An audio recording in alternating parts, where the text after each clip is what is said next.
Welcome to the dojo. Keyboard's broke. Yep, keyboard's completely broke. So I got this guy again. Remember this? And I got voice. Let's see.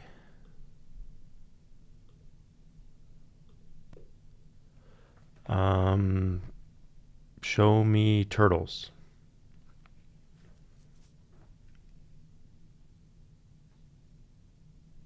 Oh, forgot to hit. Yay, it worked. Cool. Alrighty. Let's just jump in. Got my streams open. No, I don't. Testing. A little quiet. Move this guy a little closer, maybe. Hopefully that's better. Still sounds like I'm whispering, but I'm not. Okay. I will enunciate.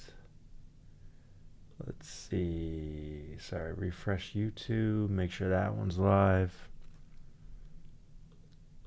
Still sounds like I'm whispering, but okay, we're good there. All right, let's hop in. We've got quite a few games to talk about. So, last we talked, we did some Vibe Racer, some Vibe Gear 2, some Flatline. I don't know if we really talked about Vibe. Yeah, we did, and it was like kind of weak. But now we have Vibe Kit.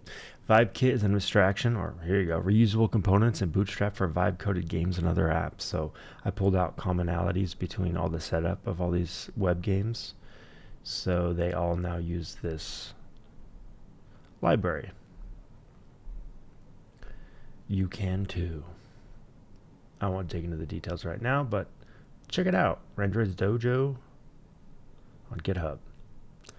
And then I also added the skills. So now there should be a skill in here. I talked about the spiral one previously.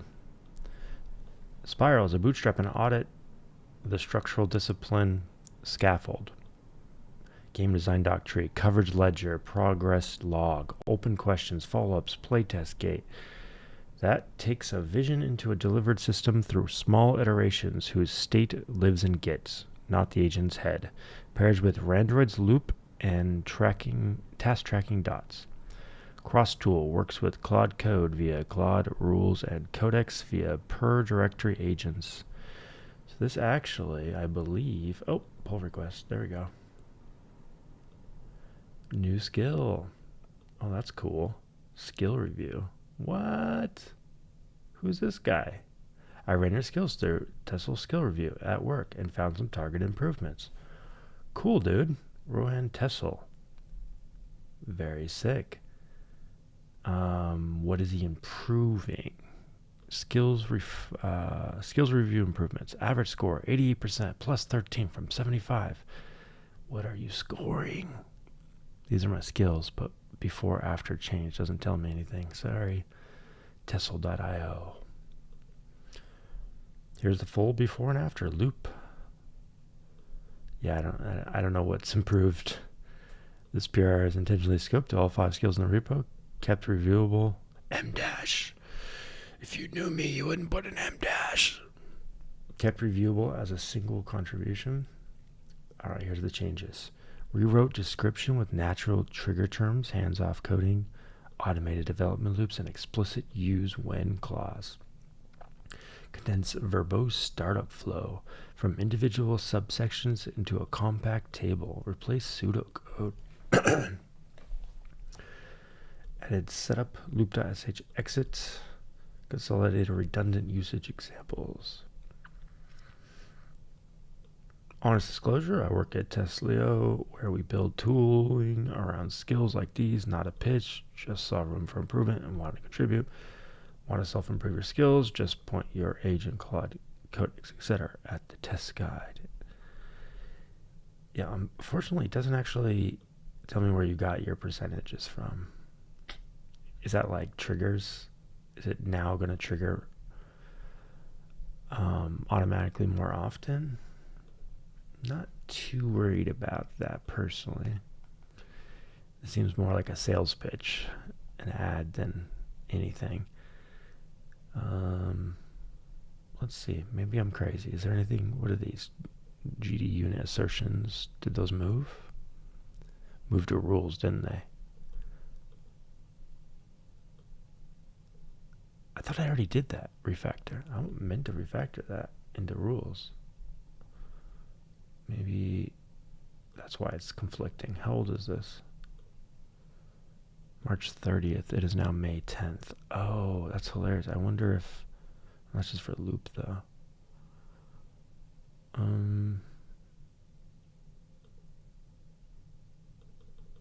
Can't see the conflict. Oh, resolve conflict. These conflicts are too complex. I just want to see them. Yeah, I think I reworked this. I did pull a lot of things out to rules. Sorry, I didn't even see this before. Oh, I can't type on that. All right, let's just say, cool. Thanks for checking them out. I'm going to close this because I didn't see it. And now it's a little outdated. Also, it wasn't exactly clear what the percentages mean when you say improved. But I do appreciate you checking it out. Thank you. I don't know. Damn it. I wasn't on the box.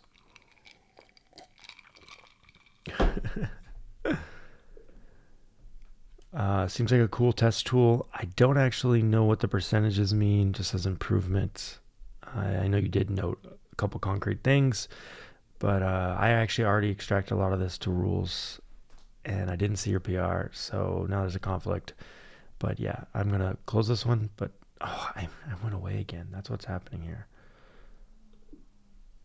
Maybe, okay, cool. Seems like a cool test tool. I don't actually know. So now there's a conflict. But yeah, I'm going to close this one, but cool. Yeah, God. If you're just tuning in, I don't have a keyboard today. It's broke. Again, I need to buy a new one. Ridiculous. Please subscribe so I can buy a new keyboard. No, I'm just kidding. I'll buy one. It's fine. All right, I was going to say I added a new skill, but I don't actually see it here. What is this issues about? Add a description. Another guy. Hi, your claudecode skill Godot has been discovered by Dispatch. A claudecode runtime and proactively recommends tools that tasks and shifts and intercepts when Claude picks something suboptimal. M-dash. Sorry, dude. I can't finish reading this. M.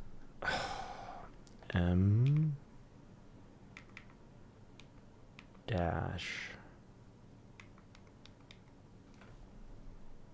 Boom.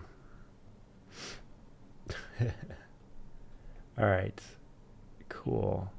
Yeah, I was looking at commits. That's what I want to see. That's what I wanted to see. Vibe kit. Yeah. So I just added this. Add plugins vibe kit with vibe kit add pin randroidsdojo vibe kit add a GitHub tag. Refresh log file, print ledger entry, and VibeKit cookbook per module wire up. Spiral defers to this skill for VibeKit specific knowledge the same way it defers to Randroid loop for slice execution. Replaceable with a different shared library skill without touching Spiral gate ledger or loop machinery. Spiral skill MD composition section gains a VibeKit bullet. The dependency ledger MD template example points to the new /commands. Cool. So I'm like starting to integrate all my skills. We'll see how useful this is.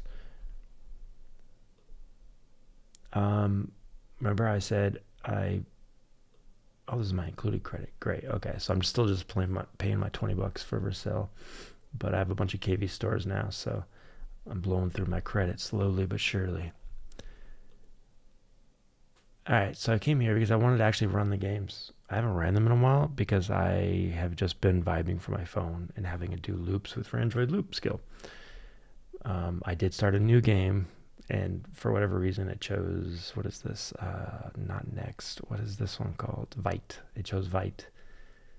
Shall we try to run it? Looks like it's not even running. Ah, cool. It ran. Yeah, I did actually try to run this one and hit this exact same error. So you can't really tell from this view, and I can't move. Let's see, keyboard do anything? Yeah, so what this game is, it's a time travel like game. It's got some time elements in it that it came up with 11 years ago, I think. I looked at the document. No, I think it was 2011, and then I updated the doc in like 2015. Anyways, it was an idea I had. I could be mixing up ideas. Anyways, I was going through a lot of old documents, and I found this game idea. And so I turned it into a game design doc and had Claude try to do an MVP of it. With that said, let's get Claude to fix it. So I actually, I got disconnected before. So I was on my phone like for, I don't know, a day and a half, connected to my computer through the /remote control command. This one.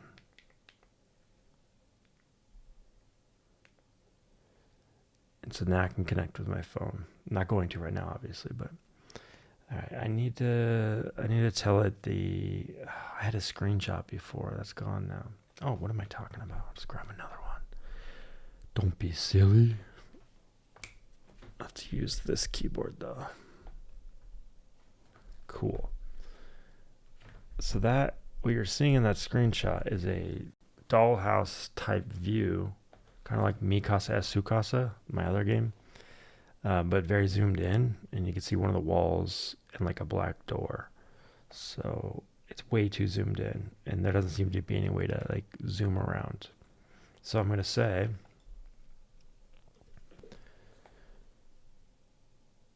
I can't do anything in the game. The camera is really zoomed in, and there's no controls to move around or change the angle of the camera. I want you to look at, in the dev folder, I want you to look at Mikasa Sukasa and how I did the zooming of that camera for a similar dollhouse effect. I also want you to look at how we did thumbstick controls for mobile games, for Vibe City or Vibe Racer. Actually, yes, Vibe Racer. Look at Vibe Racer. And make sure everything scales to fit the screen. Man, it's so much easier to type. So weird. I don't like talking to my AI. I don't know why. All right, so we'll have it go work on that one. We're gonna go through everything, and I'm gonna jump around a lot. But in the end, you'll see some progress on some of this. Let's go into Vibe City next. This one should have changed a lot, just based on the work I was doing on my phone, but I didn't actually run it, so we shall see. What's in? Oh, that's not it. What's in flight? Question mark.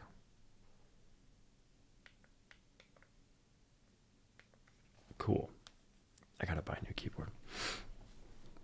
This is what I'm using to type.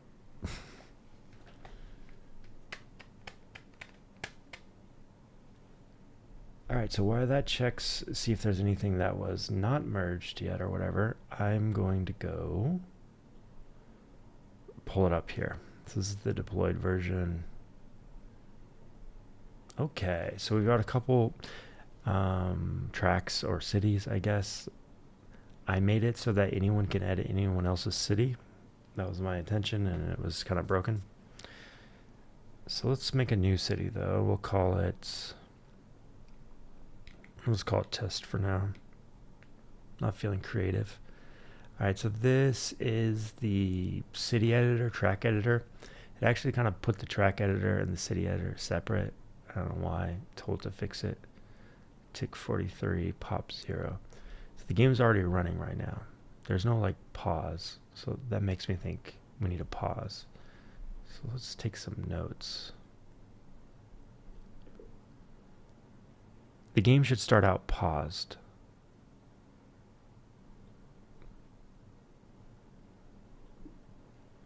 All right, 3 open PRs, all CI green. Add a dot for this task. And in the meanwhile, please review all 3 PRs, clean them up, and get them merged. Cool. All right, so we got art, port, vibrator, sample, center line, geometry layer. So I had it pull in actual buildings, like models and cars, because it was using like just placeholder geometry as cities and roads and everything. And then I said, pull in the real roads as well. And so when it got a model for the roads, which is not what which would have been fine, but then it started saying, oh, I can't do the advanced roads where it angles and you can dynamically adjust the angle like we have in Vibracer now. So I was like, no, go take the advanced track editor from Vibracer and use that to build out the cities. And it's like, oh yeah, but that's just geometry. That's not a model. I go, it's not gonna, and it doesn't have sidewalks. And I was like, it's fine. I want you to use that, and then we'll find a way to add sidewalks and intersections and all that later. And so I think it went off and did that. That's one of the PRs. Let's see if we can figure this out though. So now it should have, I don't know if it has it doesn't look like it has the rotate. Yeah, so that hasn't merged yet, but we do have an intersection. That's cool. Okay, it doesn't have the arts. I wonder if that's one of the PRs. All right, let's just do a road. When did it start angling like that? Interesting. All right, and it says open ends 4. So it says saved, but I don't know if I can drive it. Place a road first. I have a road, but I'm guessing I have to actually complete it. It's probably something we'll change. I want to be able to rotate after the fact. I want to easily update. This whole editor is just like bad. The one in Vibracer is way better. All right, well, let's come back because it doesn't have the buildings or anything. So yeah, it's still geometry. All right, I won't spend any time on this because I know a lot of this is already changed. We'll just get this stuff merged. So what's next?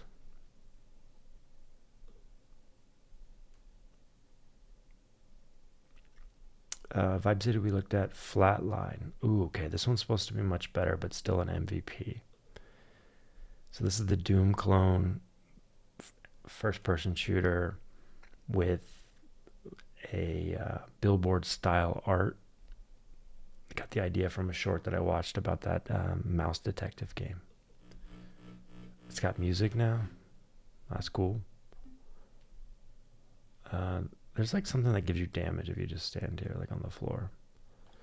Still only one enemy, but yeah, it's got like a banner and a little more design elements here. Can't really walk around on my keyboard. All right, there we go. Use this keyboard. Don't know what that circle on the ground is supposed to be or any of this. It's just like really basic placeholder geometry, which is crazy considering how much I told it to like go add real game elements and make it like Doom and stuff. It spent so many tokens, it's so many PRs. We're like probably like 100 PRs. This is all it's got. Yeah, yeah. It's not how to make games. I just have to do what I do with Vibracer. I gotta find the fun. I gotta get the basic elements set up, and then I can expand it. But it just doesn't want to do anything more than like a really simple MVP prototype. Anyways, I'm gonna get out of here. That's just bad. Okay, well,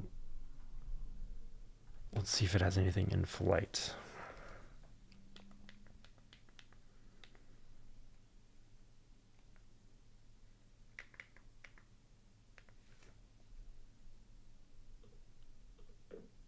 What do you have in flight?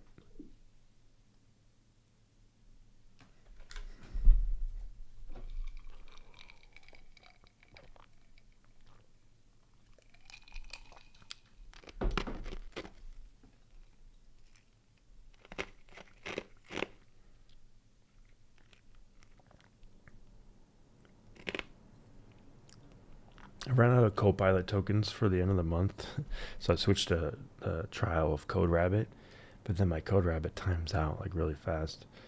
So I've just been telling it to review itself.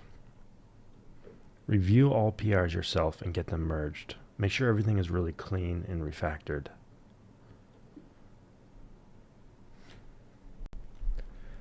All right, let's make sure Vibe City is still going. It is. Okay, this guy. How should I package this work? 1 PR camera plus touch recommended.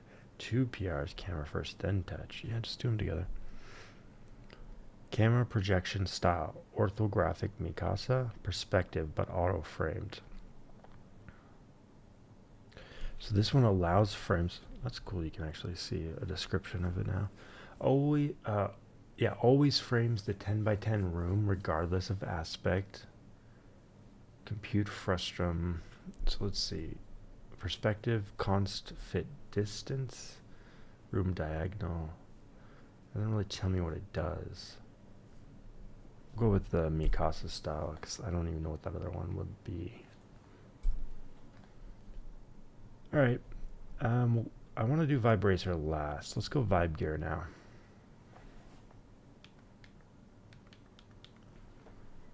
Vibracer's the best. It's like the only good one. What's in flight right now?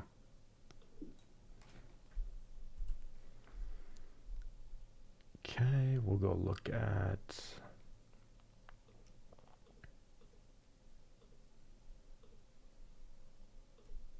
Vercel again.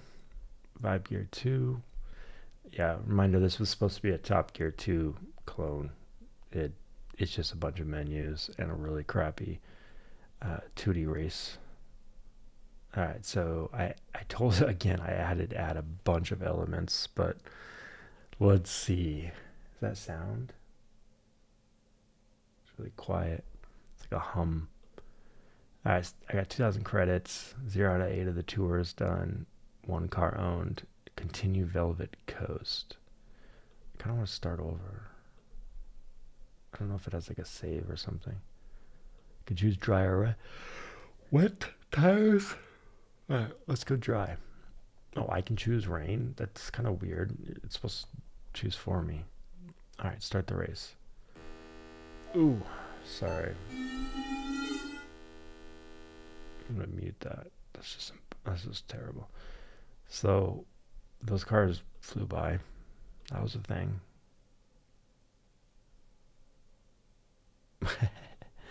I mean, it's getting better, but it's completely wonky. Why did they stop? All right, I'm driving, and they just shrink. All right, so it doesn't zoom off left and right anymore. It's like really slow, but it's too slow now. The art. Let's see if the signs are any better. I guess the lampposts they just shrink immediately. The tree popped in and out. It's still a straight line. Let's see if it's still really short. That was one problem it was having. It was 1 lap and it was over like immediately.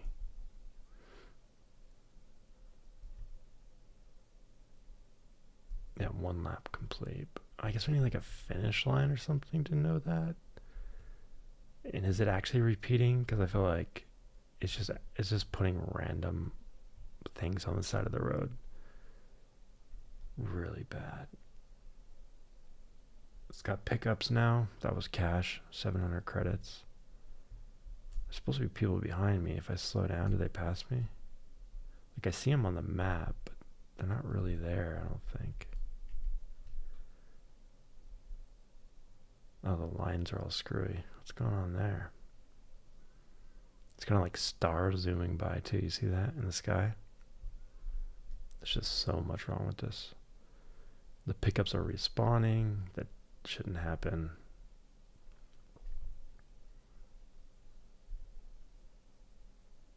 I guess it's a little... Nah, man, it's just too janky. Definitely not fun. So my new plan for this one is to add a new mode to Vibracer and see if I can add a world tour. Oh, there's a car there at the end. Podium. Leaderboards are broke.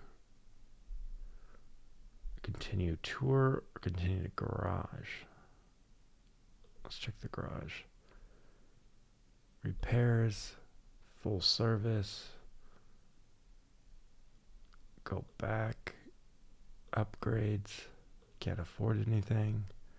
Back to garage. Next race. Let's see. How many laps is this one? Does it look any tour? Or does it look any different? It says I didn't complete it yet. So it's just like completely broke. That's annoying.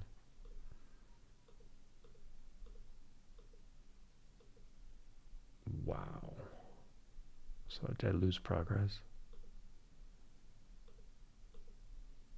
Is this supposed to be the mirror at the top there? Maybe I lost. Maybe that's the problem. Maybe these cars actually beat me past P6, 19 meter back. I'm not going to do 3 laps again. All right, so that's like a trash. That's like a just start all over failure.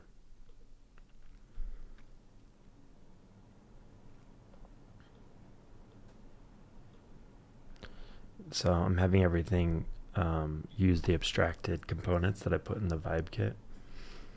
So that's what that's about. Review the PR yourself, clean it up, refactor as needed, and then merge it. It's like all these tickets that aren't started. So just throwing more features at it, I'm going to see if I can get it to kind of address some of the obvious bugs. I think that just leaves Vibe Racer, which is good, because saving the good one for the end. Yeah. Hopefully this is good. So I added a drag racing mode. Bum, bum, bum. Okay, drag racing, 4 strips, parts garage, no lap repeats. Salt Flats mile. That's so funny. Vibe gear, Salt Flats. It said Salt Flats as well. Coastal Strip, Alpine Pass, Harbor Night Run. So we got a menu here. Probably should fit on the screen, right? I guess it does. Never mind. So you get to pick a combination of tires, body, engine, and transmission. So let's just do basics to start everything out. And that's going to give me a total weight of 1235. Doesn't say it's pounds. This is my acceleration. So like, for example, if I change my transmission, my acceleration goes up. And then the first gear ratio. Interesting. Top speed is 22, 20.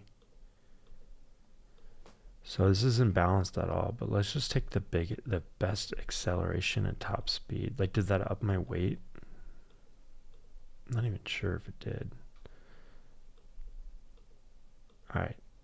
I messed up the map. Dang it.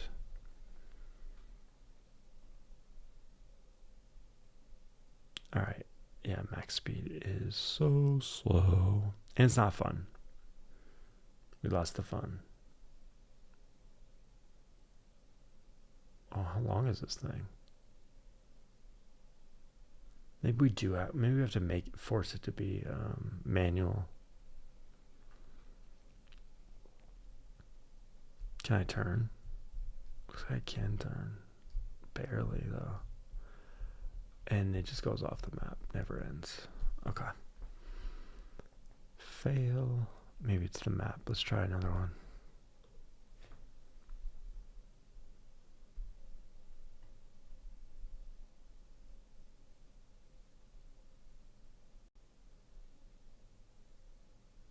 Yeah, it just doesn't end.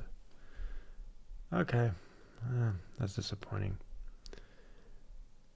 So not only did I vibe that one, but I have another one coming. Another mode. But before I do that, let's go play the actual fun game. So I don't know if you guys saw this yet, but you can choose the last person or the top of the leaderboard's controls. I think he's on controller. I should probably say that here. always use Santiago's controls. Ooh. I still need to fix...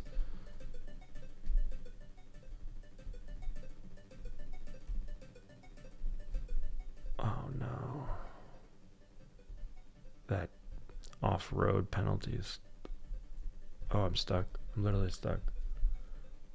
Damn.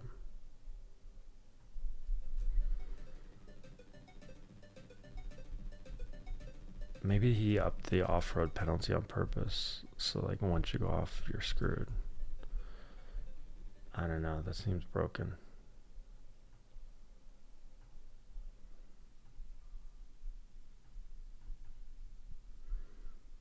All right, let's tune this sucker. I mean, this is good. Even that off-road wasn't too bad there. I don't know why I was getting stuck. All right, top speeds, fine. Pickup braking, low speed, night, coast, off-track penalty, too punishing. Save anyway and exit.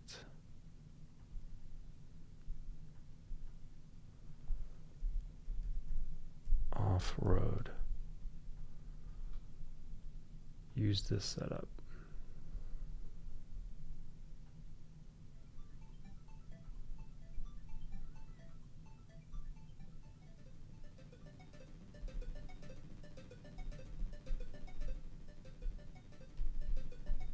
So at least I'm not getting stuck, but it's still bad.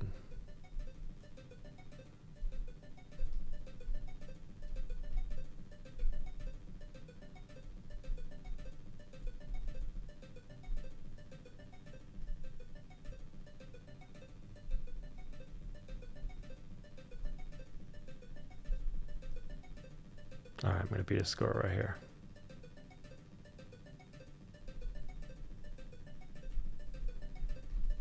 That was clean. I messed it up though. I was like, I didn't think I would keep it going. The snow's pretty good actually. I really like the snow effect. How did this game work out so good and the rest are just garbage? All right, one more lap. Ooh, that one's gonna get me. Okay, here we go.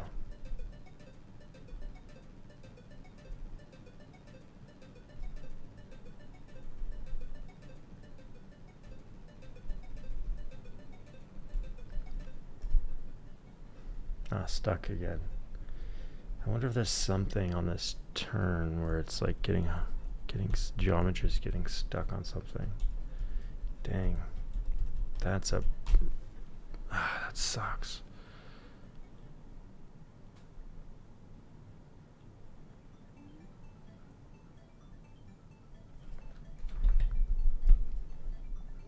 There's no exit.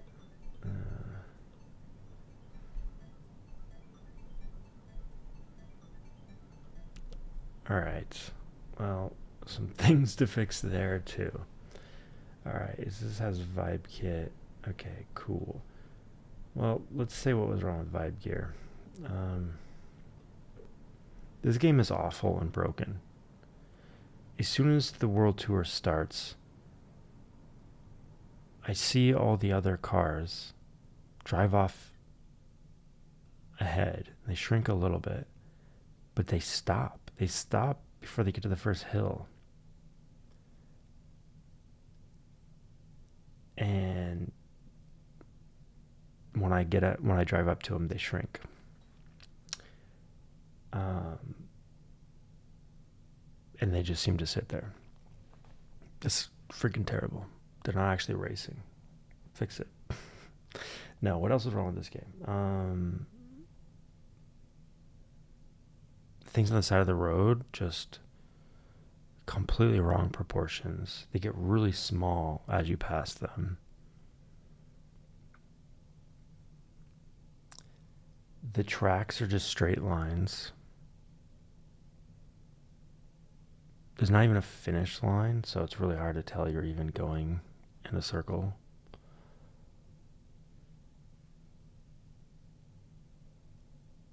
After I finished the first map, the next track on the World Tour was not available.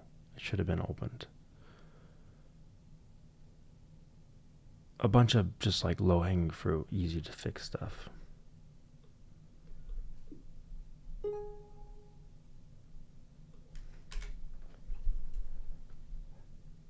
Do not tell me you're using AI for AI is in shit. AI is in shit. A for it. AI is sorry, not sure what you said there. Yeah. When you use AI just without paying attention, just throwing stuff at the wall, you end up with half-broken stuff. That's why you have to step in and hold its hand. All right. I just have too much going on. There's like just too many games, man. Ooh, that's a new bug. What's up there? I should go back to this one. Oh, fly around.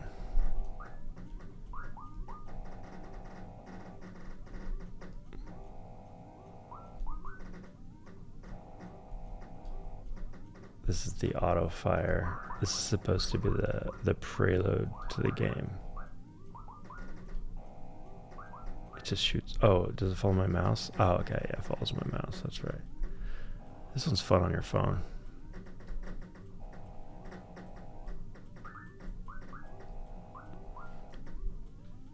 If you can't tell, I made the intro actually longer. Oh, whoa. I started swiping my browser off screen. Alright, let's finish these guys. I think I can change my weapon. I don't know. I know how to do it on mobile. I don't know how to do it on the phone or on the web. Desktop. Alright, let's just sit here. Do these guys not die? It's funny because these guys used to be like die immediately and now they're invincible. Maybe it's space. No, A, D, C, D, 1, 2, 3. Am I dying? What if I mine everything? Let me do that. I want you guys to see the boss dude.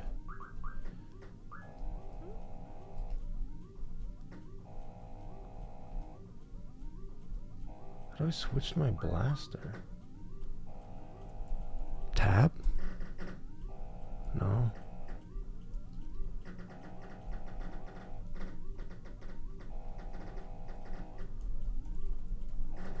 Enter. Up, down. None of those. Alright, I'll skip the intro.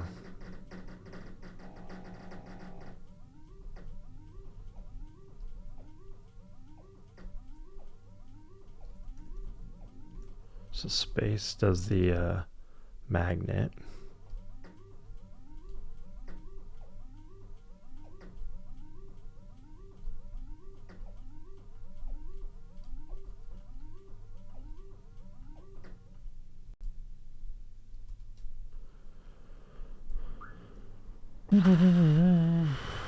Keep shooting asteroids. Yes, let's do the tutorial.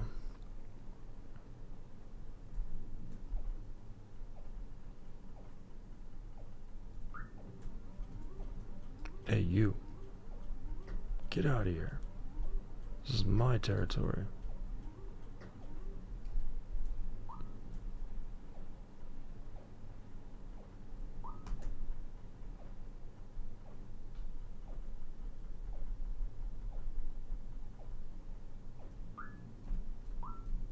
So, idea here was to make this like kind of addicting. You want to like go get the next upgrade, so you just keep mining.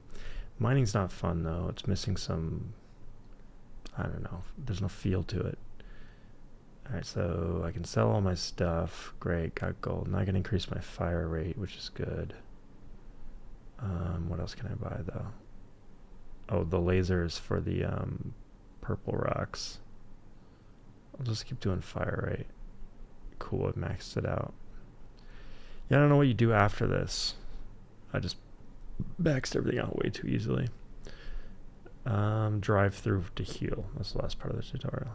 Okay, let's do it. Cool. Now I can mine this. I literally upgraded. What are you talking about?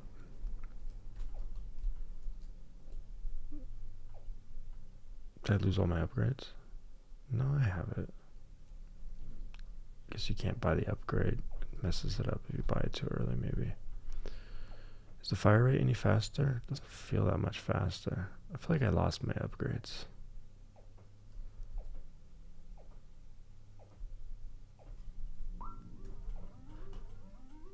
And then this guy's back.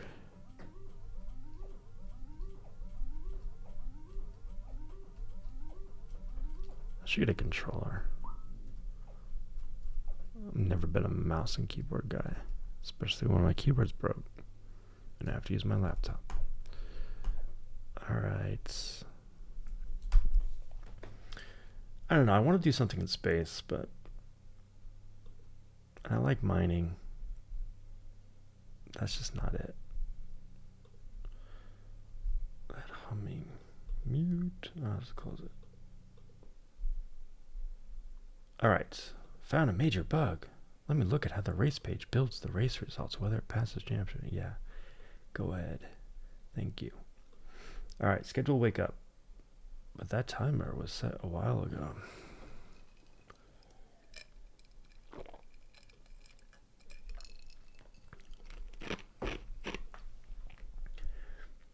Alright, let's focus on one of these. I think the Doom one right now is just a single room, right? How would you make a single room fun? More enemies, pickups. Maybe you get like different weapons and then you run out of ammo. So we add some ammo mechanics. Let's start with more enemies and ammo. Okay. Like endless, just like a, what do you, like a rogue, what do they call those, where endless dungeons, what are those called? Just an endless dungeon mode where they keep attacking. Let's do it. Alright, it's time to make this game fun. I want you to add endless spawning enemies. I want them to spawn more frequently as time goes on. I want it to be like a roguelike where I take the upgrades that I do after one round and they compound every round. So like after I die from this endless dungeon, I want to be able to upgrade my health, my ammo, maybe my damage, maybe the type of weapons. And I want to try to set a high score of how many enemies killed. Use the things from Vibe Kit to help you and ask me any clarifying questions.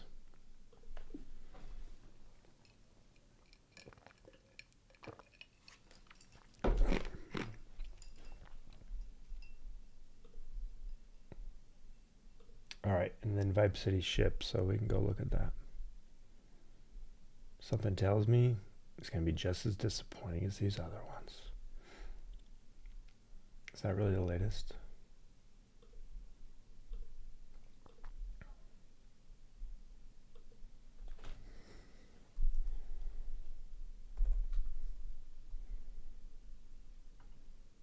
That's not a road.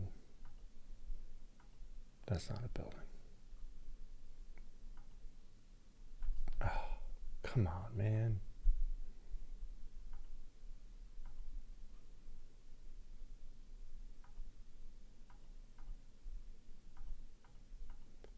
Okay.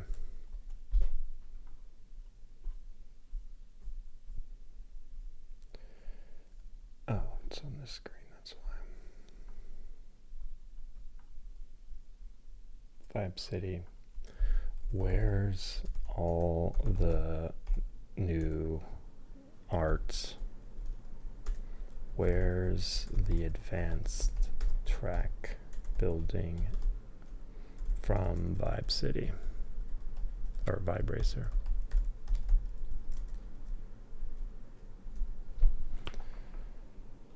All right. Okay. Flatline, big slice. let me sweep what's already there before I ask anything. I could have answered myself. Did we ever tell Vibracer? We did not. Okay. Vibracer, you need to fix your thing.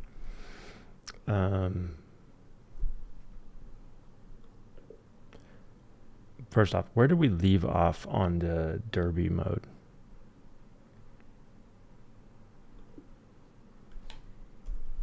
So I started another game mode, Destruction Derby.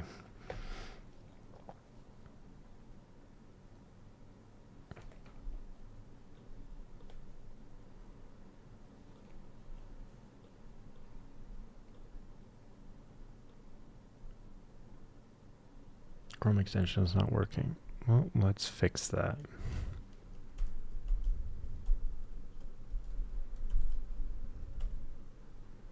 Oops.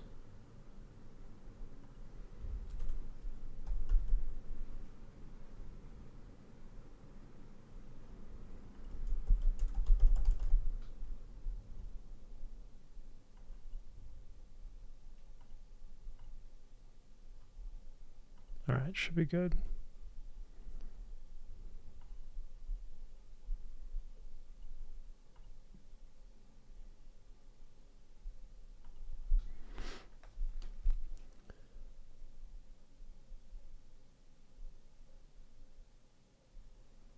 And I'll put another monitor, put it here.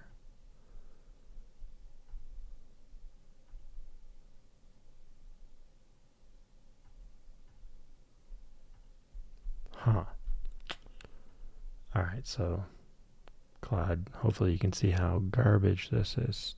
View is still off.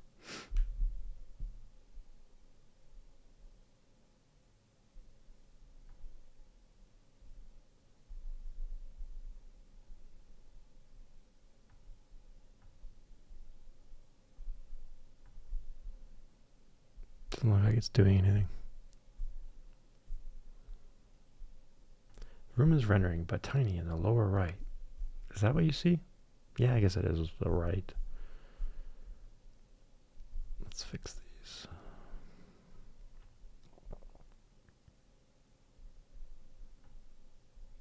There's no derby mode in the repo. Where did that get lost? It's in my phone?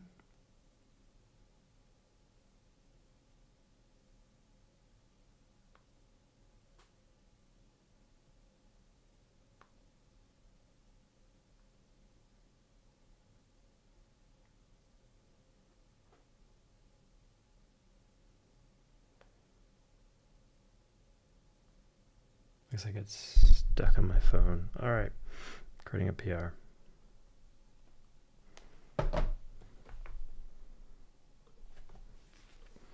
Check the latest pull request. Review it and clean it up and get it merged.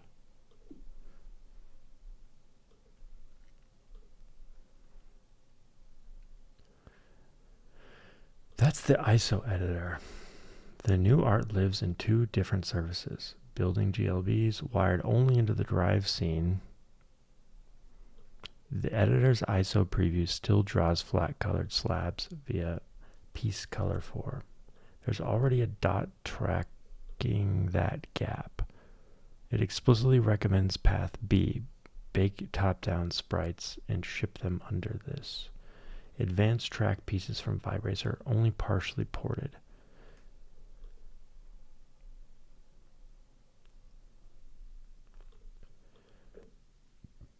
Focus on the track editor. It's really terrible to edit. You have to like toggle erasing, and then I always forget to untoggle it. Finding the right rotation is a pain. Just do what Vibracer already did well. It shows you the piece and the angle it already is before you place it. We really need something like that. Just copy Vibracer.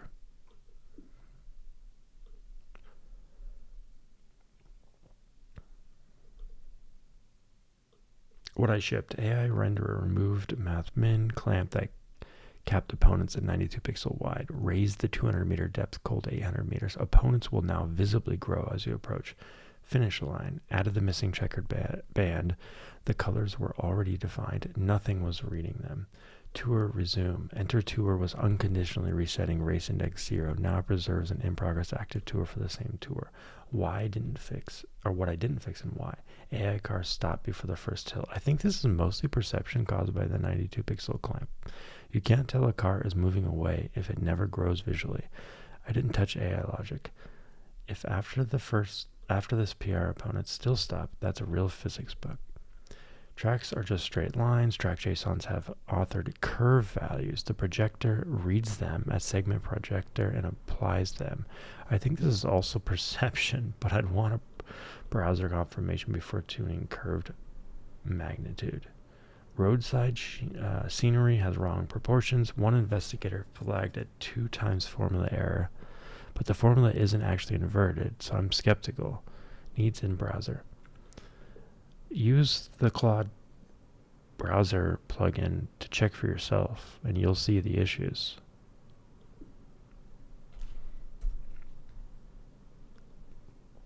Alright, Flatline. What's the meta progression currency? Kills earned this run, so 1 kill equals 1 credit. Banked on death. What do you think, Santiago? How should they get credited? Matches your high score of enemies killed. Framing decoupled from combo. Accuracy. Close range. I feel like 1-to-1 is not the right thing, but I mean, we can tune it. Final score this run. Run's final score becomes credits. Rewards skilled play. Combos accuracy already baked in. But couples meta cost tuning to a 5-axis formula that's hard to balance. Risk. A player who dies fast with a clean combo spends as much as one who survived 4 minutes. Hybrid. Credits scale with score but at a flatter rate. Compromise but adds a magic number to balance and make the death screen math less obvious. That kind of sounds good. Whoa!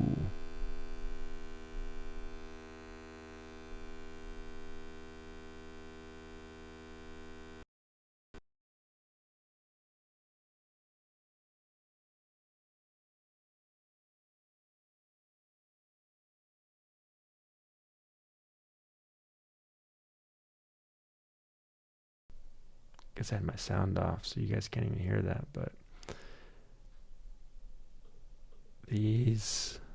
this game was going crazy. Claude is active in this tab. Oh, you got a finish line. That's cool.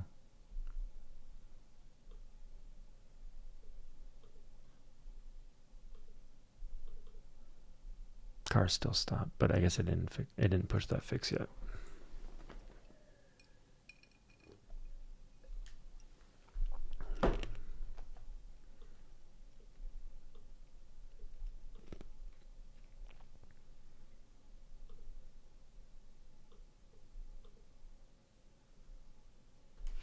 I'm just going to go with hybrid for now.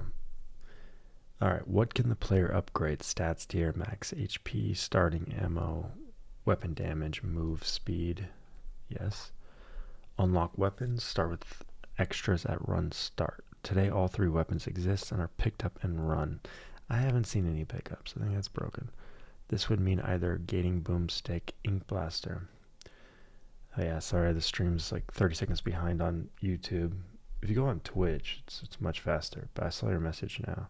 I usually go with suggestions if I don't already have an idea in mind. 1-to-1 is good in my opinion, but then I would play the hell out of it to balance. True. I think it's all about playing it.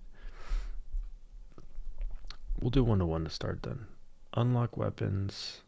Today all 3 weapons exist. This would mean either gating boomstick, ink blaster. Alright, let's not gate them. I haven't even seen them work yet. 1 shot per run pickups. Like Hades, consumables, one-time use items the player buys to slot into the next run only. More variety, but doubles the surface area. Let's come back around to that. I think that might be needed at some point. Pure compounding, no reset. So how should upgrades persist over time? Once bought, stays bought, matches your compound every round. Prestige, after hitting all tiers 5s, a reset button gives a permanent multiplier and wipes the tree to start over. More long tail engagement, but a separate slice.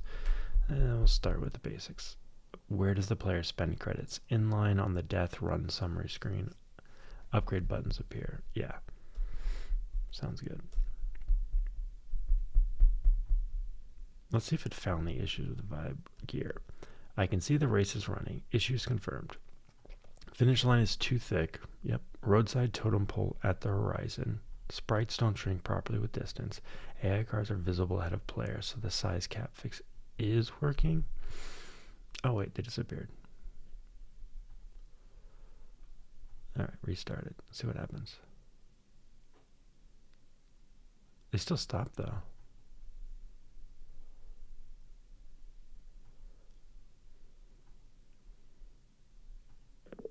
I think you missed that some of the cars are still visible as if they stopped up ahead.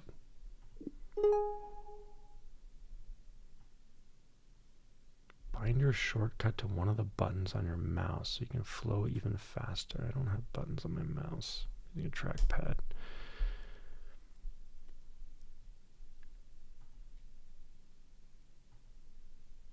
Focus on the track editor. Yeah, I didn't send that. Dang it. Summary of what shipped. 3 coupled root causes for the broken view. Perspective camera, set size, and front side. Type check clean. Did it merge it? Looks like it did. No, it didn't. It just popped up on my other screen. I want you to review. Actually, it looks like CodeRabbit already reviewed. Or no, it still is reviewing. Okay.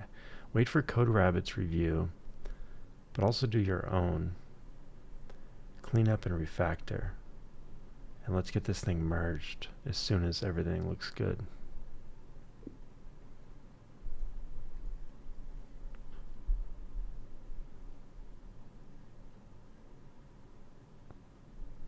I feel like I switch away the tabs too fast and then it doesn't actually send or something. Did you see that? I could have swore I sent that one too.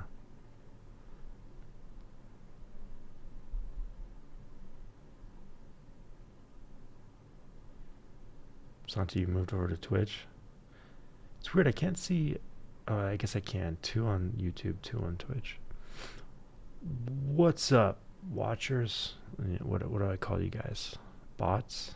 What's up, bots? No. We are jumping back and forth between 1, 2, 3, 4, 5 games right now.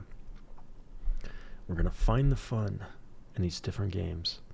I think Vibe Racer's good, but it does have that bug. I don't know if you were watching Santiago, but I don't know if it's just your track, but I definitely got a bug I think you were telling me about before.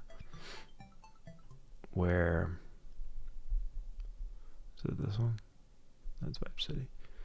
Where you get stuck when you go off track. I don't know if it's on all tracks or just like certain pieces. I'll use my off-road one. So if I go off-road, it's fine. Oh, it's if you stop off-road. Okay, yeah. That's okay, that's reproducible at least. Let's fix it.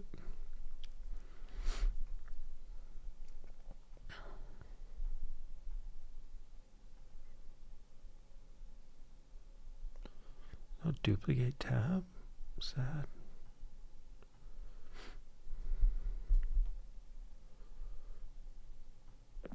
Use a work tree so we don't mess with any of the other changes that are happening right now.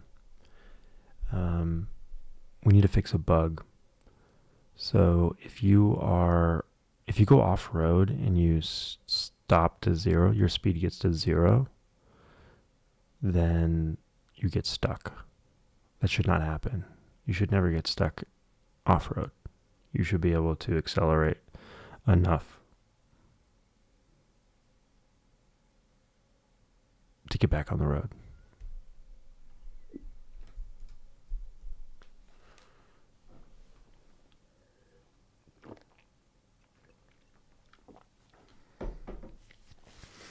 I went to the candy store today, downtown.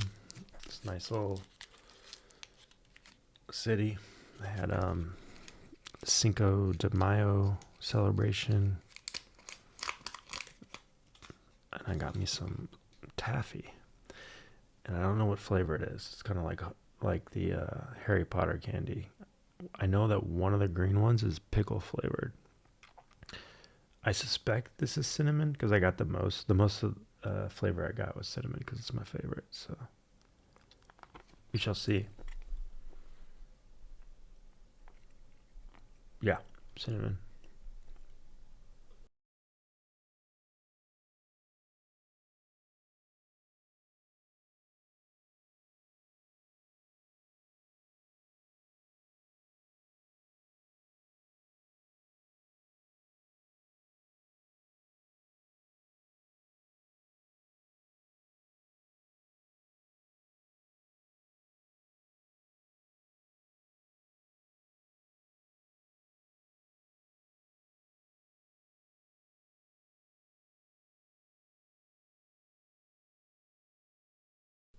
So a couple things to do with Claude here. Have it check its own, like check in on PRs every once in a while. I block all mine, so they have to have a code review. I was saying earlier, I was using Copilot, which is actually pretty good, but I ran out of credits for whatever I pay, $20 or whatever I pay a month for GitHub. And then CodeRabbit, I'm on the trial. It times out all the time. Another thing you can do with agents, which I'll find a way to do it later, is have them talk to each other and figure out the best design for a feature, best implementation. Which editor pain point do you want to fix first?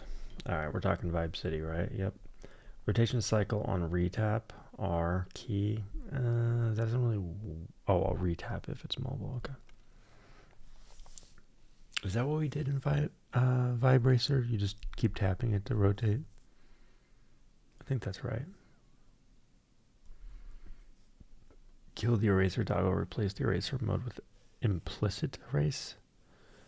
Needs a design choice. No, I think it just, if you pick a different piece, it should untoggle. Yeah, that one's easy. I want all of this, but for the eraser, it should just untoggle erase if you choose a different piece, or even click on the same piece again. The rotation cycle on retap and R is correct.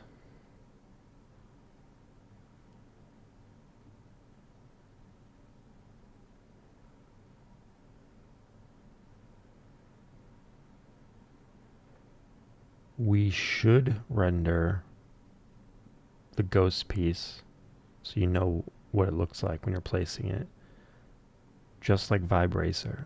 But also when you're choosing the piece, you should see what it looks like and what its current rotation is. You shouldn't have to place it to see its rotation.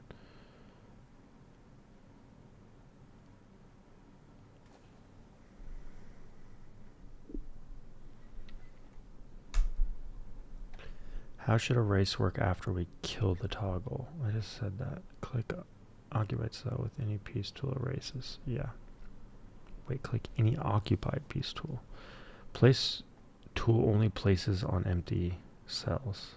Clicking an existing piece with any street tool removes it. No erase tool, no mode. One consistent rule. No. Right click anywhere to erase. I already told you what to do.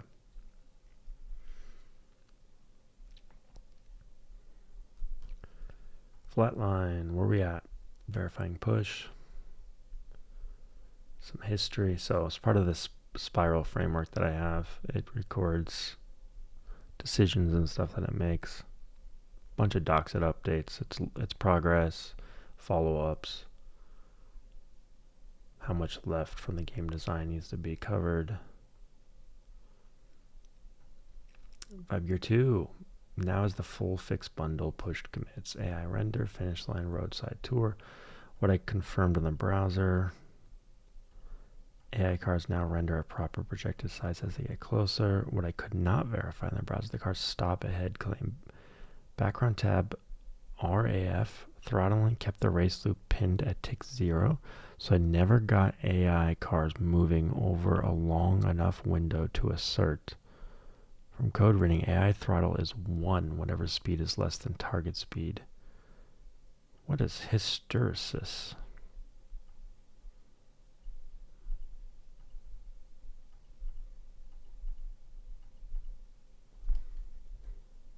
Oops, that didn't work. What is hysteresis? Histeresis.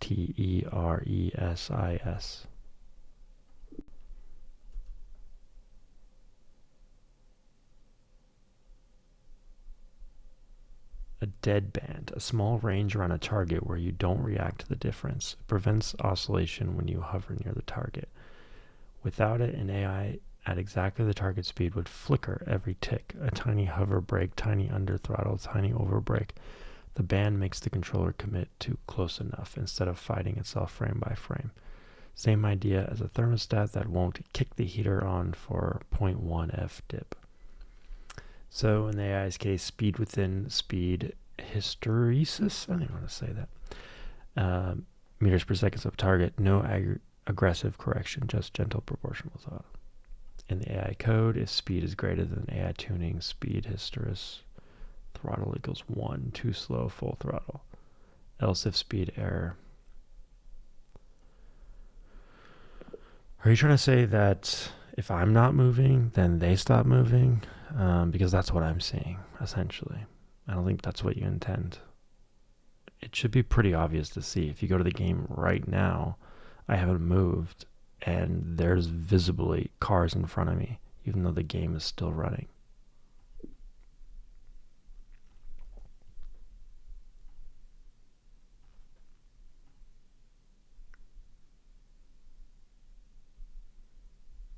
Let's see if CodeRabbit actually is still processing like this says, or if it's run out of, or timed out for a bit.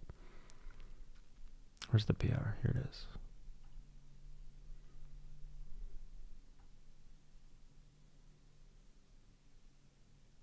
Oh, that's weird. Oh, it opened up CodeRabbit. That's not what I was trying to open up. Oh, yeah, it is CodeRabbit. I wanted to open the PR.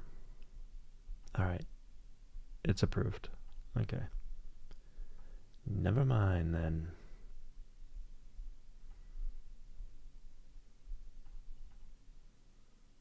All right, so we got to go check out Pseudo Paradox, Vibe Racer. We're gonna have to fix the drag map. I want the road to start at the beginning. You know what? Let's do same thing we did with the off-road bug. Let's say use a work tree so we don't mess up the other work that's going on right now. I want you to fix drag mode. It's got at least 2 issues. One, there's grass or whatever terrain at the bottom of the screen where we should actually be seeing the road. The road should extend all the way to the bottom of the screen. Otherwise it looks funky. Also, the game should stop after you hit the finish line. That's not happening right now. I'm assuming the finish line is the checkpoint, but for whatever reason, the car can just keep going and eventually you run out of map. That should not happen. The game should end. It should show you your time.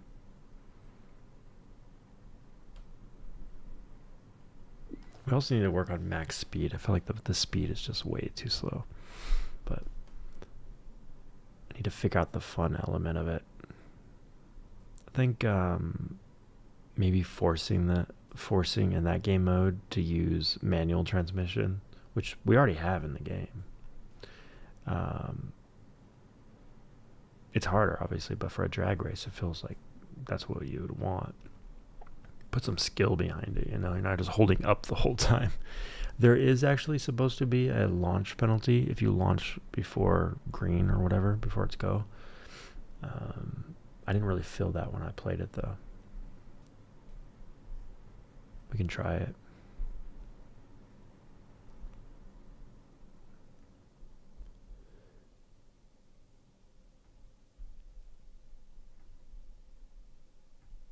Let's see if there's any kind of penalty here. You know what? Let's try a different map. Nighttime run. So I went early. Did you see what it said? Jumped. Reaction 0.02. Does that mean I reacted 0.02 early? What does that mean? So I went really early. So you see how slow it was off the line? Now if I try to time it better. Oops, dang it. I didn't mean to change. What's the default? Is that the default? Oh man. Oh yeah, I go early again. Yeah, really slow, right? But if I go on go, oh, I went early again. They tricked me. There's like a stutter step before go. All right, I got this. It doesn't actually turn green. You notice that? So my reaction was 0.45. So that's kind of fun, right? Like that. Oh my god, it's like under the map or something. I like the minimal UI too. I don't know what the splits is. Oh, there's 2 checkpoints. Yeah, there shouldn't be 2 checkpoints. Maybe. Alpine Pass. Check this one out. That's a big old tree in the way. 0.28 reaction time. Better than 4.5. It just never ends, right? Top speed 25. And then, yeah, you're just stuck at 25. Okay, so we got to figure that out. If it's manual, I mean, you should at least hear it like hitting the different gears. Oh, that's what we're missing. We don't even have the speedometer. Where'd it go? That's part of the vibe. Without that,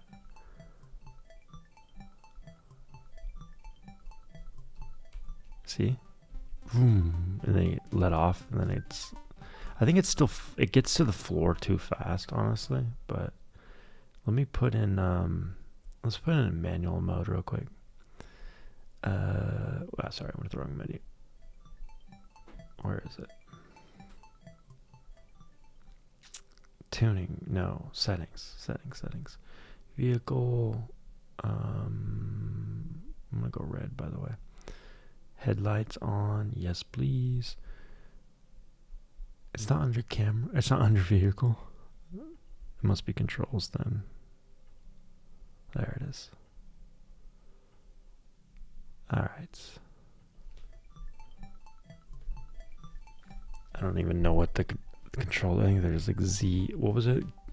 Shoot. Oh, it says right there, Q and E. Okay, Q and E. So if let's see, the green line tells you your max speed in this gear, right?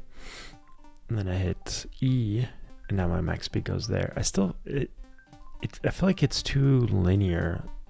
Like it just goes, you know what I'm trying to say? It goes like right to the top speed. I mean, at a consistent rate. I don't know, it just doesn't feel right. Also, I think I turned off my revs because they kind of are annoying.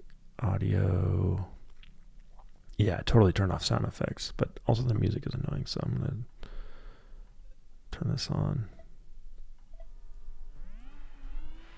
See, it sounds a little better, right?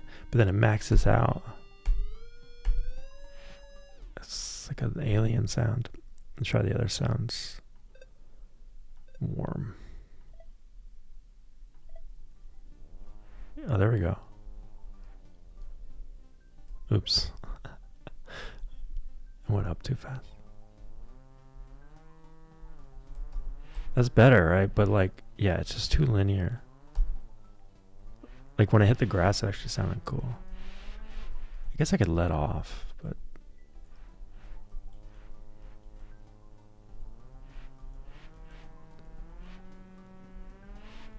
yeah. Wow, I think we hit a high of 5 people on YouTube for a second there. What's up, bots? That's not working. I need a name for my viewers. What do you call people in the dojo? I'll be the sensei. What are you guys? Students. All right. Now let me implement both fixes. Now I understand both bugs. Tell me this is Vibe Racer. Okay, which bug was this? Oh yeah, this is the one we just told to fix for the off. Wait, there's grass. Whatever. Oh, this is drag. I got way too much going on here. Let me implement both fixes. Are you doing it? I can't really tell if you're working right now. Do it. Okay. This is the off-road fix for Santiago. Off-road track block was applying a constant off-track drag on every tick, which exceeds throttles per tick.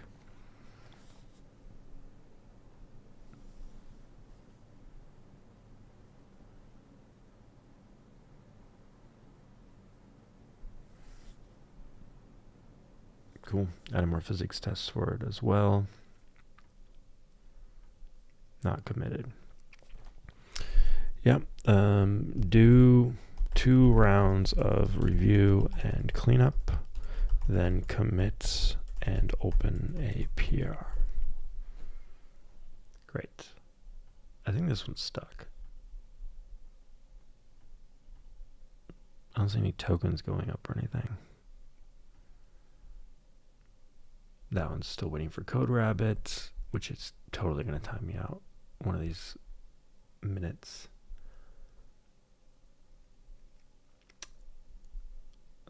Thank you for the spam. Spilled chorus, whatever your name is.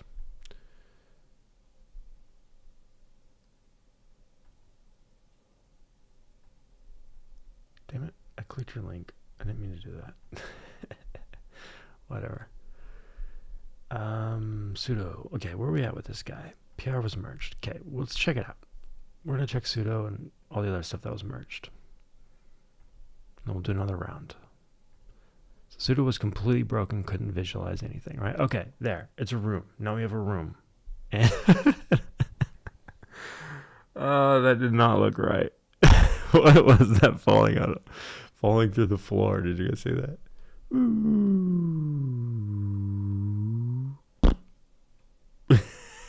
That's my character. Oh, fun times. Okay. And I'm guessing, let's see if I can move before it falls through. Yes, I can. Okay, so I can move my character, but it's falling. Cool. Progress, guys. What can I say?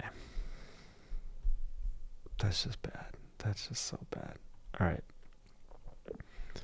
I can now see the full dollhouse, but we need to like make the walls transparent or something so I can actually see the entire floor map. Like I can see everything in the room. And probably more of an issue, yeah, it pooped. The room is pooping, okay? The room, there's no good way to say this, but the player is just this brown cylinder, and it just like slowly falls out of the anus of the room, okay? It just drops through the floor. Fix it, all right? Fix the poop.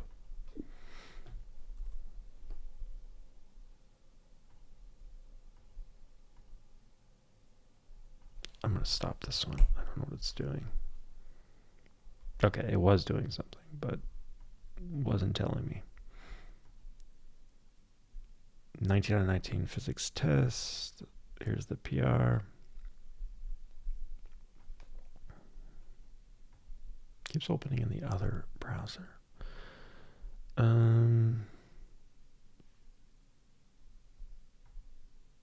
Yeah. Cool. Got the code quality running.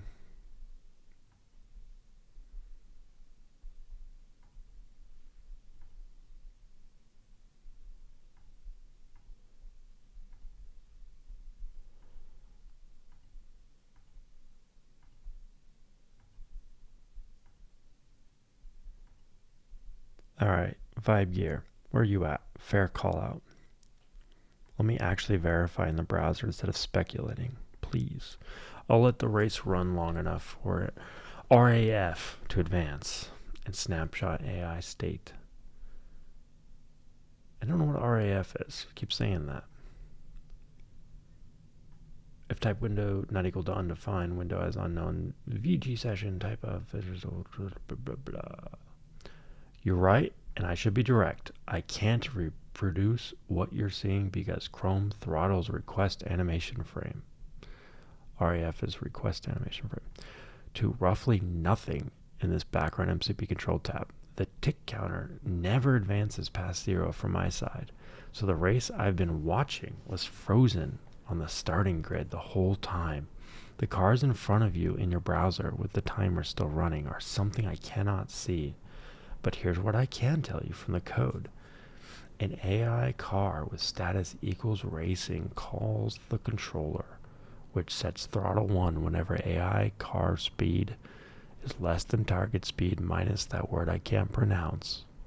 With target speed floored at a min AI speed of 8 meters a second, physics integrates that throttle. There is no path where a still racing AI car stays at 0. The only ways is an AI freezes are status flips to DNF, could be happening. Status flips to finish, no. Race phase is still countdown. All right, here's what we're gonna do.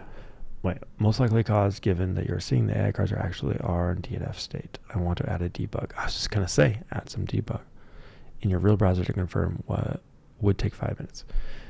Add the debug, please.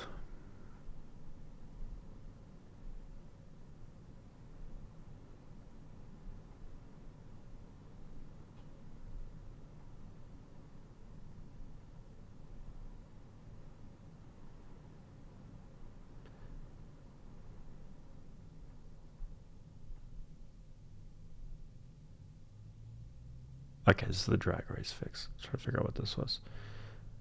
I should rename these. I guess it says right there. All right, fix 2, grass at the bottom. Okay, did you open a PR? That's what I can't tell. Working work tree. Cool. Do 2 rounds of review and cleanup, then commit and open a PR.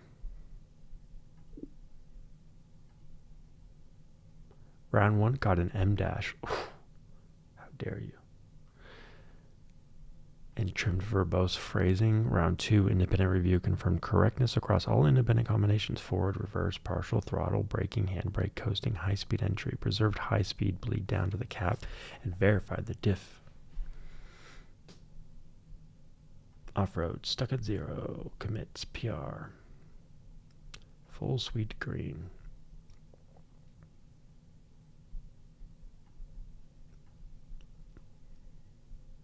All right, I hit the rate limit. This is what I was trying to tell you guys. So you see, running 5 code bases, some of them multiple agents at a time. It's like immediately hit this.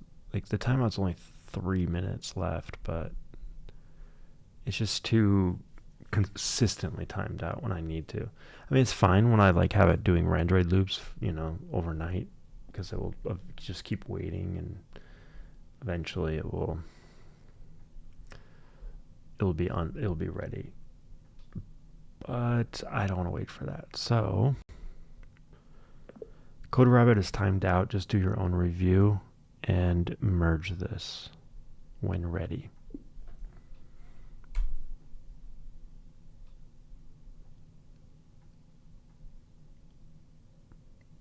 See, I did it again.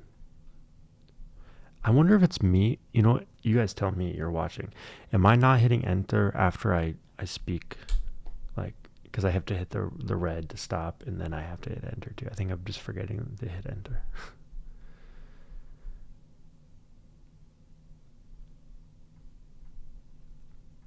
This one's probably timed out too.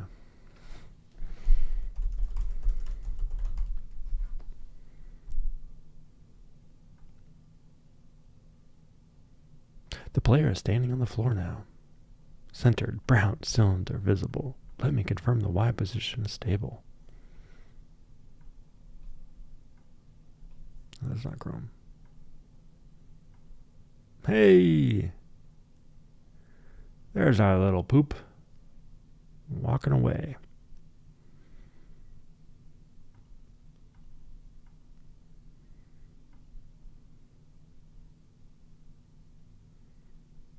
It's the debug test. Where's the Claude started debugging this browser?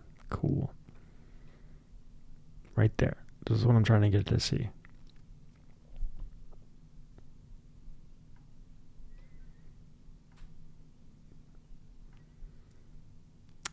Okay, what I'm hoping you'll see. Okay, hold on. Option A, visible overlay. Option B, dev tools. What I'm hoping you'll see.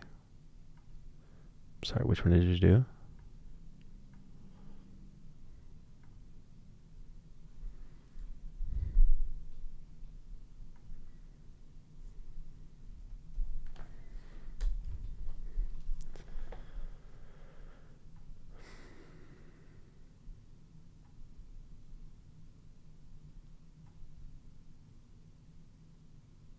How could you not do 5, 6, 7 things at a time? You just want to sit here and wait for one thing? Come on. Alright, this one got merged. Santiago, you want to do the honors? See if it's fixed? I'll do it. Let's do it. Let's do it together.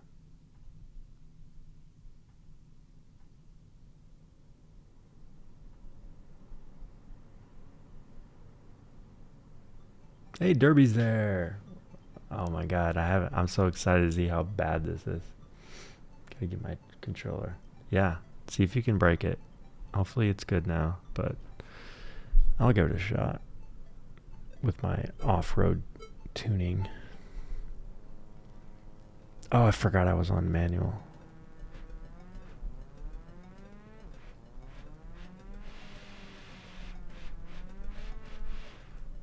Okay. Stopped. Gear 1. Yeah, with my off-road tuning, it's definitely easy. Not stuck anymore. If I should go get my controller. I would stick with manual if I had my controller and it was, I don't know, if the gears were better. I feel like they also like, I don't know, you get to max speed too fast, you know?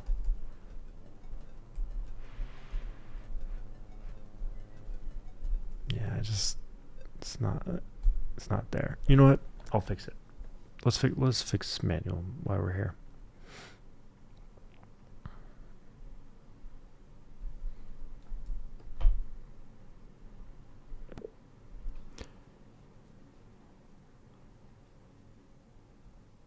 We can make manual gear shifting better.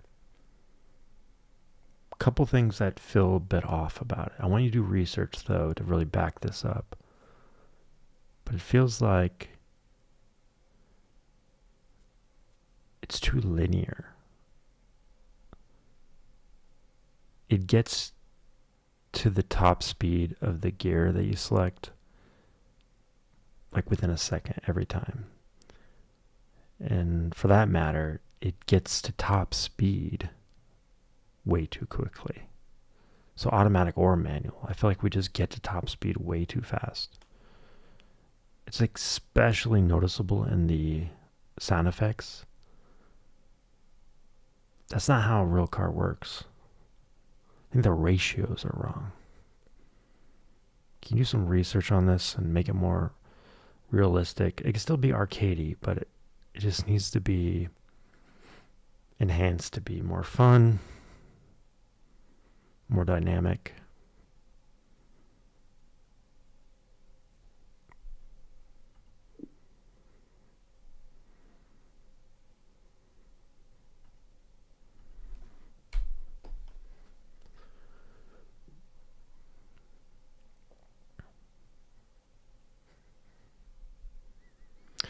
He usually drops RPMs when it gear shifts up. That's true. It should, right?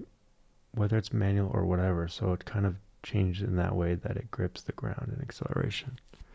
Yeah, it's like not having any, you're right, it's not having any decel, or, you know, that the physics of shifting gears.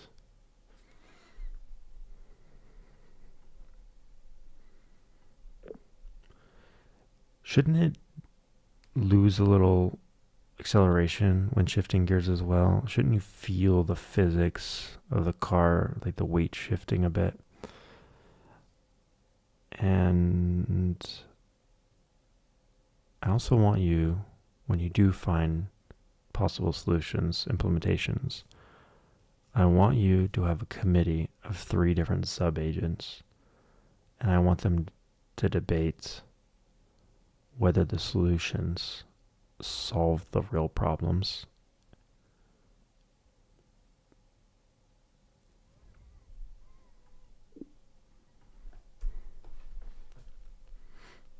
All right, definitely hit enter. I go to another tab.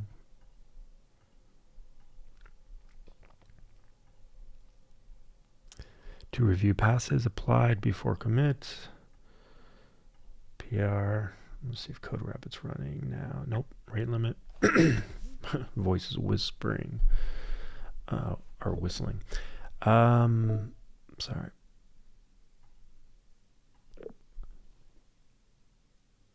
Code Rabbit is timed out. Please do your own review, cleanup, refactoring, and then merge the PR.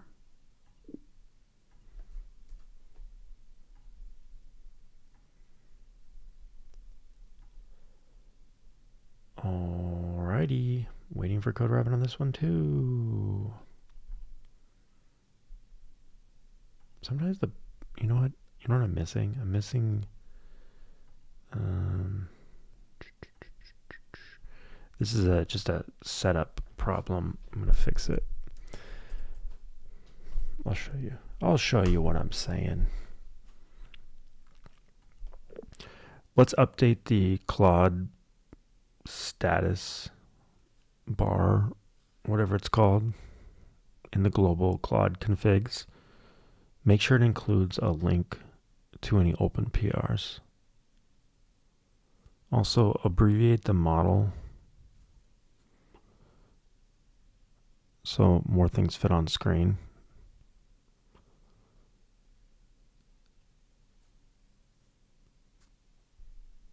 What else is missing? I have the context there. I have the branch. I have the path. I think it's just the PR.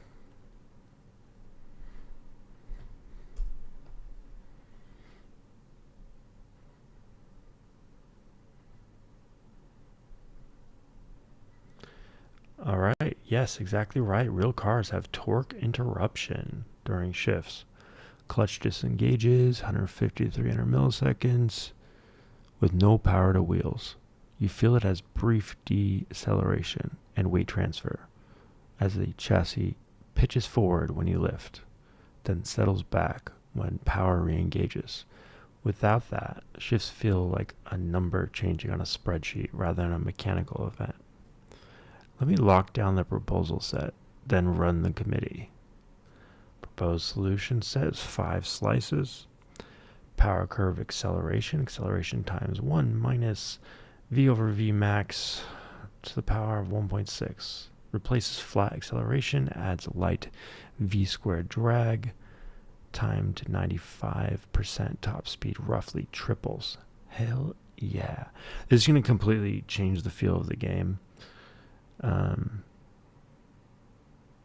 But we don't have a lot of players, so hey, we hit 6 viewers on YouTube. What's up? Someone just pay for bots or something? What's going on there? Imagine, you can only afford 6 bots. Welcome to the dojo. We are vibing 7 things at once. So I'm just showing off something here I've been playing around with. I mean, it's so basic. I'm not trying to act like it's anything special, but it's kind of fun to see how they talk to each other. I have multiple agents deciding on the implementation of our better manual gear shifting.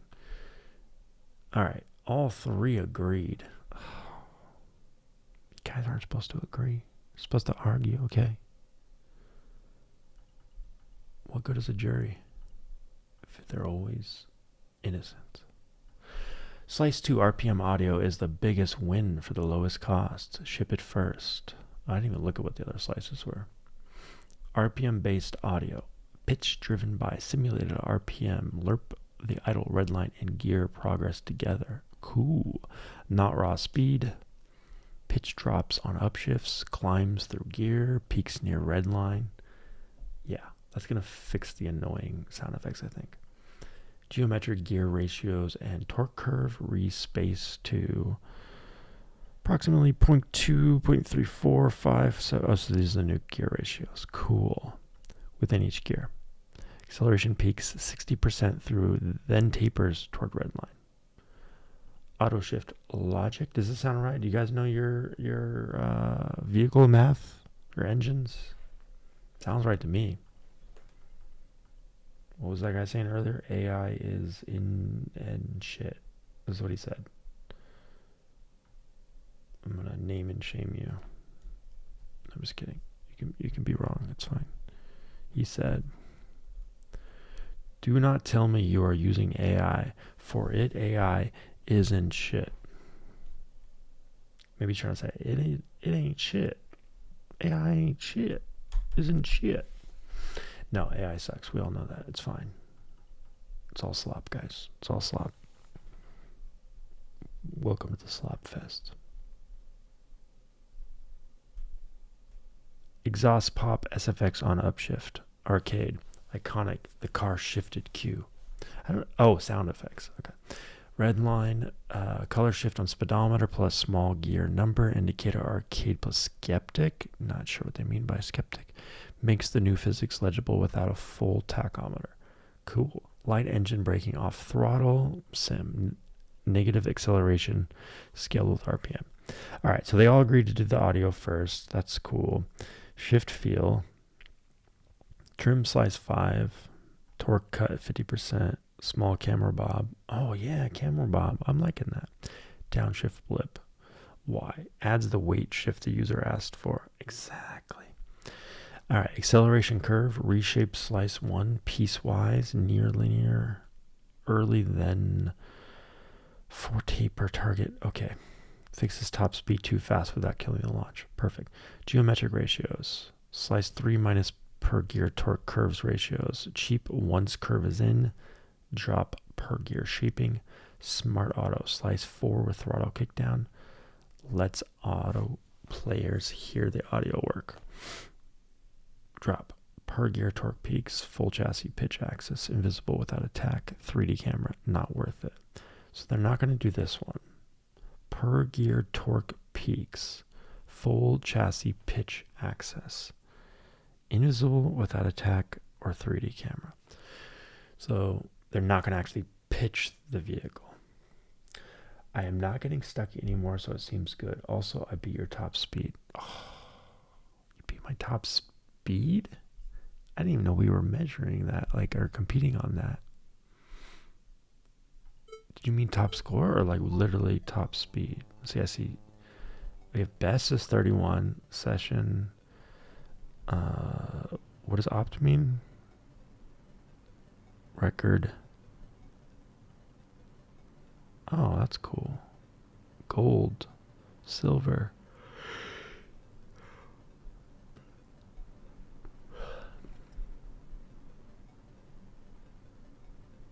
Oh, best lap. Okay, that makes more sense. That's what I thought you meant. I was like, because I could beat your top speed by just cheating with my tuning. All right, back to auto. The thing that sucks, and we should fix this next. The first lap is always burned, right? Because the ghost just gets a head start.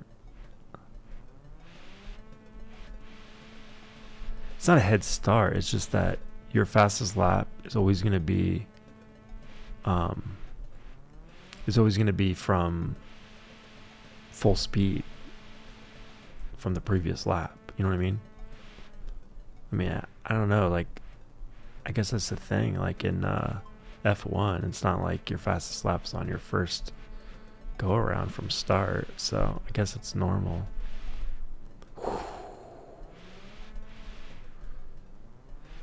I need a controller. You're still on controller, right, Santiago? I think my car's faster than yours because I'm getting like way too close, even though I'm going off road like 5 times. I think my tuning is like faster, higher top speed. What's your top speed? I get 58.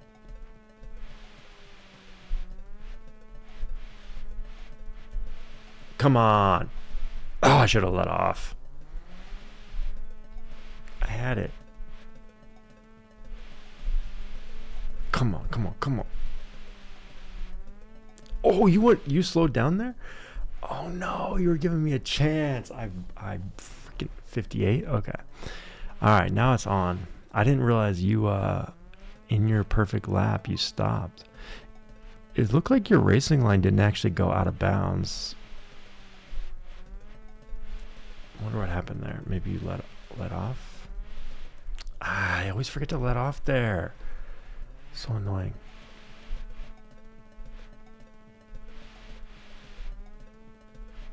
See how annoying that audio is? That's going to be fixed soon, guys, by AI. While we're playing. Why don't you just do it yourself? Because I want to play the game. That's why. I was getting greedy there. Didn't let off at all.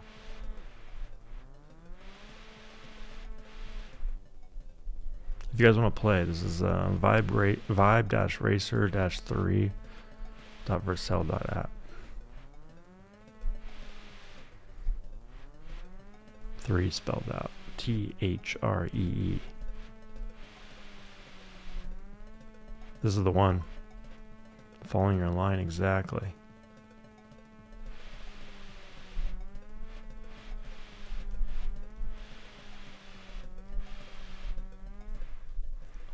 I remember to let off there, but I still... then I messed it up on the next one.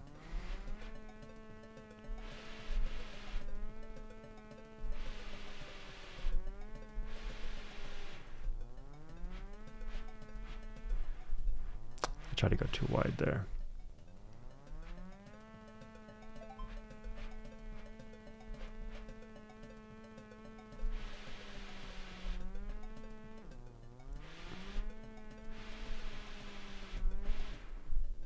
Forgot.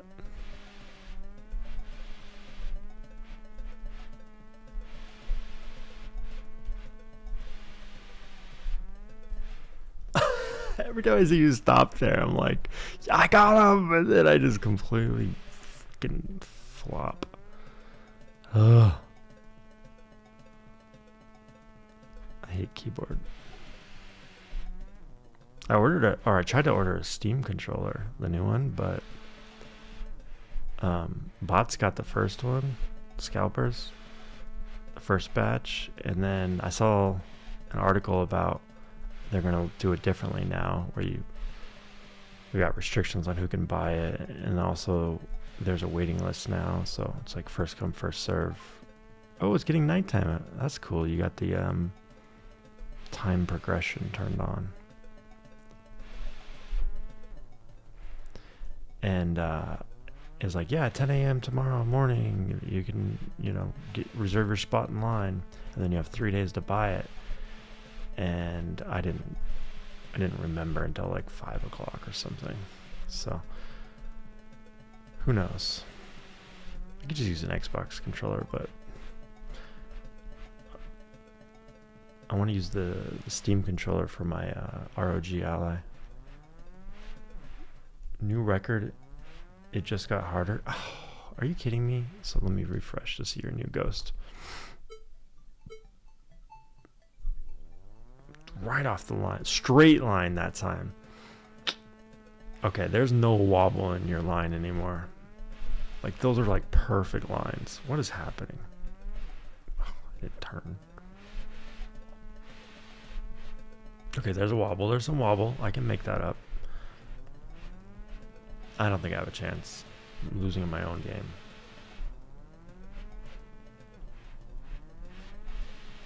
Okay, here we go.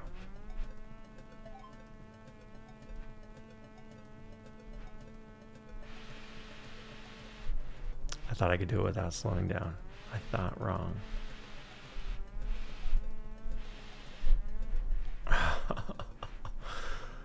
This is a good track. This is a great track. It's like I could definitely memorize. I know the track at this point. It's not focused. That's awful.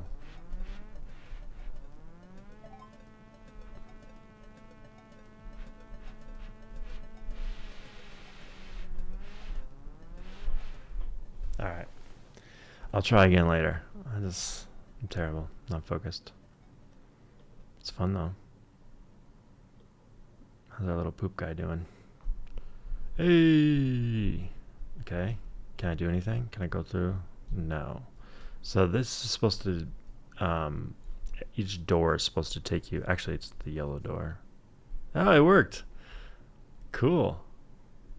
Only one. Oh. Check it out. See what that guy's doing? That's what I did on my first run. That's me, guys. You're seeing time travel. I just had this concept, literally, I think it was 2011. 2011, maybe this one was 2015. But either way, this idea of time travel mechanic where you interact with yourself. Look at, now there's 3 of me. I guess is it maxed at 3? It might be. No, there's 4. It's like Vienna sausages.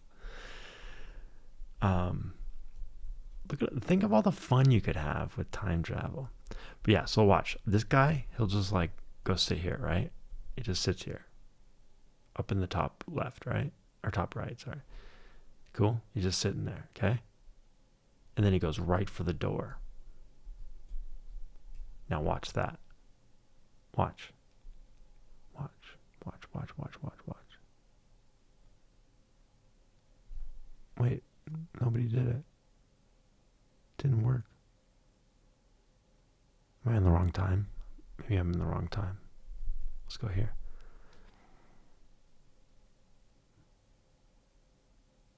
Oh, they're blocking each other. They're blocking each other. I think that was me. I think that was the top right guy, but he got blocked.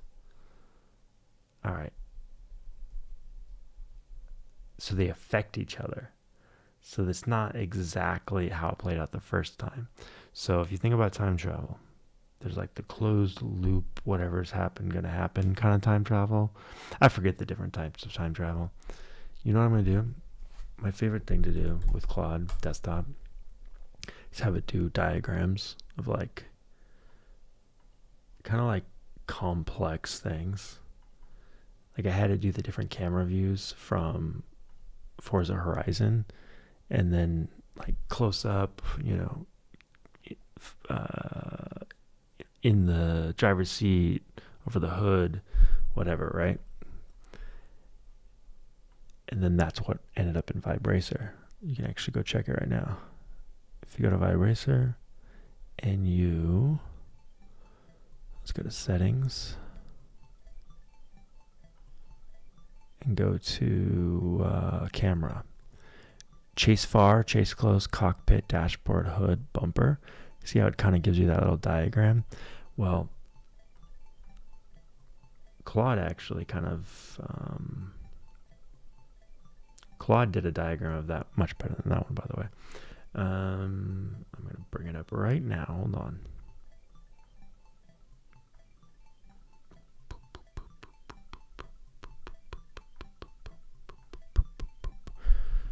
Right? I wanted to visualize the different camera angles. How high it has to be. Anyways, I bring that up because I'm going to do another one right now. Dun, dun, dun, dun, dun, dun, dun. Draw a diagram. What were we just talking about?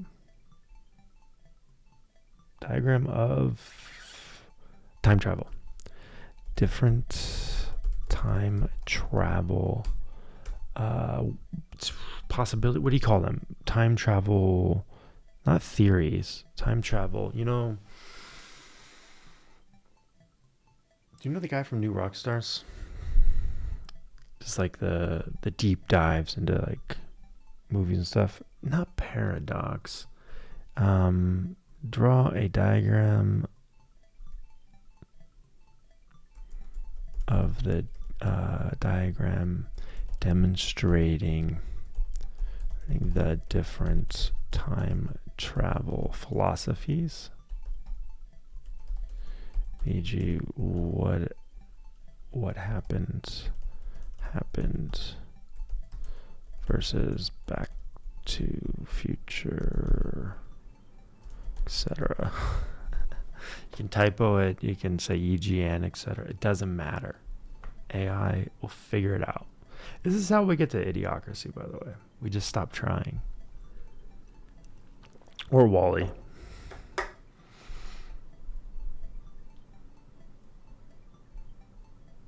I'm gonna mute this. I'm gonna drive you guys crazy if I don't.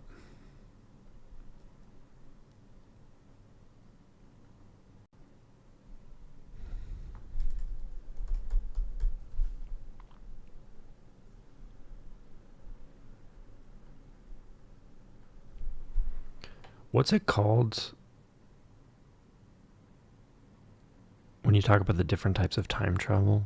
Like Back to the Future, you can actually change things, and then there's the whatever happened. There's a bunch of those. What is that called? Is it philosophies, paradigms? What would you call that?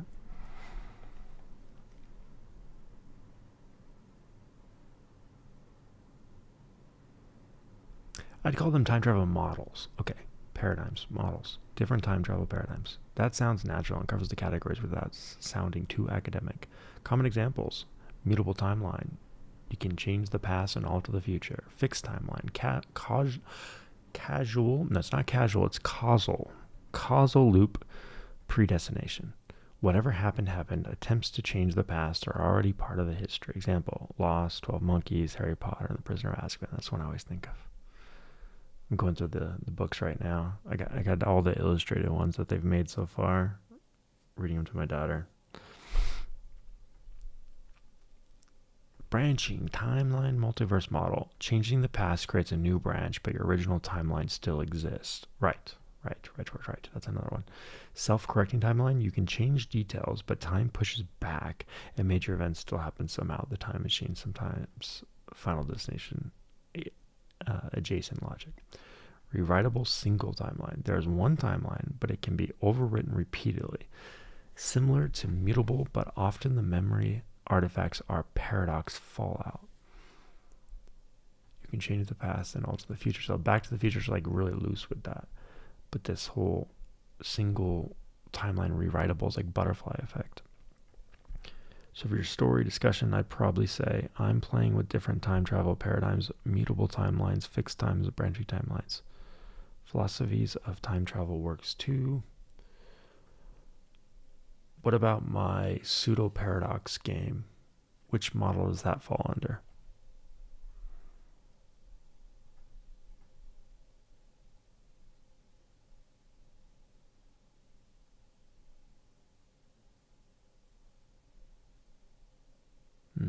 Doesn't even know what I'm talking about. I could have swore I talked to you about this.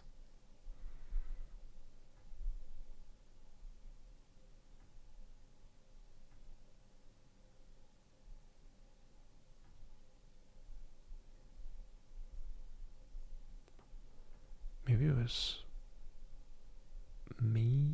it was this one. Yeah, here we go. Oops.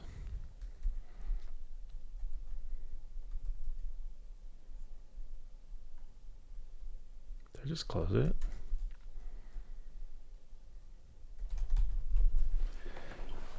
Somehow I closed it.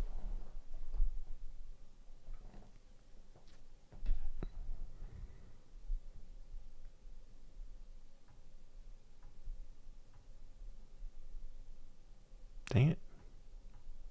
Completely lost it. There it goes.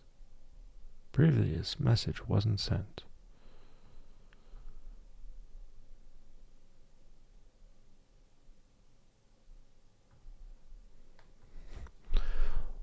What time travel paradigm does this game follow? Since we can affect past selves.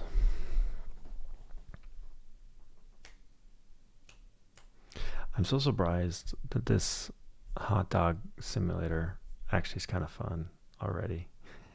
I've always wanted a simulation of time travel because you do one loop and then all of a sudden it's just too complex for you to like fully understand the whole thread. But now with a game, how did I lose my, where are you, browser? Not that one, the other one. Where's my browser? Did I close that too? It's right here. Go on your own desktop. Why do you guys keep going on the same desktop? Oh, maybe it was there. All right.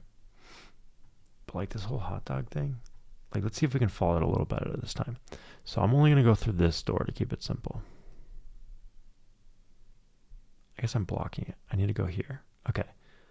I'm here in the, it's not top right. What is that? I guess I'm on the right. I'm on the right.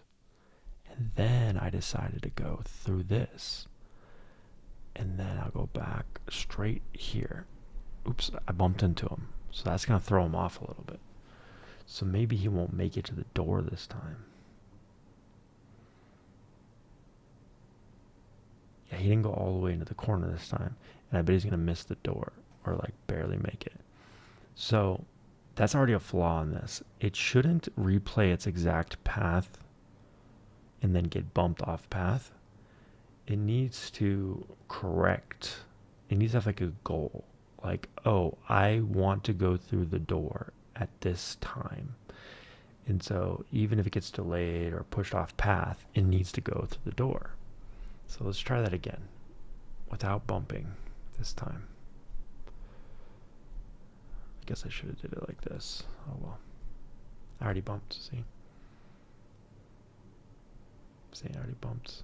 Okay, no bumping. I'll go up.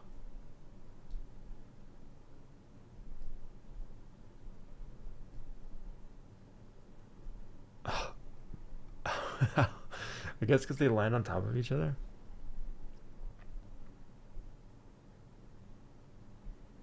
If we had hard walls, I could like run up against the wall to reset. Okay, I don't think I bumped it that time. Let's see. He's got a little icon over his head, little mouse, but he didn't actually disappear. All right, I think we could fix that up. I think we're getting somewhere with that one, even if the art is shit. All right, little hot dog guys are doing pretty good. Couple things to fix though. Make the walls solid so you can't walk through them or clip through them. Also, instead of just having your past selves follow a set path and then get bumped off that path, they need to be more goal oriented. Meaning whenever they take a concrete action, like bumping a wall or going through a door, we want them to try to hit those same milestones. We want to weight them. So going through a door is higher weight than bumping a wall. And so if they get too delayed, they can skip certain milestones. Like if you bumped 4 walls and then went through a door, but then you get off track on the next loop where someone's holding you back from bumping the first wall, then maybe you bump only 3 walls and then go through the door. But if you really get off track, maybe you finally get free, you could even be super late. Your main goal should be to get to the door. Does that make sense? And the last thing, when a clone, another instance of yourself, goes through the door, they need to disappear from that time. Just like you did when you actually walked through the door. You disappeared from that time. Your body shouldn't be stuck there.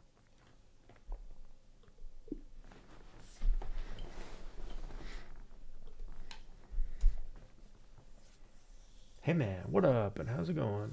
Iron Man, Tony Stark, V2J. It's going good, man. I am vibing like crazy. I've got 5 games and then like 3 bug fix on different games going right now. Actually, this wasn't even a game. This is a change to my Claude. All right, let's see if it worked. So it abbreviated the model. 4.7, Opus 4.71 million. But there's no PR. What about this one? If I close it and resume it, do I see a PR? Got a lot of viewers tonight. Really appreciate you guys. If you can subscribe to the YouTube channel, randroidsdojo, that'd help me out a lot. I'm trying to get to 500 subscribers. I'm at 368. Fixed drag mode. Yeah, sure. All right. So this should have a PR. I guess maybe you can't add a PR to your status. I thought you could. What is it that I use that sometimes shows the PR? Am I crazy? Is it Warp itself that will show the PR? You know what I'm talking about? So like this guy opened a PR, and yet it's not telling me what the PR number is. Like anywhere down here. Obviously it's 121. But I could have swore, just like there's a link to your file path, there used to be like a link to the PR. At least on my work computer, I think I have it set up that way. Am I being crazy?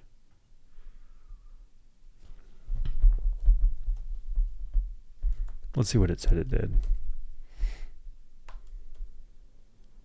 Status line updated. Open PR link added. When the current branch has an open PR, it appears in magenta as 123 and is clickable hyperlink. Yeah, that's what I want. Result is cached per branch for 60 seconds with 2 seconds get up timeout. I'm not seeing the PR link. But maybe I need to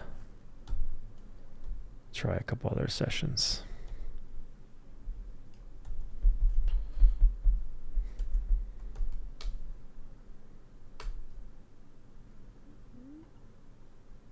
This one definitely has a PR because it's stuck on the code rabbit. You have a doubt? What's your doubt, Iron Man?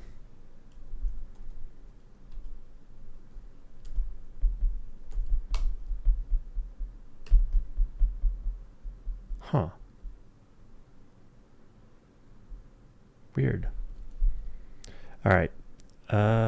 Code rabbits is timed out. Do your own review. Clean up and refactor. Then get it merged. I guess because I'm on main. Maybe I'm not even. Maybe I'm not. Maybe none of those actually are on branches. Or have PRs. Here we go. There it is. It's right there. It's probably already was there. Are you developing a game, but most of the development requires Blender, Unity, Unreal Engine? So you can check out my GitHub. I tried starting with Godot. If you know what, it's that open source library, game engine. And I built some plugins like MCP type stuff, like wrappers around Godot. I forked it so that I could actually use the editor or the debugger, whatever. Use Godot to make games with AI. And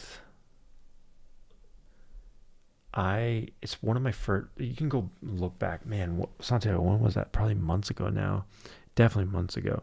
But I did a video about me trying to make a Frogger in Godot, just a Frogger clone. And so you can look, it's actually still in my randroidsdojo repos. It's called Go Frogger, maybe? Or did I never push that one? Unreal Frogger. So I tried to do it with Unreal as well, but I didn't spend as much time on that. Yeah, but anyways, Play Godot is the plugin for Godot, and the Play Unreal was the one I tried to do for Unreal. But during one of my live streams where I had already spent like 20 hours off stream working on this, I mean, so many hours on the plugin itself, on forking Godot, but then on the actual Frogger game, I think I tried to build it on stream, and it was just so ugly, broken, couldn't get it to work. And then I said, you know what's funny about this? If I told it to go do this, like just in a web canvas, just like, I don't know, find a open source web library, it could do Frogger like that. And so on stream, I did it. I said, go make Frogger, native web app. And it was good, clean, worked first time, one shot, whatever. And I was just so defeated. So my Godot games, Godot Dig was another one. Terrible. Go Pit. Oh my God. Go Pit. I spent, I don't even want to add up the tokens, but weekends of running nonstop AI for a couple weekends. And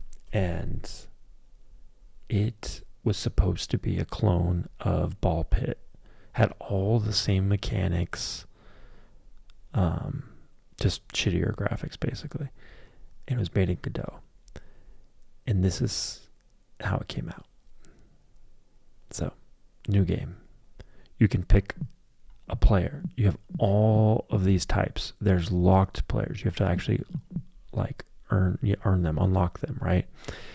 They all got different stats.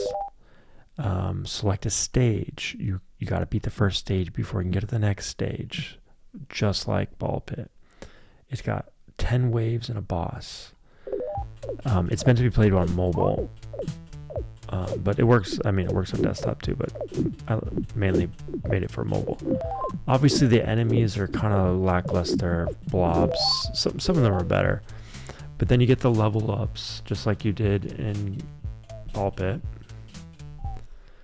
So let's get the poison ball. So now I should have 2 balls, right? But I also got all those baby balls. I guess there's just like little things that are off about it. Like, I feel like that's too many balls. Now I have 4 balls. Like, I should have only had 2 balls, right? Okay, let's add a lightning ball. And then it's like, so I should have 3 balls at any given time. Now I see 3. How many balls is here? 1, 2, 3, 4 balls. So like one of them is like creating too many balls. Magnetism. I'm sucking in the gems.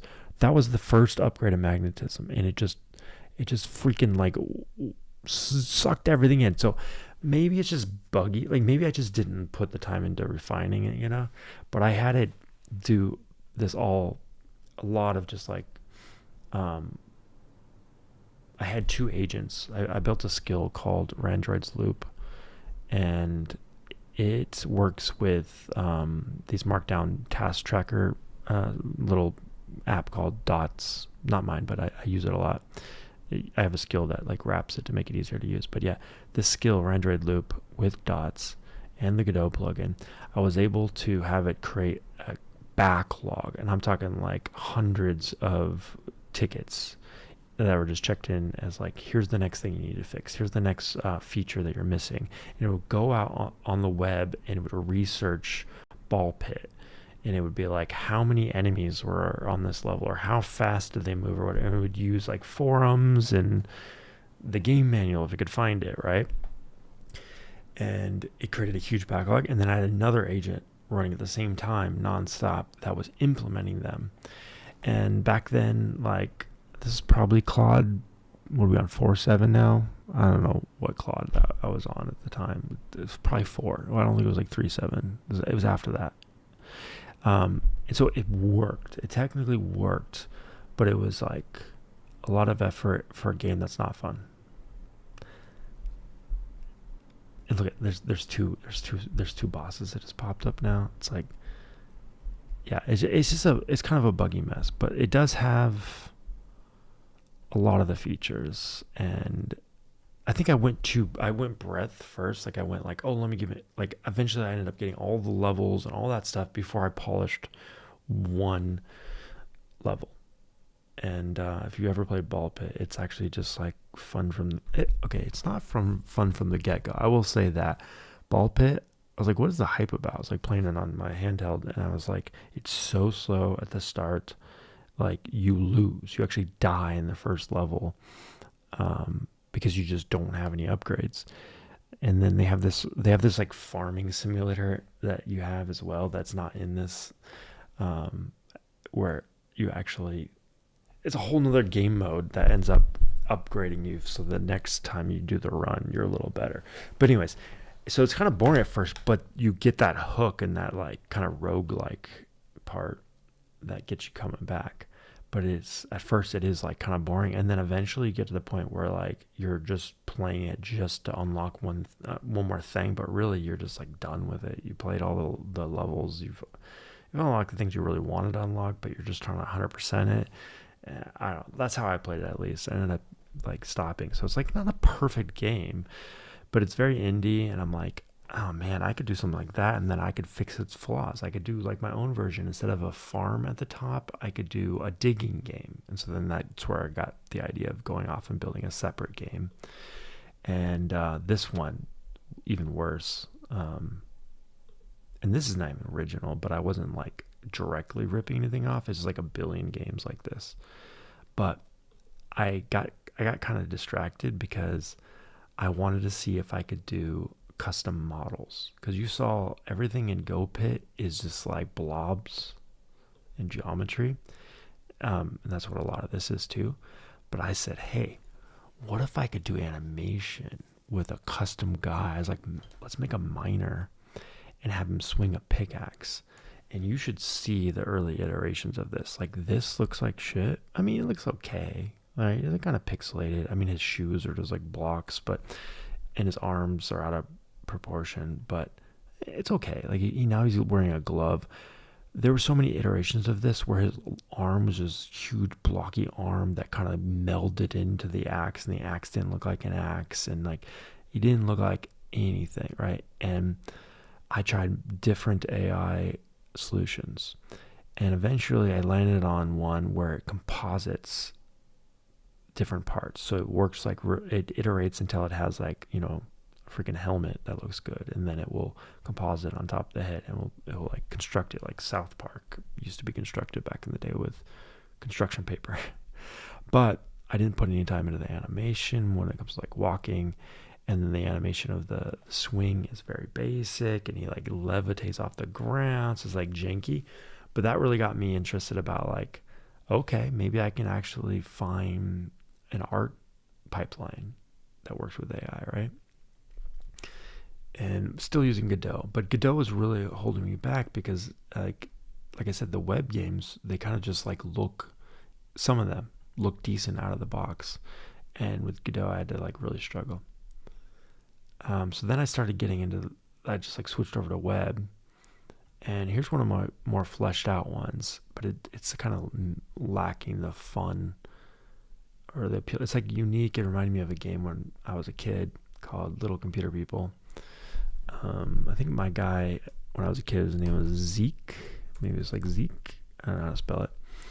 And so this is when I started getting into this concept of, what if everybody could go to my game and they can put their own custom slug, their own path, and then they get their version of the game. And so this is the first time I did that. So this guy is my guy. I can take care of him. I ended up adding all these Tamagotchi stuff in it, right? I can tell him to go, I don't know, eat. And then I'll go to the kitchen and eat, right? There's still some bugs. Like he slows down before he goes upstairs. He glitches through a couple things. But then I started adding more and more features. Like, look at this. Oh, and the art style was pretty cool, right? You can actually zoom out, zoom in. And this is 3D voxels. And you can actually, again, this works on mobile much better. Most of my games I end up playing on mobile because I'm like building them for my phone. But you can move if you I right clicked. If you long press, you can actually rearrange rooms. Pretty sick, right? You can drag them and they will shrink, or like they'll reposition, which is not perfect because they clip through each other. Spent a lot of time on the clipping problem, the Z fighting, but it's not perfect. If there's just not enough room, some stuff will always just clip. And so then I added more variety so that if I go, so this guy's wearing like a red shirt, right? But if I go to Randroid, he's wearing a cowboy hat, green shirt, blue pants. He is not as tired, you know? And then I thought, it'd be cool, you know, if someone else could join, just jump in to tell, like give commands and say hi. And so you could go tell him, like you could see there, I said poop. You could just say go pee. Oh, I already did pee. We'll do poop again, whatever. And then he'll like go to the bathroom. He'll go shut the door, go to the bathroom. How do I collapse? There we go. See? Boom. Excuse me for a moment, right? I don't know. I thought that was pretty cool. You can ring the doorbell. That was one thing that you could do in Little Computer Vivo. He didn't open the door because I interrupted him. You can get him to water the plant. The plant's dead. You can see the dead plant? It's super dark because it's nighttime, right? Turn the lights on. Now this is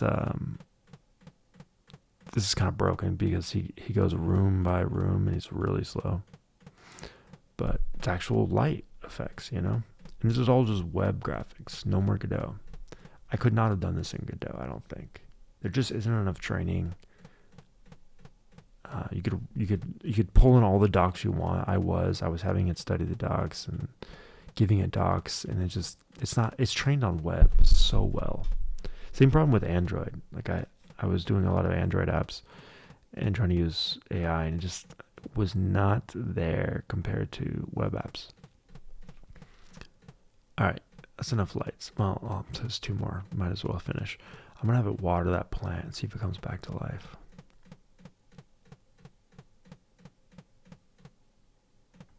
Also, he goes to the middle of the room. He's watering it for the middle of the room.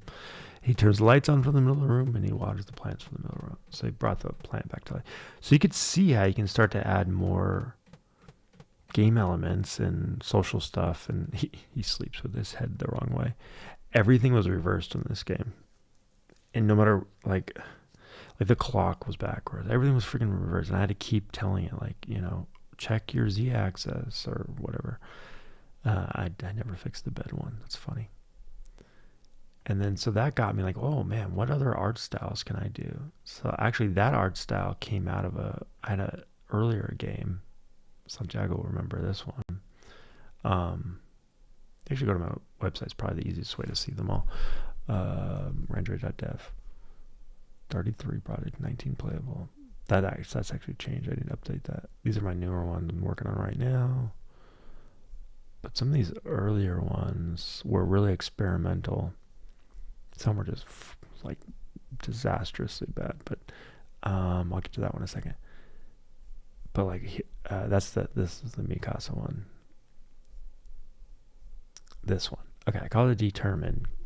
It's like a play on word, not play on words, but like, you know how they say LLMs are stochastic or non-deterministic, and so I was like, well, let me play around with that. So this is kind of a mix of just ideas, the grab bag. But the original idea was, what if I actually put an LLM in the game? This first part. And maybe it's like Mad Libs. So if I go start a new game, maybe you come up with a creature, a weapon, and a weather effect. I think the LLM credits ran out, or the API token expired or something, because last time I tried this on stream, it didn't actually work anymore. But let's see. Maybe we'll get lucky. So let's say a cat, a gun, and flood. All right, so that's a snow cat. That's a flood. Okay, so it did do that. And then Inferno Blast, if I hit Z, boom, that's my gun. Really bad graphics, right? But it goes to show you, if you've ever played, what's that game where you draw? I always forget the name of it. Where you like draw or you type a weapon and then it makes that weapon. But yeah, this art's generated by the LLM. You can even randomly generate the different nouns or whatever as well. So that worked. That was cool. So then I was like, well, let me play around. What would a level 2 look like if I just want to like completely change the gameplay, art, whatever, but use the same generated generate new art, but for the same 3 categories. So this one is, I forget which one this is. Oh, really bad 3D, right? Blocky cat, right? Can I fire? Yeah, and this guy gets stuck on you. I never bothered fixing that. This was a one shot. Never went back to it. But I was like, can I do 3D with web scribble knots? Thank you, Santiago. And the third one was space. This is the first time I messed around with a space game. Actually, a coworker of mine has a cool space game that he has on his website as like his resume. Like you go and you pick stuff up and then it takes you to different projects he's done. But look at the little floating cats. It's hard to tell, but it is. Kind of basic, really basic. Game over. And then level 4 is where I tried the voxel art. So this one is like, okay, maybe it's like a farming simulator where you milk the snow cat. I always thought that was funny and deliver it. Right, very basic. But that's where I first did the voxels, and then Mikasa. Very basic sounds, all that. We already looked at Go Dig, Go Pit. And then this one actually was the first one that I thought, you know what? This is a real game. I'm going to like think this one through a bit. So this one is a StarCraft type clone, but it's supposed to be playable from phones and menu based and simpler controls. So it's got the difficulty level ups for replay value. You play AI only right now. That's the map. Zoom in and out. There's a tutorial telling you what to do because it's kind of complex, but you build a barracks. What's the machine specs for running these games? Or for running AI? What do you mean? And then, so on the next run, I'll build a crystal extractor. I'll lock it in and I get a bonus. You get this like energy crystals that let you do like time warps and different like time mechanics. I love time travel. If you didn't figure that out already. And then you can add an order pulse sentry. So now I'm training my first guy. I'll skip the animation. Little recap of what happened. I'm going to take my drone and I'm going to go gather from the crystal. See if I can build a train. I don't have any crystals to train, so I'll just lock it in. He goes over to the crystal to start mining. This factory or whatever should poop out a guy. And then I get a little bonus here. Drone swarms. I get 2 new drones, or I make my drones stronger. I'm going to go 2 new drones. I'm going to tell this drone to build another extractor there. Let's tell this drone to start moving over here. And this sentry can attack. So let's actually attack across the grid there. And then let's train. Oh, Echo. Echo's going to show me where the enemy is. Boom. Building. And then boom, they all move, right? And it zooms in on the action. So when they start fighting, it will like show you shooting them. I won't play the whole thing, but check it out if you're interested. Give me feedback. Something that I started putting in a lot of my games, sometimes in the pause menu, is this little feedback here. I don't know if this one's hooked up. We should test it actually. Test. And it will, I put and then it's supposed to, that I actually think Epoch is not set up, or Epic, however you say it, is not set up for feedback, but let's check. We can actually fix that right now.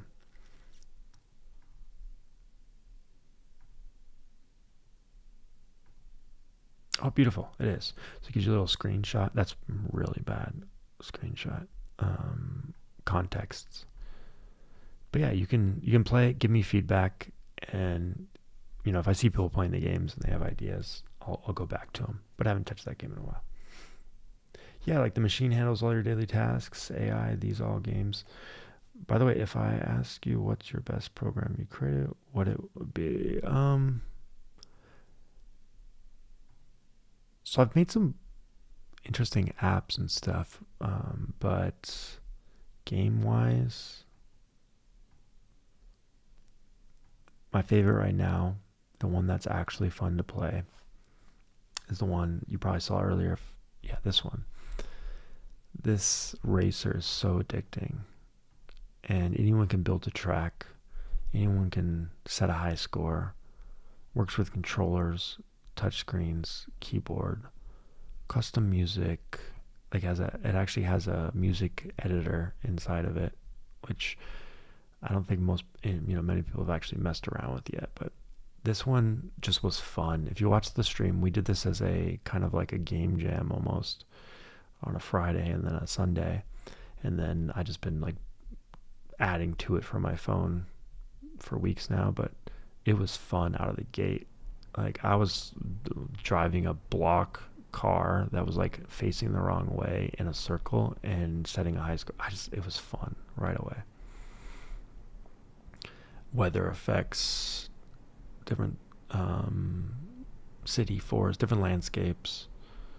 I'm setting a high score on this one. I gotta focus, lock in.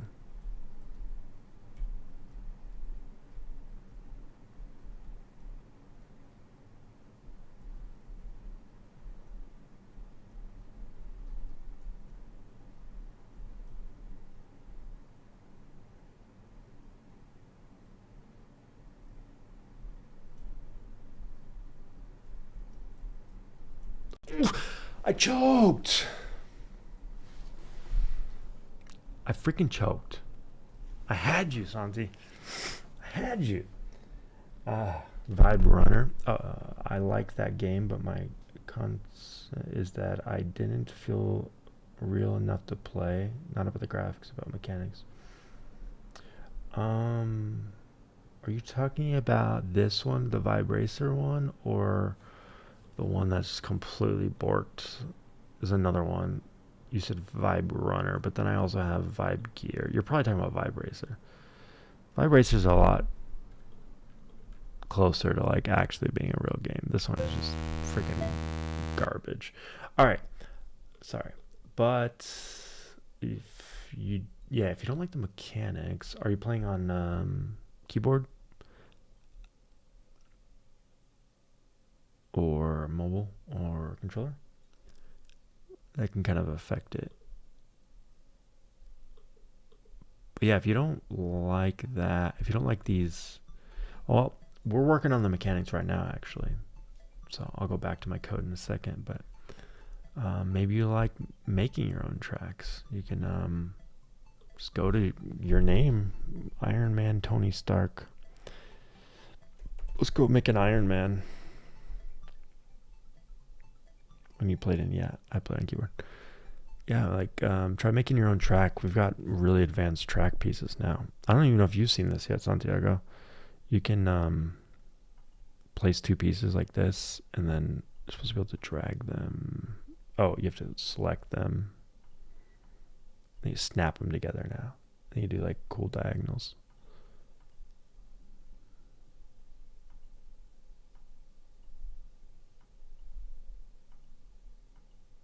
Oops. Can I snap it? I don't know if that one's gonna snap. Doesn't look like it did, huh? This was a big refactor, or like a big redesign. I don't know if these snap. These ones should have snapped too. That sucks.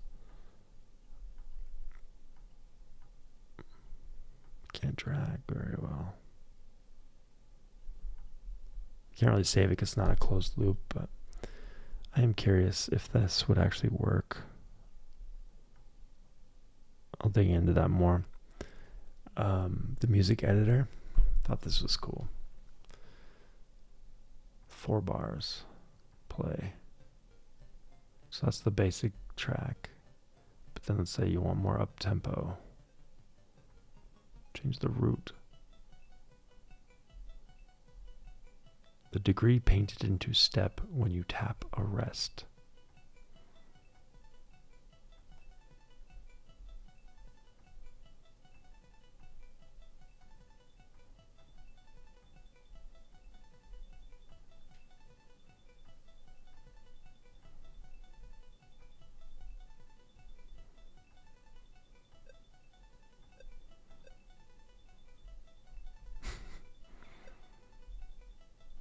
Yeah.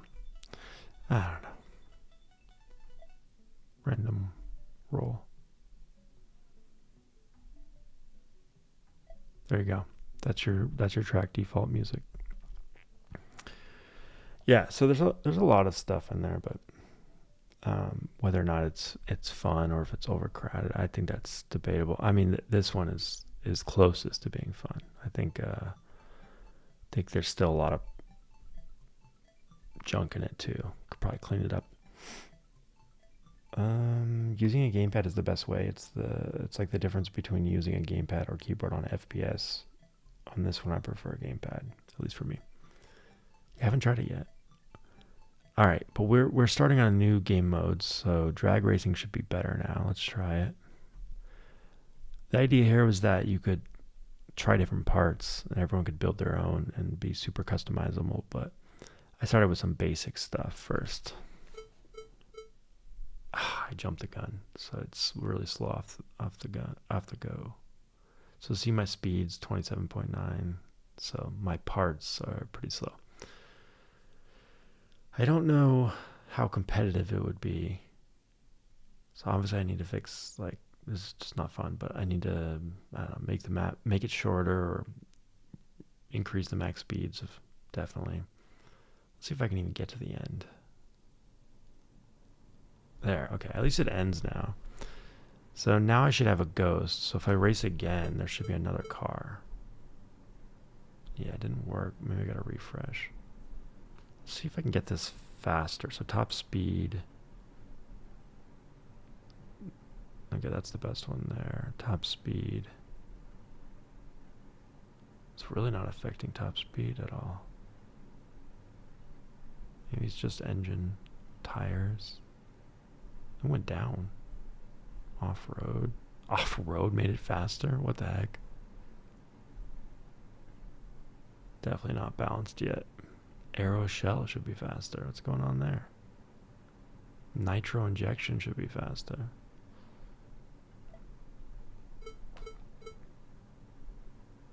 Where's my ghost? You can't really turn as much on this one, which is on purpose. Oh, no, you can. This is backwards. Why is it backwards? Alright. Couple bugs there. But here's the one. It's going to be complete trash. I haven't tried it yet. Destruction Derby. Dust Bowl. School bus. This is going to be so bad. Hey! I almost... School bus. It's so bad. This is the placeholder art. It's supposed to be finding new models. But yeah, it doesn't even drive. Freaking controls are broke. Alright, let's get back to coding.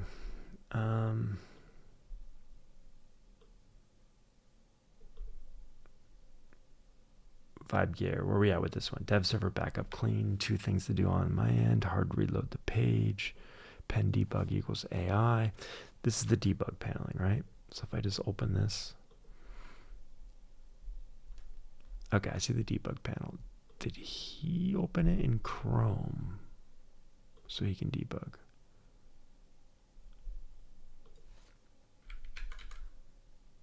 Oh, the keyboard doesn't work. What am I doing? What am I doing?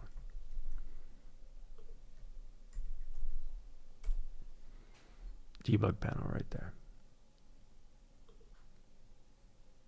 So 3 cars still stuck. Yeah, they DNF'd, so maybe they like crashed or something. I don't know.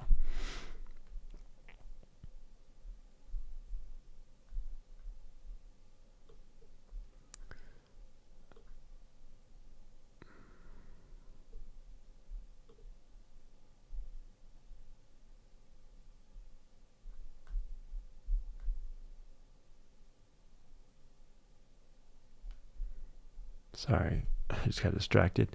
Novikov self-consistency principle, also called fixed timeline or block universe model. The core idea: any action you take in the past was always going to happen. You cannot change the past.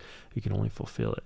Your interactions with past instances aren't alterations. They're the original events. The timeline was always written that way.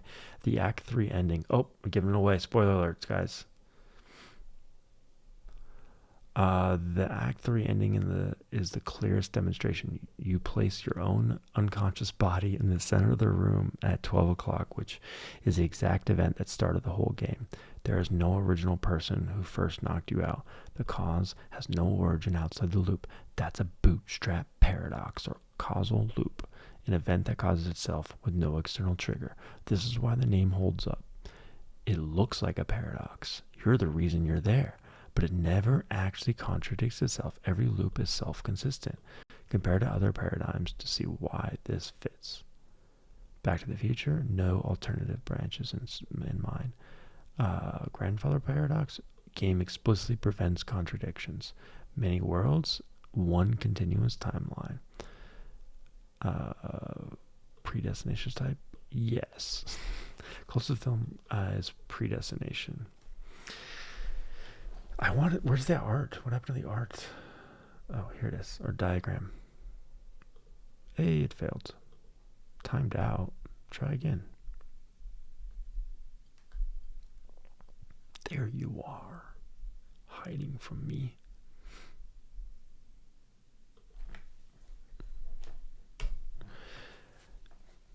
I have a question. Aren't you afraid of AI taking over? Afraid. Am I afraid? I'm anxious. A lot of anxiety. I've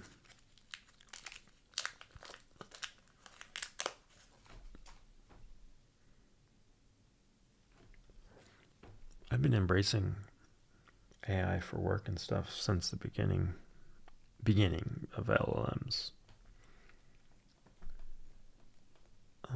Back to the Copilot days, or what was it called? Was it Copilot?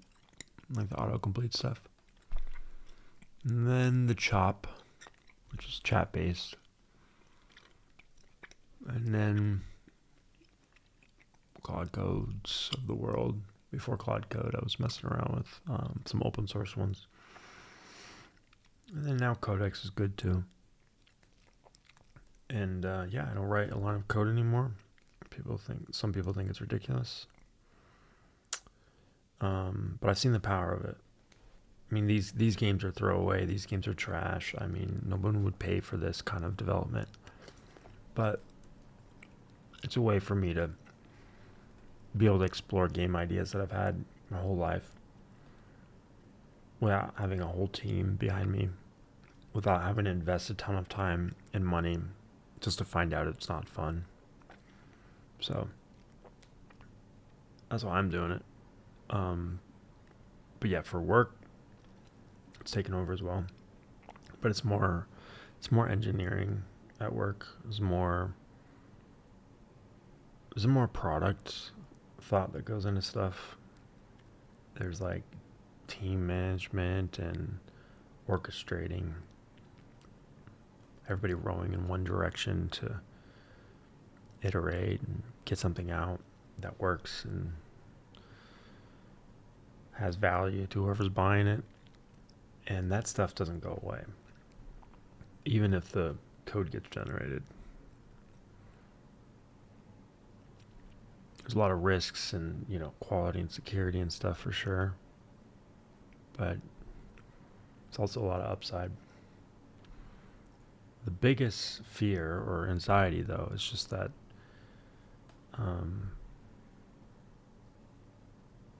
the economy is going to blow up, or companies are going to just keep laying off. It's not going to be jobs. But I don't fear losing the craft like some people do.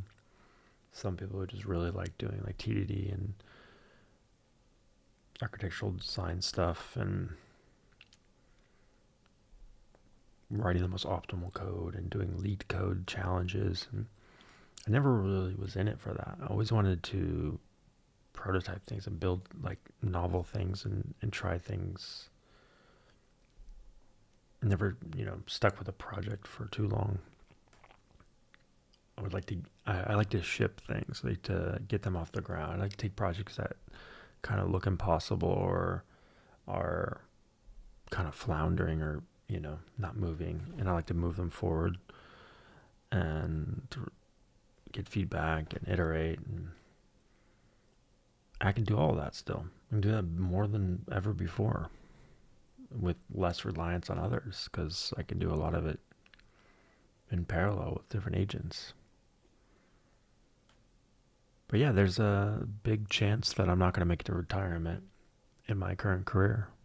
It's just the reality. Okay, it's not the reality. It's a possible reality. I wrote over a year ago, I think now, that we are in a fog, that nobody actually knows how it's going to work out, but there are people on both sides of the arguments that are predicting total doom or total, what's it called? Heaven. We all get UBI.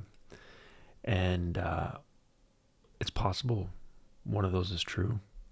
And if it happens, the people that predicted it are going to be like, I said that. I knew that. And then some people who didn't say will claim to have said it, or obviously in retrospect that was always going to work out the way. There was always going to be a Terminator that comes and kills us all. Skynet was clearly going to destroy the world,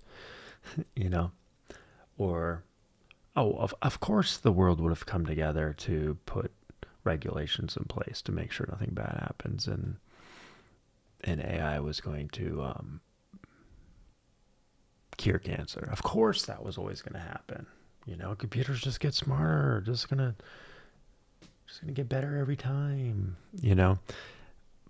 But none of those are destined. Neither of those are destined to happen. But let's say they're equally likely. If one of them happens,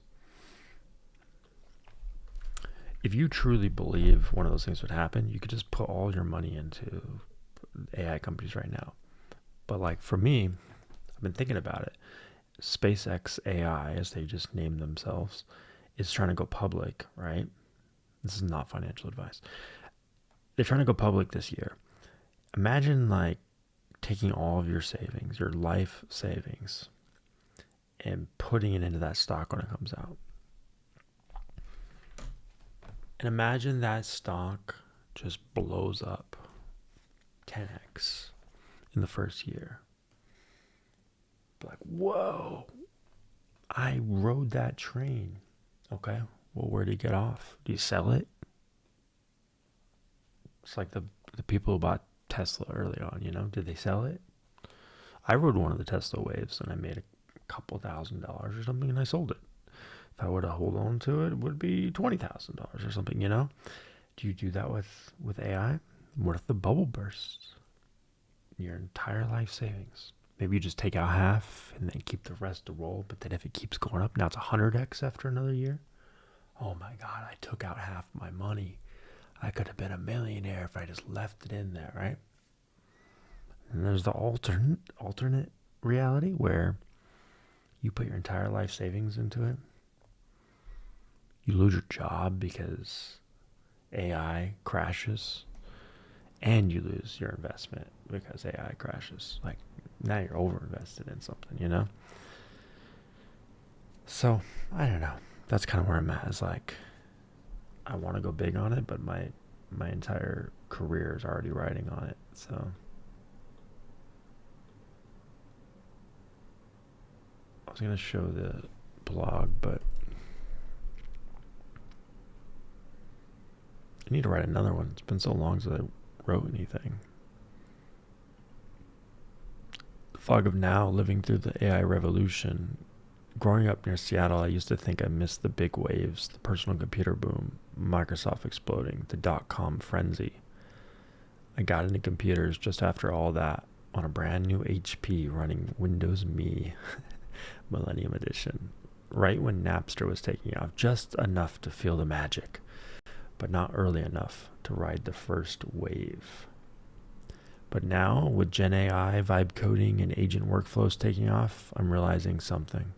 This is our wave. This is our moment. We're right in the thick of it. Fog. Even if we can't see where it's all going. The funny thing is, no matter what future actually plays out, it's going to feel obvious in hindsight. If things go great, people will say they saw it coming. If it all burns down, same story. The signs were there. We warned you. Right now, we're flooded with predictions. Total job loss, the end of creativity, AI paper clipping the planets, but also a boom in productivity, a new kind of economy, better tools, safer systems. All of these futures are on the table.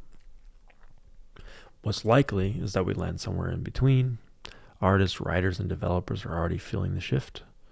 Their work is being reshaped. Some jobs will disappear, others will evolve, and entirely new ones will emerge.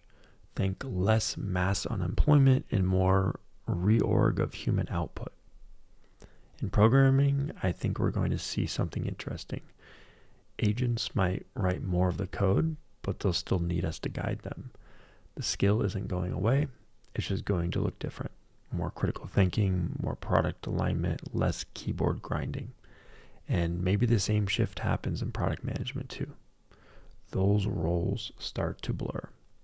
And when that happens, people will look back and say, of course, that was always going to happen.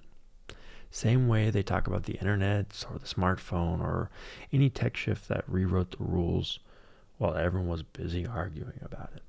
So yeah, the fog is real, but I want to be in it. I want to help shape what's next, not just watch it unfold. Because when the fog lifts, I don't want to say, I knew it. I want to say, I was there. I wrote this in May 9th. Oh my God, the timing. Technically, because I didn't go to bed yet, it's like 3:14 a.m. May 10th right now. It's basically May 9th. This is a year later. I did not plan to bring this up again. This is so funny. Kismet. But yeah, I said that a year ago, and I would say more strongly than ever that agents might write more of the code has now changed to agents, if you're talking about the agentic coding harnesses like Claude and Codex, write most of the code now, if not all, in a lot of businesses. But we still guide them. That's true. But it's most of the code. In my case, it's all the code. Skill isn't going away. Well, the syntax, by knowing the syntax and the actual writing of the code and compiling the code and debugging the code, a lot of that's like is completely abstracted now. You can just have your bot do it. And then the other thing, more product alignment. Product alignment is the biggest thing right now. Most AI projects fail. Most companies making chatbots or whatever, they don't make any money. They fail. They don't do anything that they couldn't do already without AI. So people need to figure out how they can get the benefits of AI, because it's clearly, hasn't taken over the entire world, even though it feels like it. But a lot of products are still the same. Nothing's really changed with AI. And that's because people haven't figured out how to use the magic other than for coding, writing, now art. But like even then, people don't want AI art. Look how shitty my game looks, right? So just because they can do it doesn't mean people want it. So you got to figure out, you got to align the economic value with how, how fast these things are improving, and like their outputs. Like you got to actually find a use for them. But yeah, the roles of product design and engineering have blurred immensely. Nobody's a CTO and a CPO anymore. Everybody has a CTPO. They just combine tech and product now, and it makes sense. I really want to ask, haven't you created an agentic AI to smooth your workflow? Also, to be honest, I don't know how to figure out my career. Your tips could really help me. Have I? I've got a lot of skills on my repo you can check out. I just started putting what I use for my open source game stuff into a library called VibeKit. It's more of a bootstrap, but the framework is in it's in a skill. It's in Spiral. There's a skill in here called Spiral, and this will tell you how to install it, and I say what it does. Where is it? This guy. I think I read it at the beginning of the stream. But yeah, Spiral is kind of my framework. I'll tell you right now, I work with a lot of people really smart people who are trying all the frameworks, creating their own frameworks. I mean, you can search GitHub and find a million new things every day, and it's overwhelming and exhausting people. People are getting just like completely burnt out. But because Claude, Anthropic, and OpenAI are releasing newer models all the time and newer tooling, and they're doing a lot of the work. You can get a lot out of just using Claude straight up without a bunch of frameworks, plugins, whatever. In fact, you might be over complicating your setup and like trying to like hack context windows and stuff by like being like helping Claude only look at certain files, and like people use to index all their files. Like you don't need to do any of that. Claude can find what it needs like really well, really fast. You would be surprised how much you can get done without crazy frameworks. The only real reason that stuff's gonna like end up winning out in the long run is because the costs are gonna go up, or if they go up. I think they will. I do think right now it's super subsidized, but I think at some point people are gonna just like have to pay. I don't know.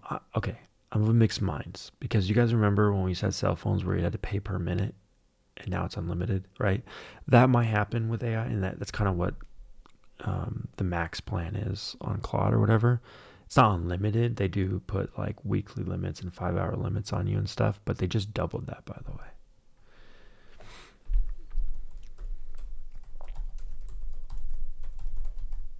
So it could go the other way, where it just becomes unlimited. But I also see we all get hooked on it, and then they jack up the rates. It could go either way. But yeah, the huge announcement this week, again, talking about SpaceX going public soon. SpaceX AI is training their new Grok model in a new mega, I forgot what it's called, not factory, what do they call them? SpaceX will substantially increase our compute capacity. I forget what they call that. SpaceX calls their compute Colossus. Here we go. So they have a Colossus 2 data center that is built. So XAI is going to use that.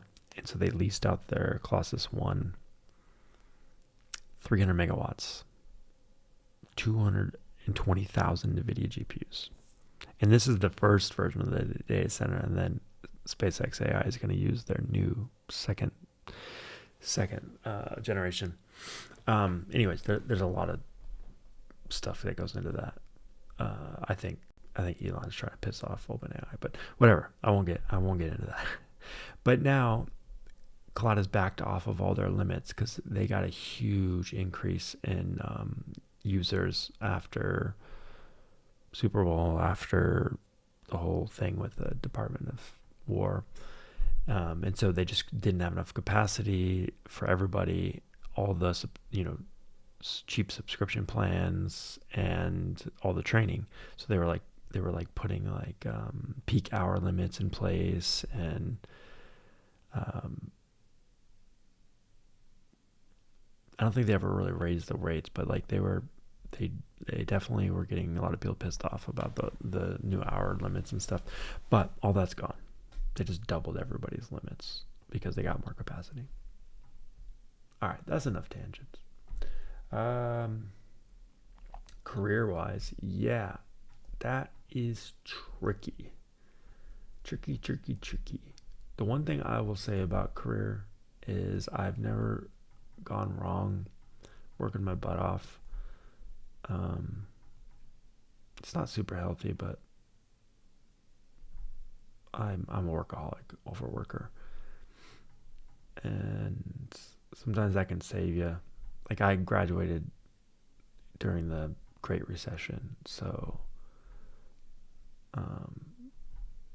taking whatever job I could get, or working my way up, putting the hours in, being the last guy to get laid off because he just had nothing but work.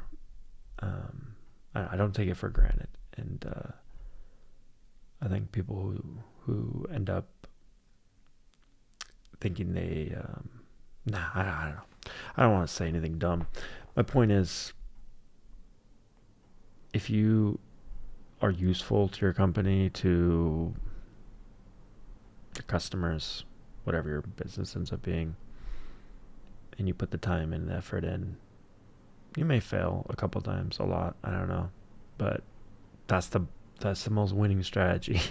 It's like getting up every morning and doing the thing. Fake it till you make it helped me in my early career.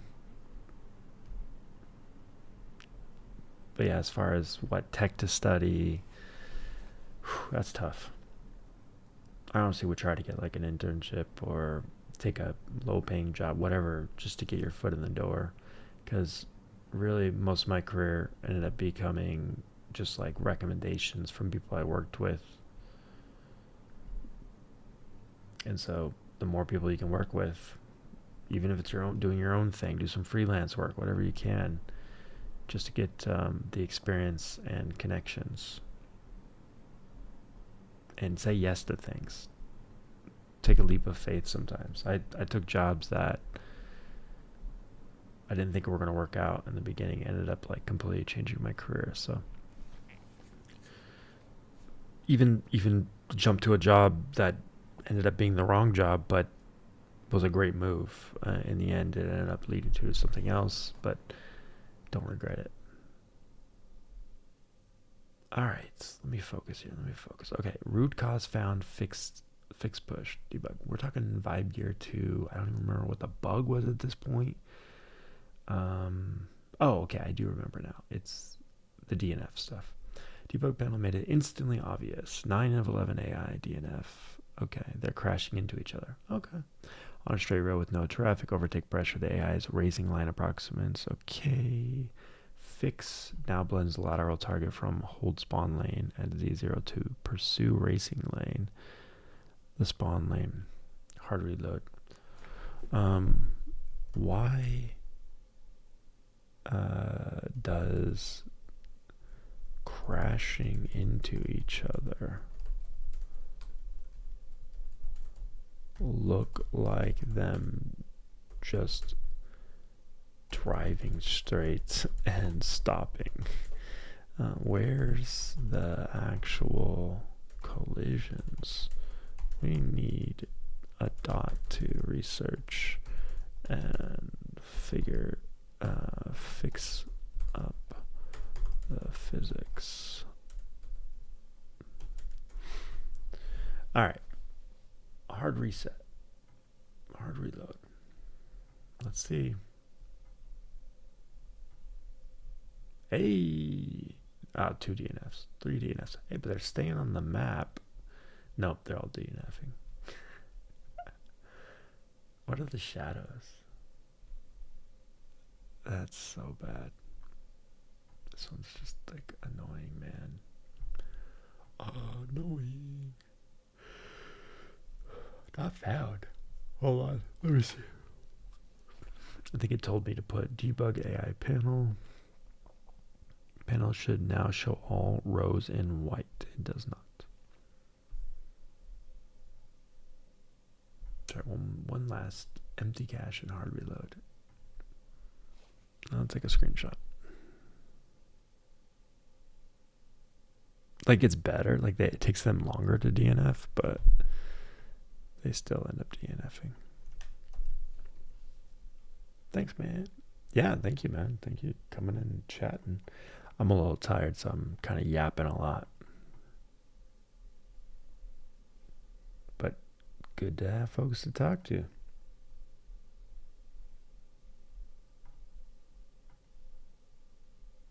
What we shipped, a thin slice. Currency, every kill in a non-practice run banks 1 credit. What do you mean practice run? Tier, 5 tiers, geometric cost ramp. UI, new upgrade panel, hooks, start run, now seeds HP, game design doc, new section, code, got real bugs, all addressed, final state approved, all check screen, PRB, next slice, extends the tree, merge and do the next slice. Cool. Is this still working? Oh, okay, it timed out.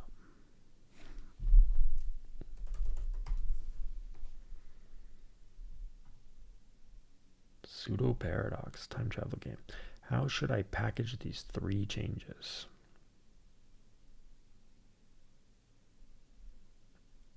Separate PRs, each ships and ships to prod independently.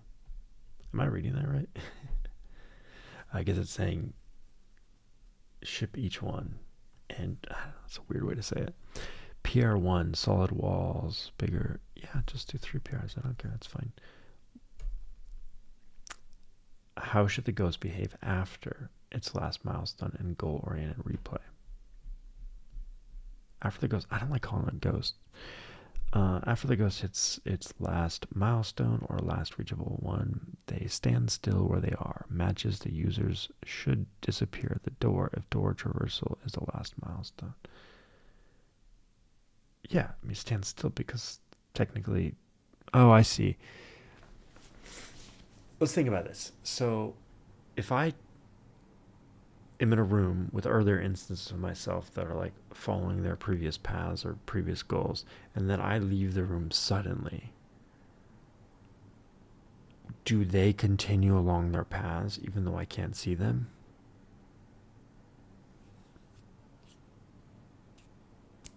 And like bump into each other?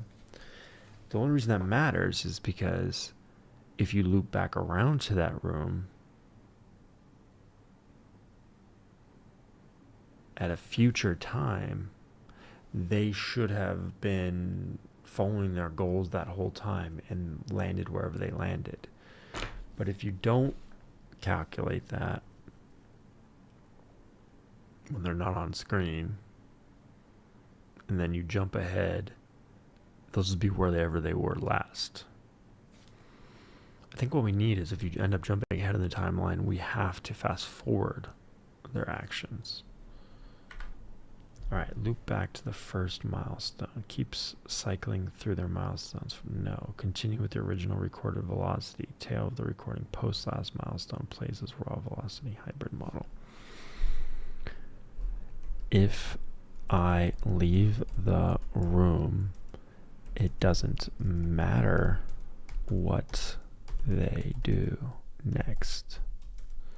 If I'm in the room, they would eventually leave the room because that's what I always do.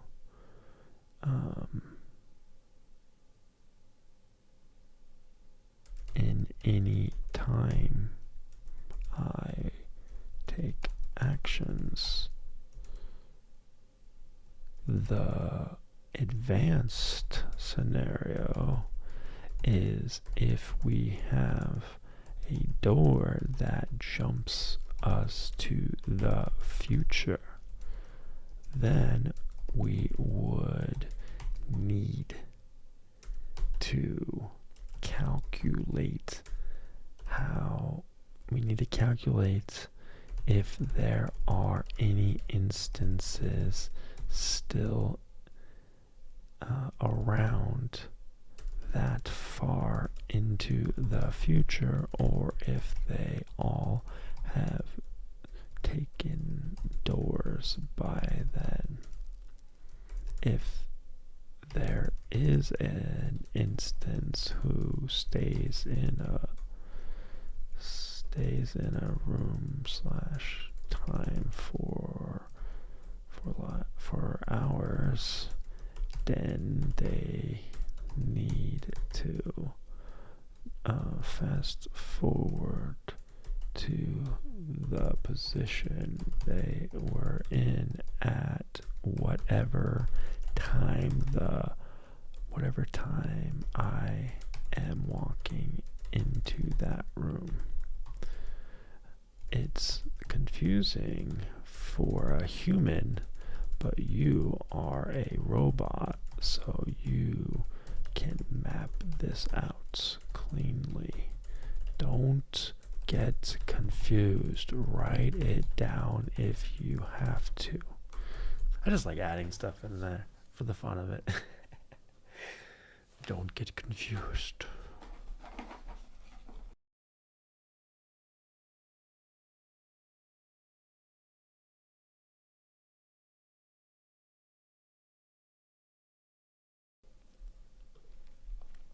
For me, it looks like a time loop. Yep. This is an idea I had a long time ago, and I finally get to build it. Right now, it's just a hot dog, but just imagine better art in the future, right? Let's try this door. I never walked through this door. Whoa! What door is that? Who are these people? I pushed them through. Okay. We don't touch that door. This door.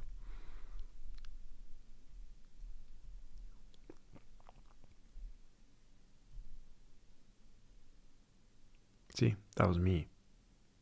I walked to the door.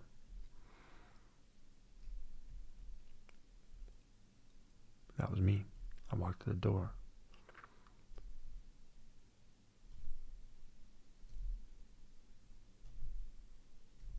But what if I went over here? And then I walked to the door.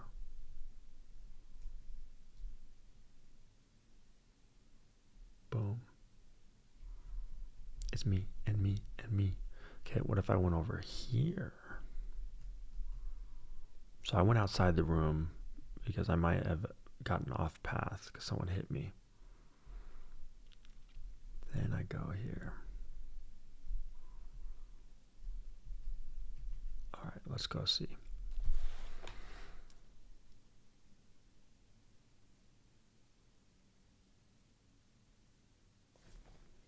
See, a little farther down because he got bumped. I don't want that. I don't want him to be farther down. I want him to try to realign back on his path from before. So that's what this was all about. That's what it's working on right now. But you can start to see like the mechanics of it, right? That's where it gets complicated, but you can do complicated things like that in games because it's all math. It's all deterministic. All right, here's the graph I was talking about. These are the different types of time travel. Fixed timeline, what happened. I think this is what ours is, right? 12 monkeys. So I walk to the door here. I go back to an earlier time. And I move around. Then I walk through a door and I end up back here and I see myself walk through the door. But I move around first, then I walk through the door. And I see myself move around a bit and then walk through the door. So I wait and then I move over here, walk through the door. And I see myself move around a bit and then walk through the door. Does that make sense if you can do it over and over again though? Or maybe it's this one. Time loop. Period repeats until escape. No, that's Groundhog's Day.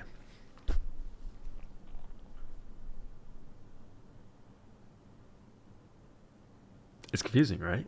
It's confusing. That you have effect, right? You have it might be multiple mutable branching timeline, because like is it really the same timeline if I'm in this room right here, there's nobody here with me, this is 12 o'clock, and I go to 11 o'clock, and then I go to 12 o'clock, and I see myself from earlier and myself. Okay, but it's 12 o'clock, and there was only one person at 12 o'clock, and now there's two people at 12 o'clock. Is it the same timeline?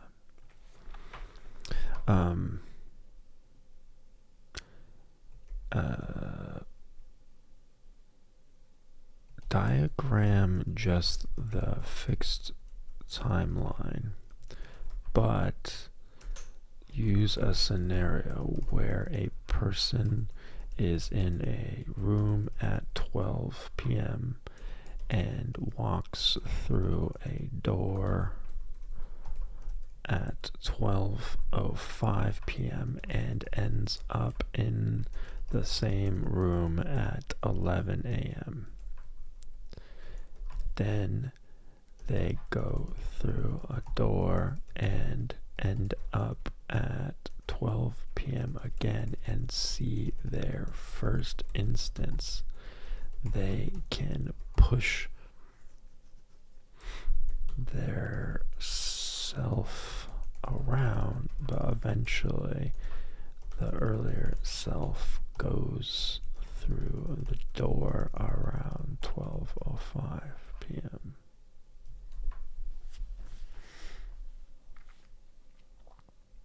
Isn't that like, let's assume player one is you, and you enter a room and see another player that is you but past you? Exactly. Like future you seeing past you, and past you seeing future you, but you didn't see your future you when you walked in. Yeah, it's a paradox, or at least normally it's a paradox, because you know how like some movies and shows would be like, you can't see yourself, like Back to the Future was like that. It was like, oh, you have to hide behind this car and don't see yourself. And they do that because if you saw yourself, then how, like I was doing here, if I push myself around, then how could I have been able to go to the door at the exact time I went to the door before? And so I am able to alter the timeline essentially in this game. But because I can't control, I can push them around, but I can't choose what that earlier instance of me does. He has a goal in his head that he's going to walk through that door.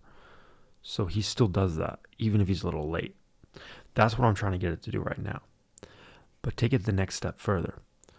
What if I threaten my earlier self, and I say, if you try to go through that door, I'm going to knock you out.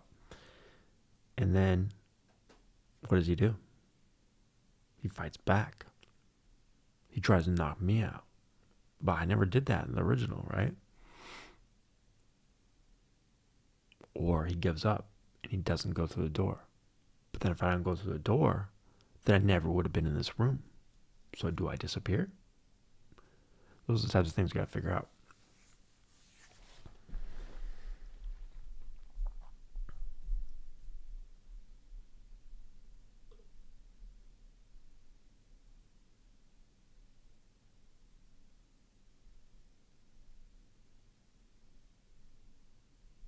All right, something got merged for Vibe Racer.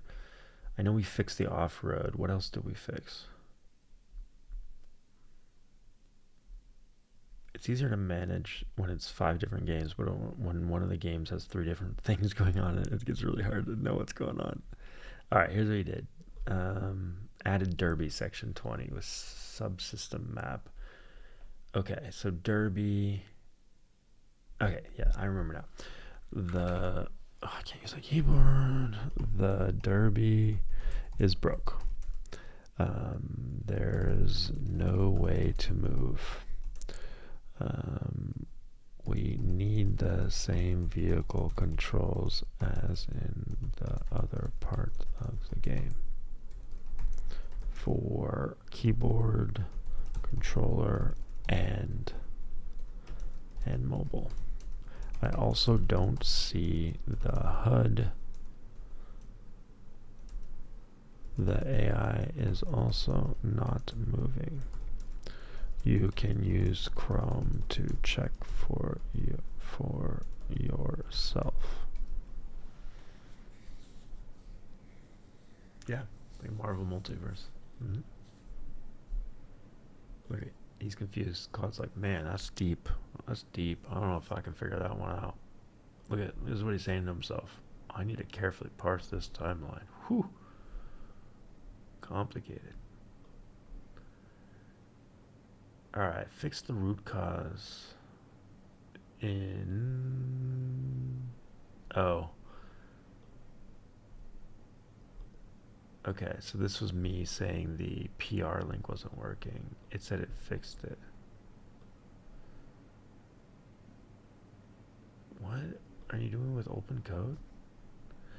At one point I forked open code and I had this idea that I could like automate the whole validation and alignment of PR requests. Like, should this one be merged into our product or not? Is this one solid? Is it actually written correctly? Does it work well with this other one? Have agents like run through all these checks and tests and product planning and just completely automate the pull request process for open code. Open code is just like an like Claude code, but it works with all the models and it's free and open source. So I actually set it up and I was like using all of my GitHub actions allotment to do the like nightly agent runs. Anyways, I abandoned it. It's too big of a project for me, but I do believe in it to the point where Warp, which is this terminal that I'm using, it's an AI terminal. They have the AI in here.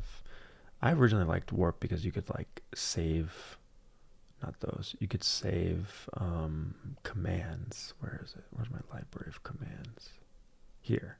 You like save terminal commands. A very basic thing, but I really like that. But now it's got like autocomplete, and I'm using Claude here, but you can actually use their AI in line. I bring this up because they're now open source, and here we go, GitHub issues. And they announced that they are using AI to triage bugs and merge things and test things, and basically my idea. I mean, it's a lot of people's ideas, but they're one of the first to actually do it. A lot of people are complaining in the open source world. They don't like AI and they don't like people who put in issues and stuff with AI. It's just a mess to handle. Makes sense. I get it. But AI is also kind of the solution to the problem it created. You could use AI to analyze these things and figure out, are any of these useful? If not, just close them. You know, like that's a very simple thing you do. But you could also say, okay, is this useful? Is it correct? Does it work? Is it going to work with our next feature? Does it work with this feature here or that one? Does it, you track it over time.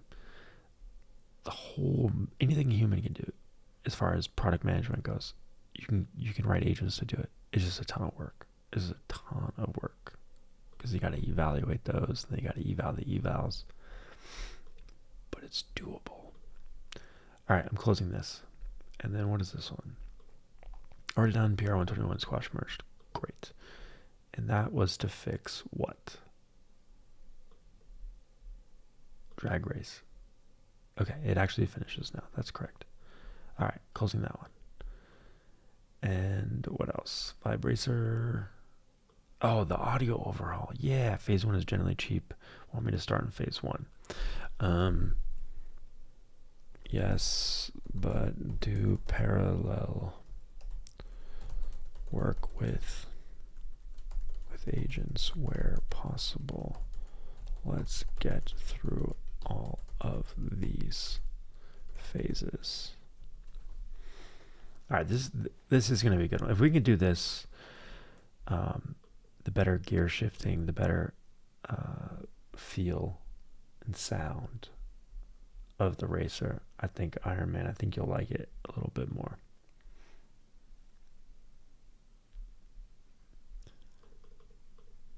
I'll have to look into the track building tomorrow, like getting things to align. All right, so it's testing in Chrome. Let's go look. Nope, not that one. I swear these things move around on me. They're moving. Oh, It blew up. Run it back. Here we go. Can I drive? It's totally broke, but school bus. Race car. Okay, I'm the race car. Am I? This looks like the same car to me. It's not actually driving.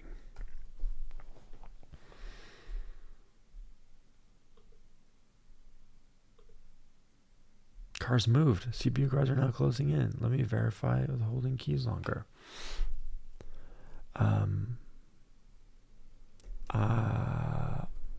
I can move the camera, but I can't drive still. Why not use the controls from the rest of the game?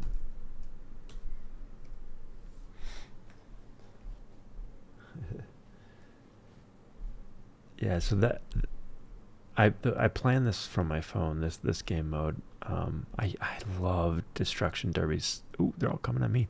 Destruction Derby 64. I remember. I think I rented it from a video store like Blockbuster or something a couple times, and then I ended up getting to buy it. But oh my god, I love this game so much. I used to play with my brother. And then I think the next car game I'm going to do is like Twisted Metal type car combat. But this was simpler times. But yeah, you would actually damage vehicles. And so I planned this with Claude, and I actually want dents and parts to fly off, and it's like, oh, it's going to be really hard to do with the free models that we found online. And I'm like, figure it out. He's like, can we just start with basic geometry? And I said, okay, go ahead. And that's what this is. Just geometry that just blows up.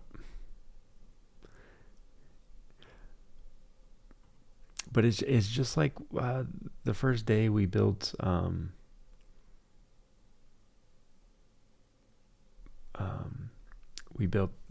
the regular racing. It was like ugly blocks like this, but it was fun. I found the fun right away. So yeah, you can add health bar, damage texture to make them nice. Oh yeah, all that's in the pipeline. Also, you can add player perspective, right? Do you mean like change your view? What do you mean?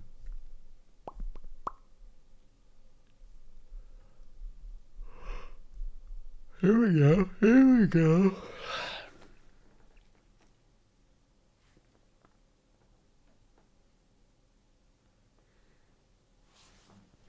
12 o'clock, original self in room, both selves together, returns, meets original, shoves them. Goes to the door, arrives in the past, goes through another door, returns, meets original selves, shoves.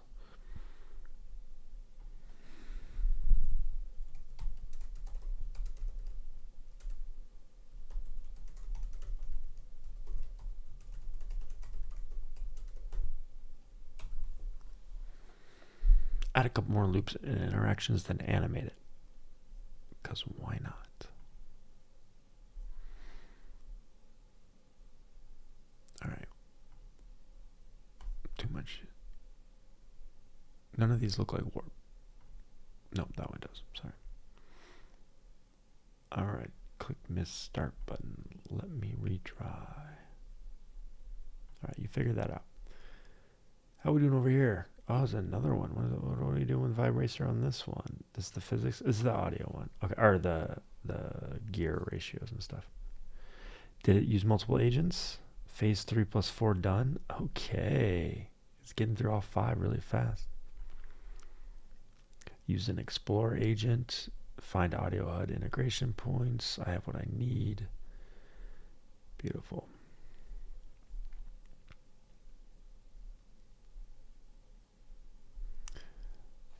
Yeah, we can reuse we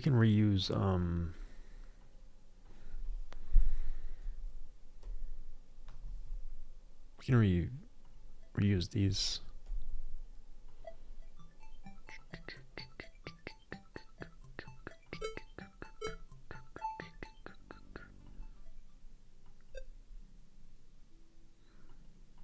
We can reuse these. Which one do you want to see? Chase close, cockpit, dashboard, hood, bumper. Or you can make your own. Let's try bumper. Check that out.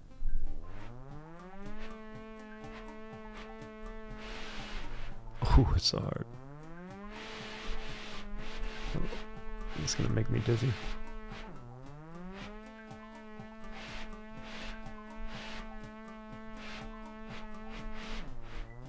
Speed's there. It really feels fast this way.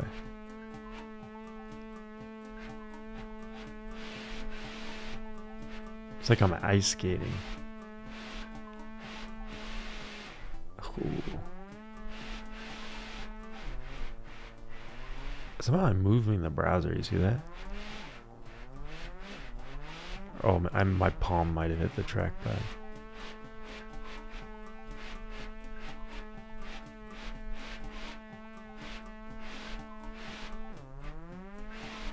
It's a long track.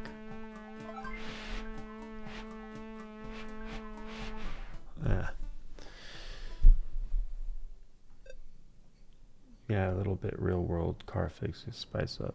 Yeah, that's what's well, the engine transmission stuff is what's in progress right now.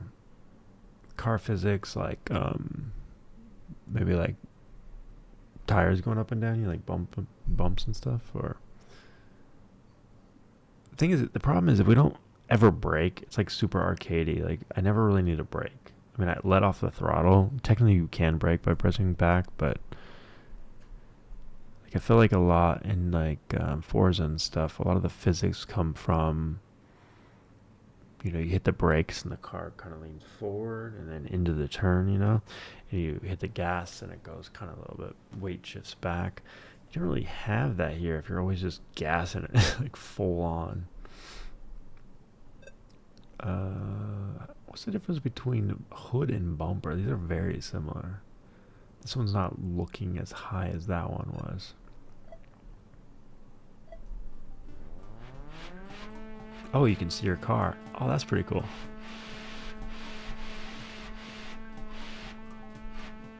I think it's easier this way. Like I have a little more time to react, you know?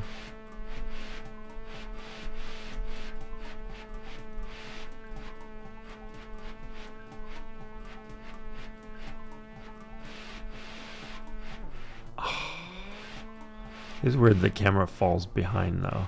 That's a little weird, right? Or falls ahead, I guess.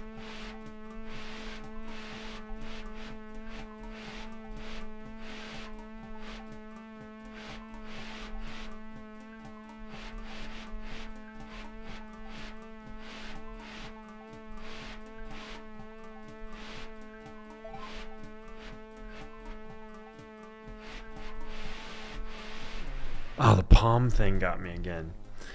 My palm keeps moving.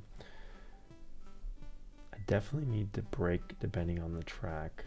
I mean, I let off the throttle, but I don't know. Like, what track needs braking? Like, that's brake. Oh, there's reverse. I never even used reverse.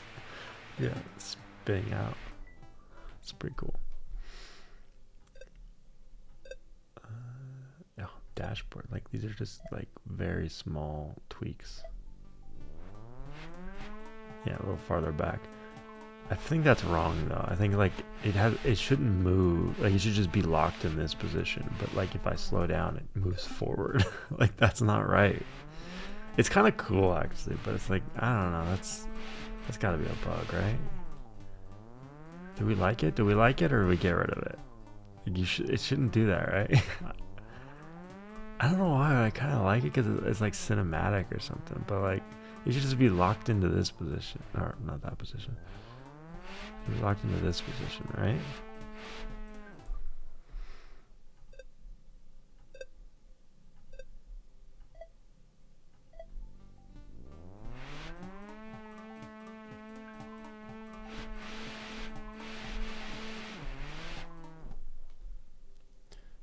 Today's challenge track, I had to tap handbrake for some of it. Do we get the same challenge?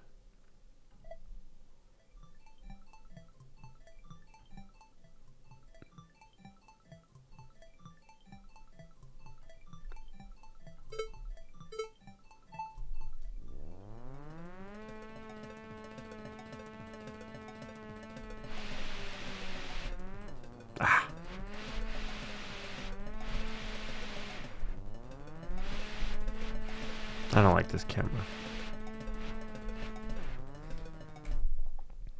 I also gotta fix that. Help me figure out what's going on here. Okay, so on keyboard, I'm pressing up. It's going straight, no problem. But as soon as I add any turn, okay, and now I try to go straight. Okay, that's not straight, right? So I have to course correct. I need a long straight. Hold on. I need a long straight. Here we go. Okay. Right? So I'm like, I'm straight, but it's not. All right, let's just restart. So I'm going to turn a little, right? Cool. And now if I want to try to straighten out, I have to go back that way, back that way, back that way. You know what I'm saying? Does that make sense? Okay, so I'm off to the side. So if I want to go straight, I'll hold right and straight at the same time. But then it goes over corrects. Okay, that's almost straight. Nope, not quite. So I got to correct it. Okay, I was eventually able to correct it, I guess. I don't know how to explain it.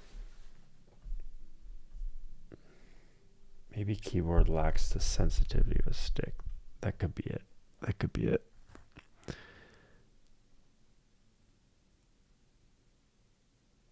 Yeah, I just can't put my finger on it, but it's like I shouldn't have to go left, right, left, right, left, right, left, right. You should be able to like do a correction and then straight.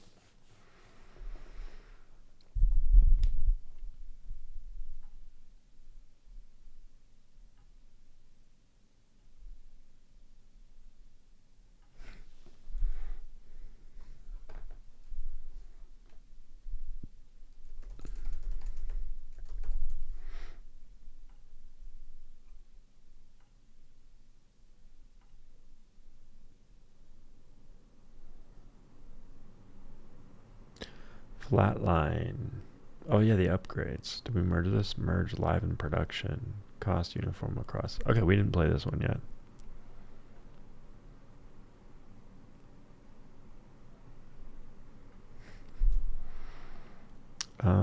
Finish. Do the follow-ups as well. Use parallel agents when you can.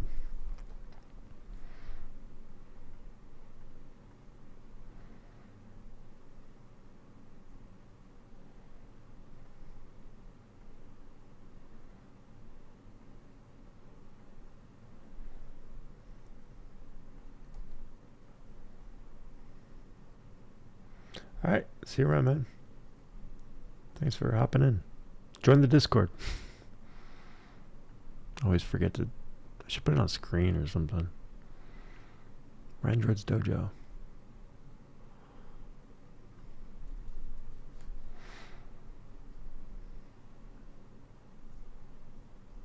All right, let's preview this. Cool thing about PRs with Vercel previews.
I can't tell. Am I driving?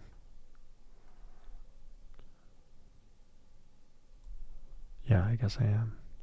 The camera's all messed up.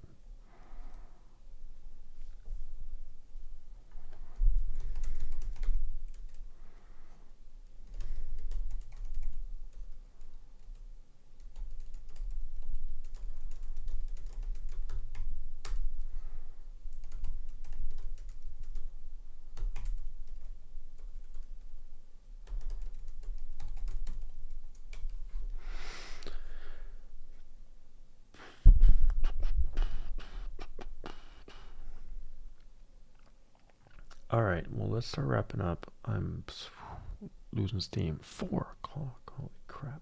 Happy Mother's Day. All right, so I will wrap up anything. I will not start anything new. Want me to land 221 with the current state, or hold and bundle the launch blend split into the same PR? Vibe gear, physics. 2 reasons to fix is partial, both inside scope of the new die. My fix suppresses overtake during launch. I bundle overtake outside of it. Okay. There's no follow-up distance. No follow distance. AI cars target their own. Given the screenshot, I think the right move is land the current PR to clear net improvement. Pick up the crash dot next session. Sure.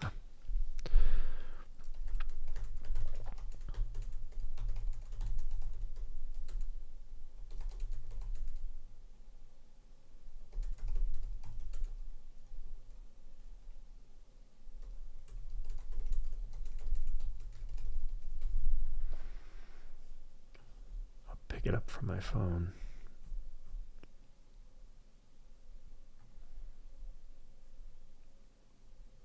Flatline, we were gonna test it and it's not totally done, but it should have that new mode, right? Or not mode, but I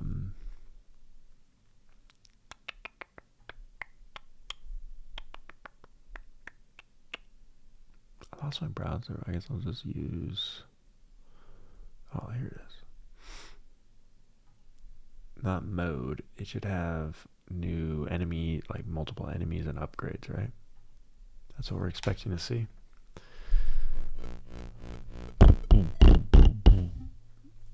Okay, he's dead. Where's the other enemy? Every time with this game, it's like nothing. Hello? Did I pick anything up? Boomstick. Okay, so I did pick up a new weapon, even though it's just...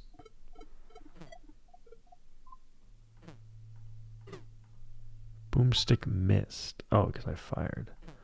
Boomstick missed. Track the target and fire again. I'm out of ammo.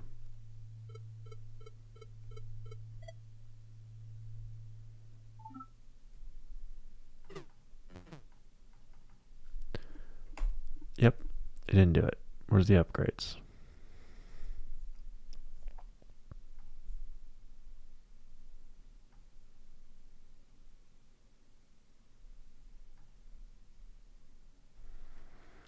Vibe City is still working on the track editing. Time travel. Debug hook to inspect ghost counts during a manual trace. Is it so that it will actually hide the instance when they teleport? Temporary dev hook for that F12 smoke test. Read-only observation of simulation state from the browser console. Removed before PR commit.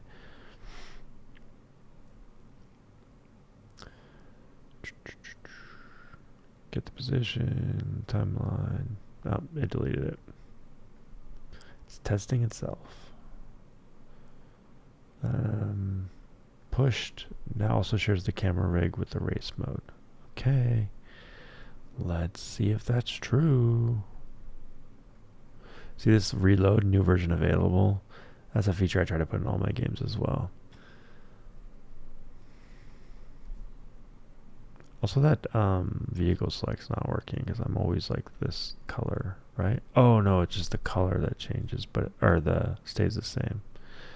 So if I do school bus, it's gonna be bigger. Yeah, okay, so it is changing. Big truck. Back up, back up, back up. Is it Do you think maybe it's just because it's everything looks the same with the brown dirt and stuff? But I'm like trying to look around like I would in our normal racing game, and I'm not. I can't. Maybe because there's no objects. Like I'm just spinning. I'm just spinning. No, no, no, no, no, no. Turning. Okay.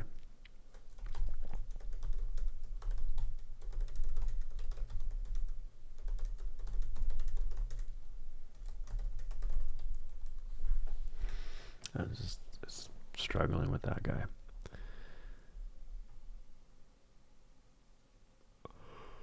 Okay, all the upshifts should be working. Okay, it did all 5 phases of the new transmission stuff. Is it merged?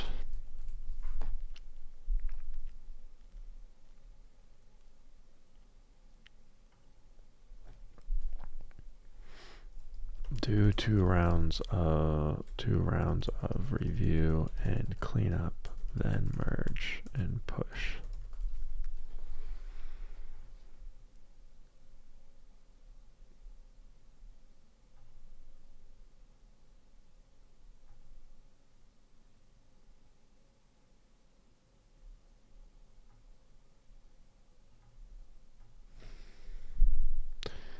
Code rabbit might be timed out. Just review yourself and clean up. Merge. So we should have solid walls in Pseudo Paradox now. Ghosty spawn at doors. Awaiting review. Goal-oriented replay. Review all PRs and clean up yours, then merge them.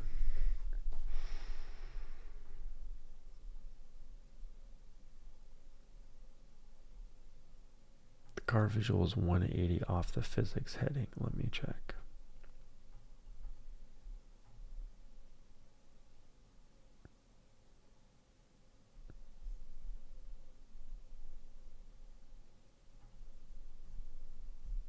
There we go. Look at that animation.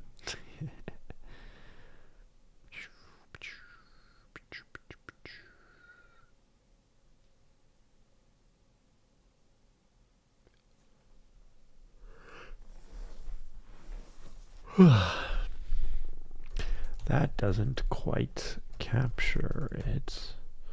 Actually show the different instances.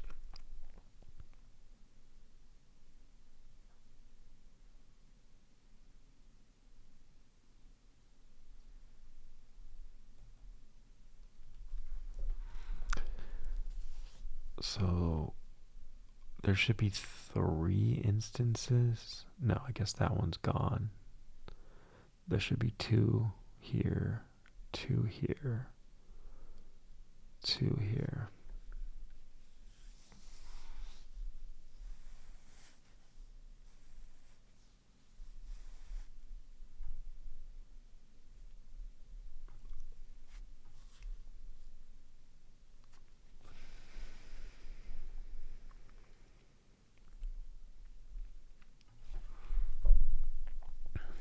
Code rabbit, code rabbit is probably timed out. Review and clean up yourself, then merge.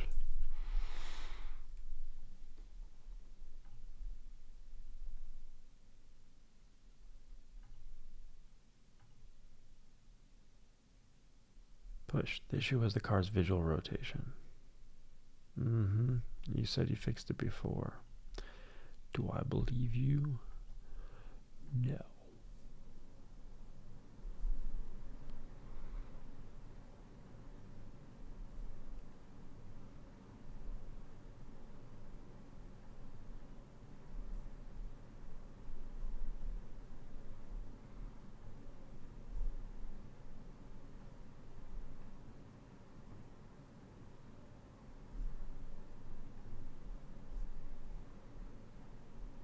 literally no browse. Oh my god, it's right there.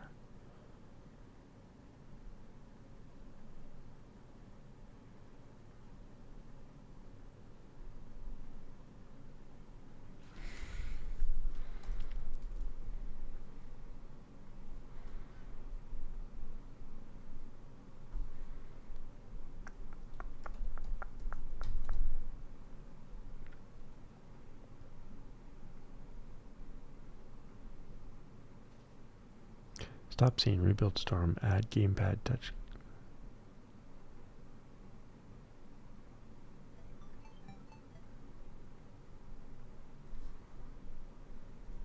Okay. It's a little fast, but we're almost there. Back up.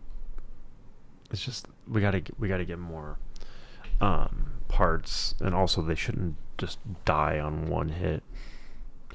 Cool. All right, but I will probably do that for my phone. Fix derby controls. Pushed.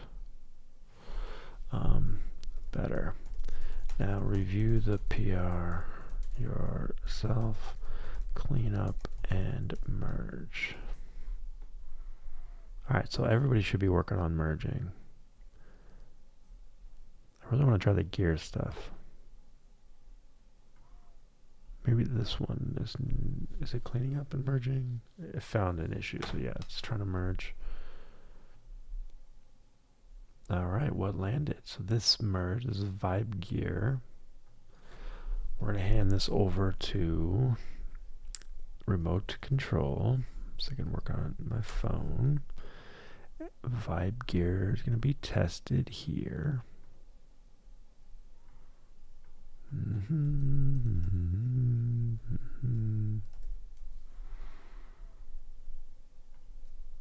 So we expect the AI to not all DNF. A couple did. A lot did.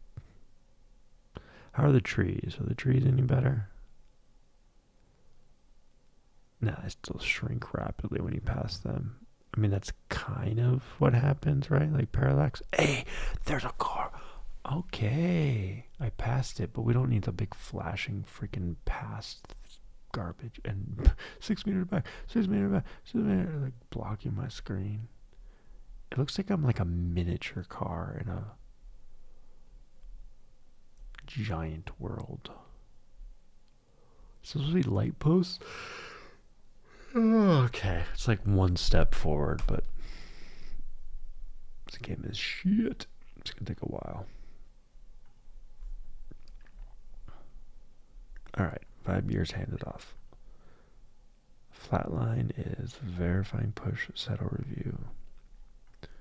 Vibe City, no open PRs. Main CI green.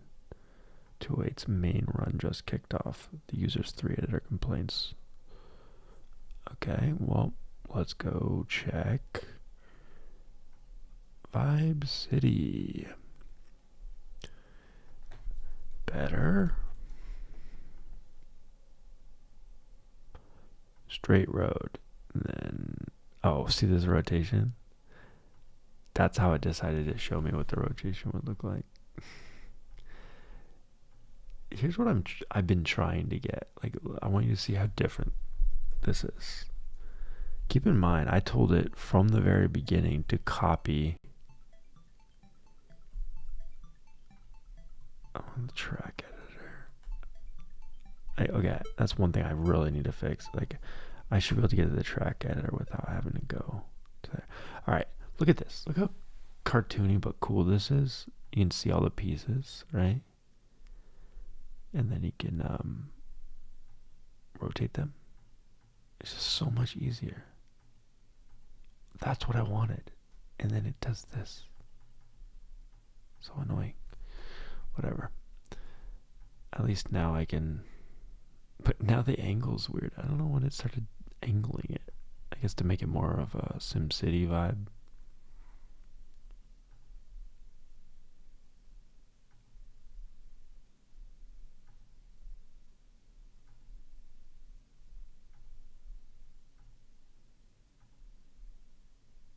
Is that right? right? Yeah. Okay. Boom. Place a road first. I literally did, dude. Saved. Are these not roads?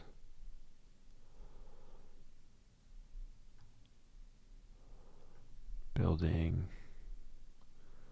Residential. Commercial. Industrial. Power. Services. Water. Disasters. Monster.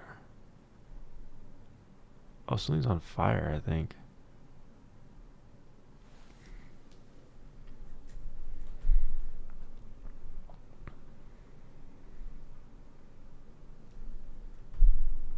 I lost all my buildings.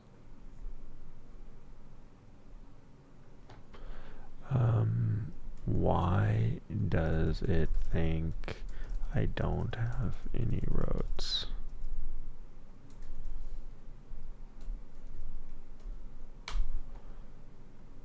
Alright, I'll hand that one off too. Replay style for goal-oriented ghost. So now open knobs I want you to pick before I write any code. Pure straight line steering recommended. Hybrid. Original input until bumped, then path follow. Original input.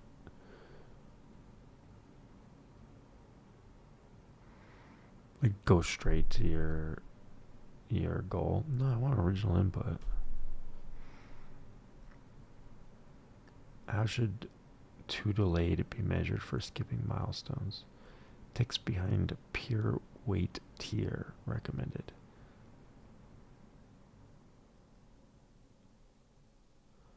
Ticks behind per weight tier. Stuck detector, no progress for 90 ticks. Both ticks behind or stuck. Budget equals wall bump 60, door traversal infinity. If current tick, M tick. This feels so hacky.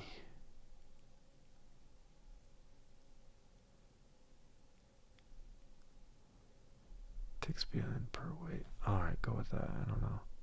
Tail behavior on timeline reentry. Stay with current. Restart from tick 0. Recommended for now. Sub-hour catch-up. Tail behavior on timeline reentry. Tail behavior. Stay with current. Restart from tick 0. Recommended. Sub-hour catch-up. X scheme. No, I want to catch up. I don't want to start over. Which milestone should the recorder capture initially? Wall bump plus door traversal.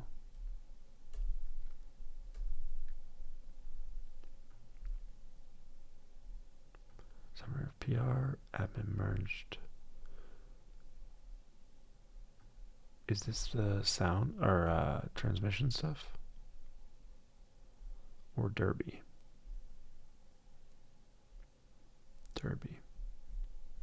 Okay. Remote control. This one's researching what? Round 1 cleanup. Round 1. Street Fighter. Okay, that's in remote control. Flatline. Live in production. Meta progression. Layer fully shipped. 3 slices. 3 pairs all merged. Wallet tree. Max HP. Starting ammo. Upstash. I didn't see any of this. Self-review pass. Final state. Total game arc. Endless ramp plus score plus leaderboard. 1 credit per kill banking. I didn't see any of this.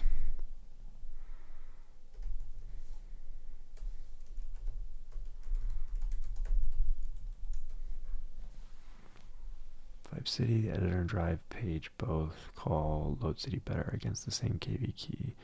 So when they disagree, one of them is reading stale cache data. The drive page hits the empty gate. Still browser tab. No, server side. Could you try the hard refresh first? Quick verification. Can you also run the DevTools network tab?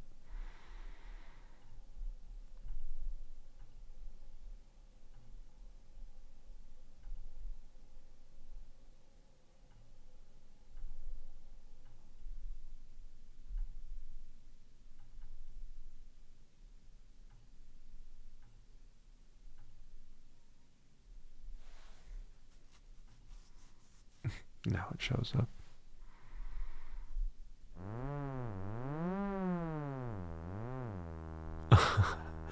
Again, the camera's decoupled. It's supposed to turn, not the camera. And then what are those 2 blocks? And then I'm like stuck.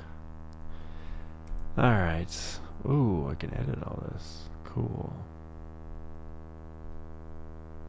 Alright, progress. I really gotta start smaller with these games. I had one more game I wanted to make too.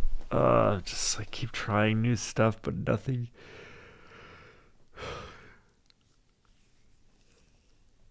I should focus. What was the other game I wanted to make? Whatever, it's fine.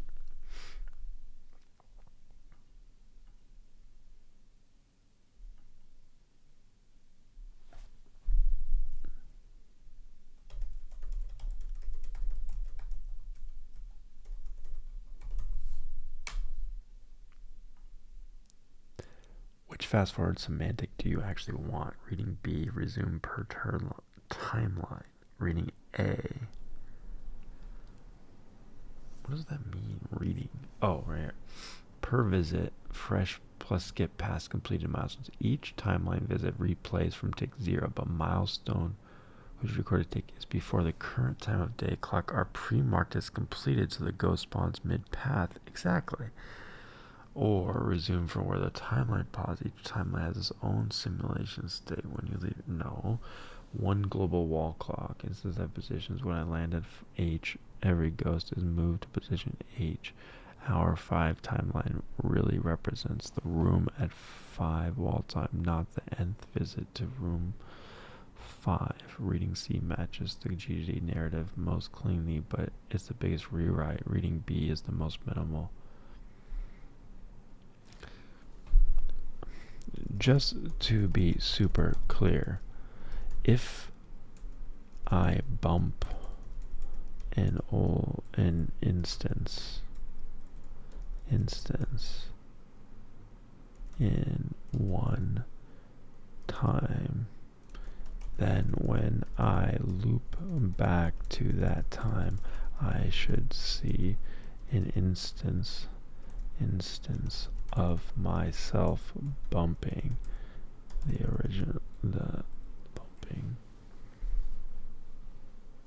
bumping that instance. Nothing resets.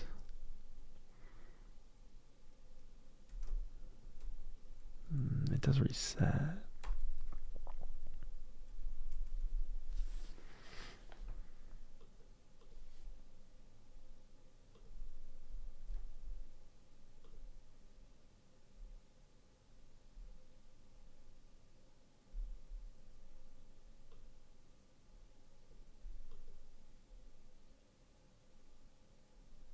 Okay, we should have transmission. Let's check.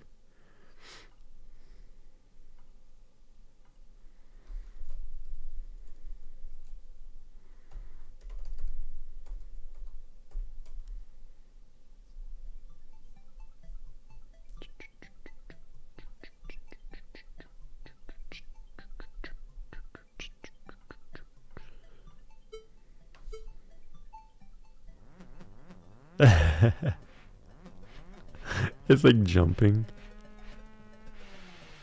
Oh, did we break it? Oh, we broke it.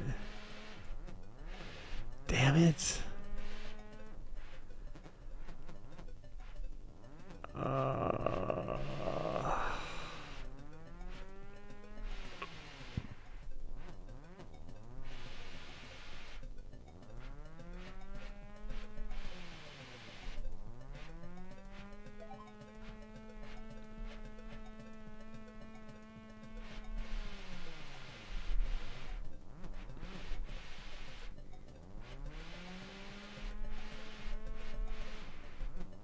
Is it just the camera, or is the car actually stalling?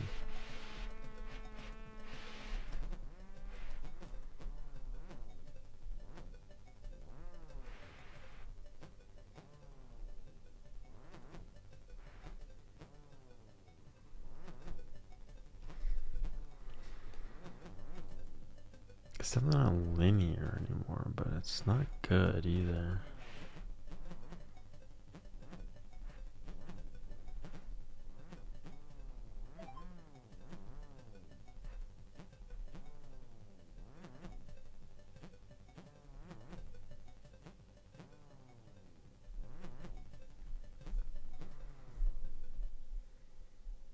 I gotta remove it.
Oh, lame.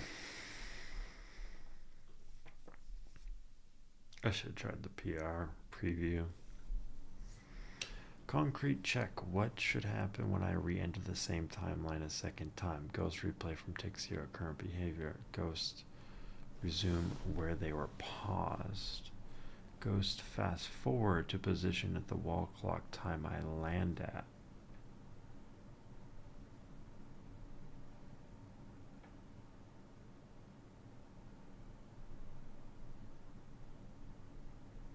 It's the third one.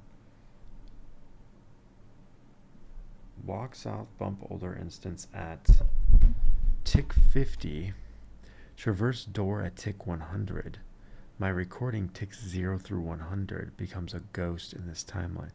Visit 2. I arrive. All ghosts reset to tick 0 and replay together.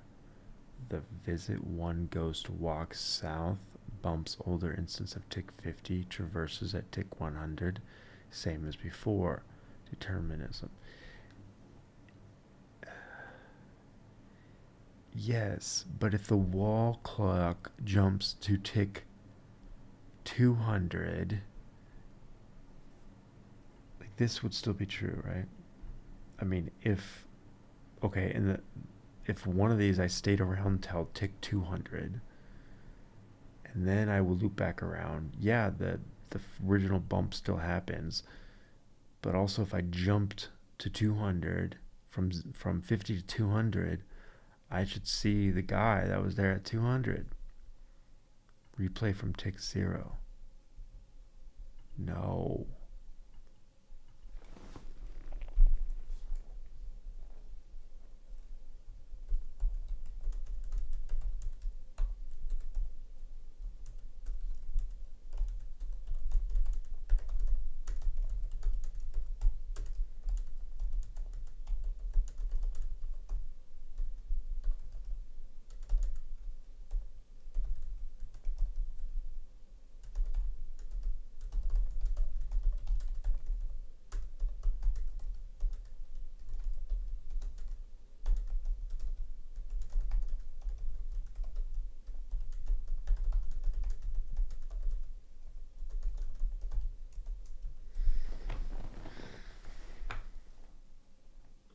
So it's like time travel's complicated or something.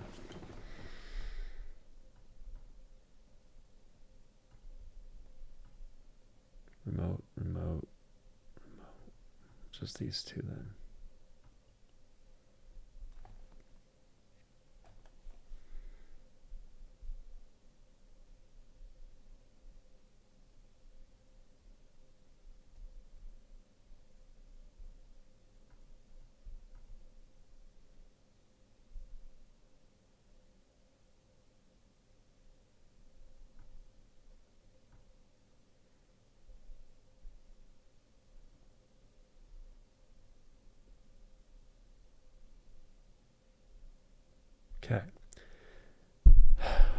hour 5 timeline.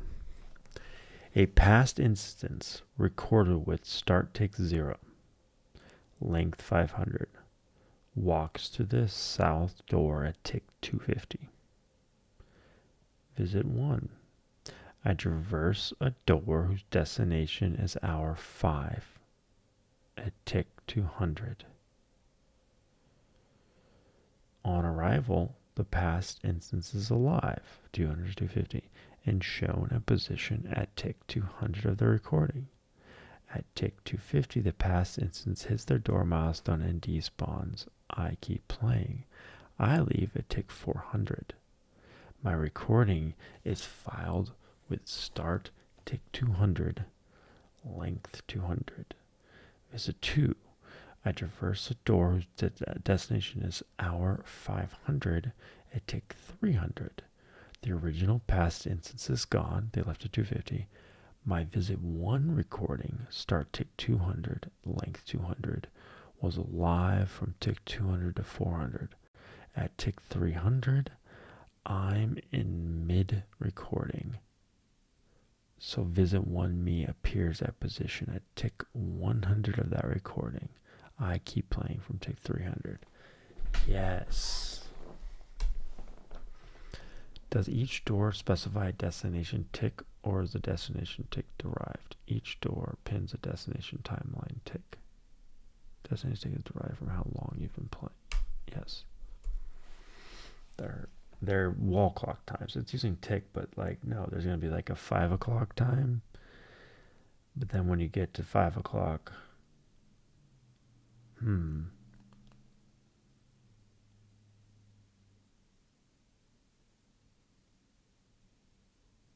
yeah, the doors need to be consistent.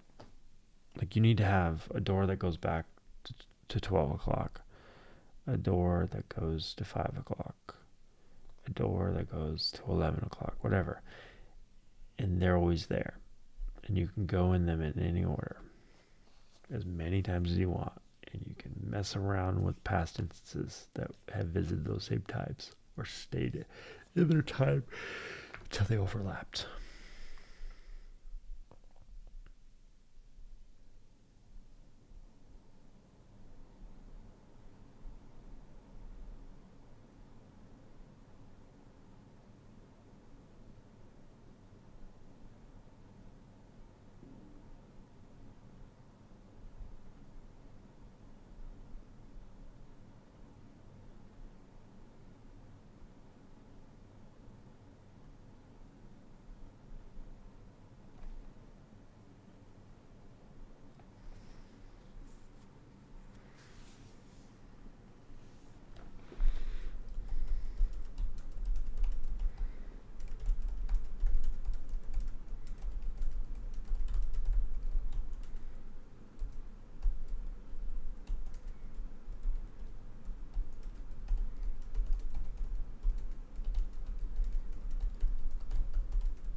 So the default legacy ratios are rhythmically spaced.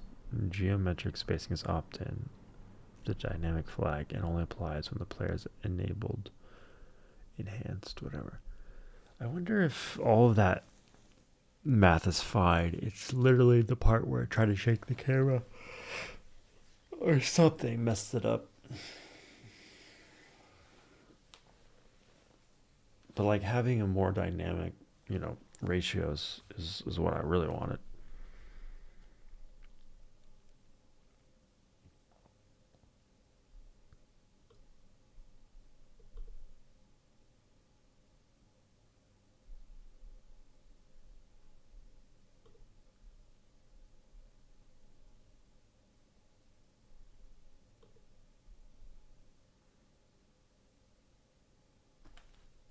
Plan is clear, doing the cleanup now. Alright. think I'm going to call it. I mean, I do need to retest this to make sure we reverted the buggy stuff or put it behind a feature flag so we can troubleshoot it.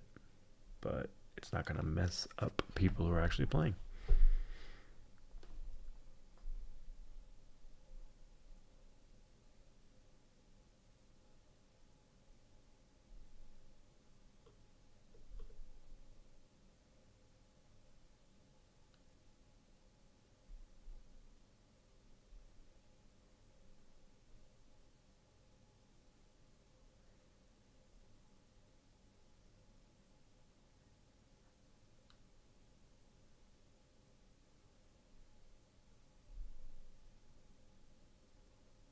All right, committing a new branch.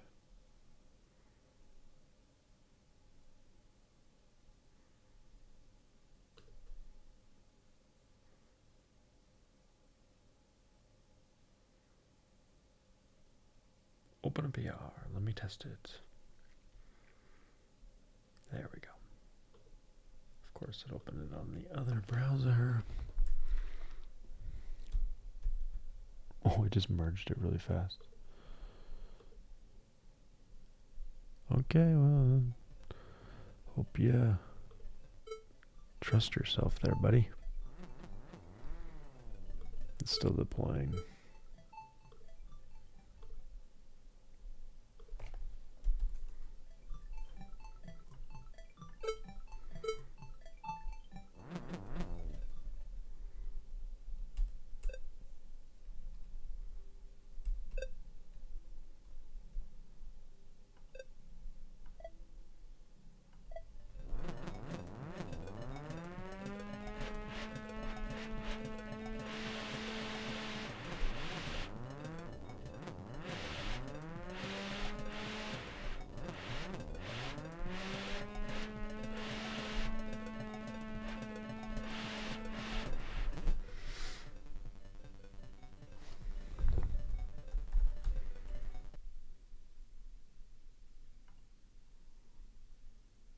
.1 minute ago, so should be good.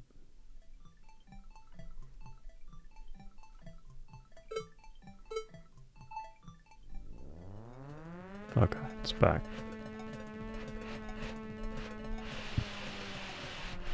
All right, and where's the setting for it?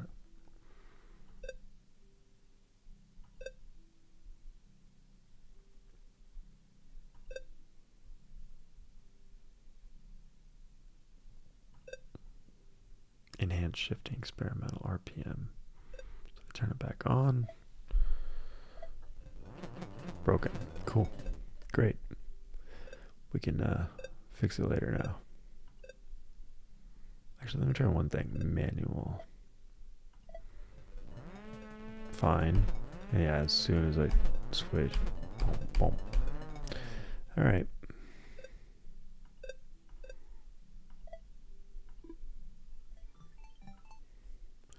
Well, thank you for watching. Thank you for playing. Thank you for subscribing. No, we got 368 on YouTube. Please, please, let's get to 370. Come on. 2 more, please. Sorry to beg. Shouldn't beg. All right. Everything's remote control, so I can do this from my phone, do some doom cutting. No, I'm going to sleep. No more tonight. Maybe not even tomorrow. We'll see. But I do appreciate you guys. Thank you, bots. Please come up with a better name for yourselves. Oh, Santi is still there, huh? Fire. All right. I appreciate you guys. Go to sleep. Go to bread. Go to bread. Go to bread.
to bread.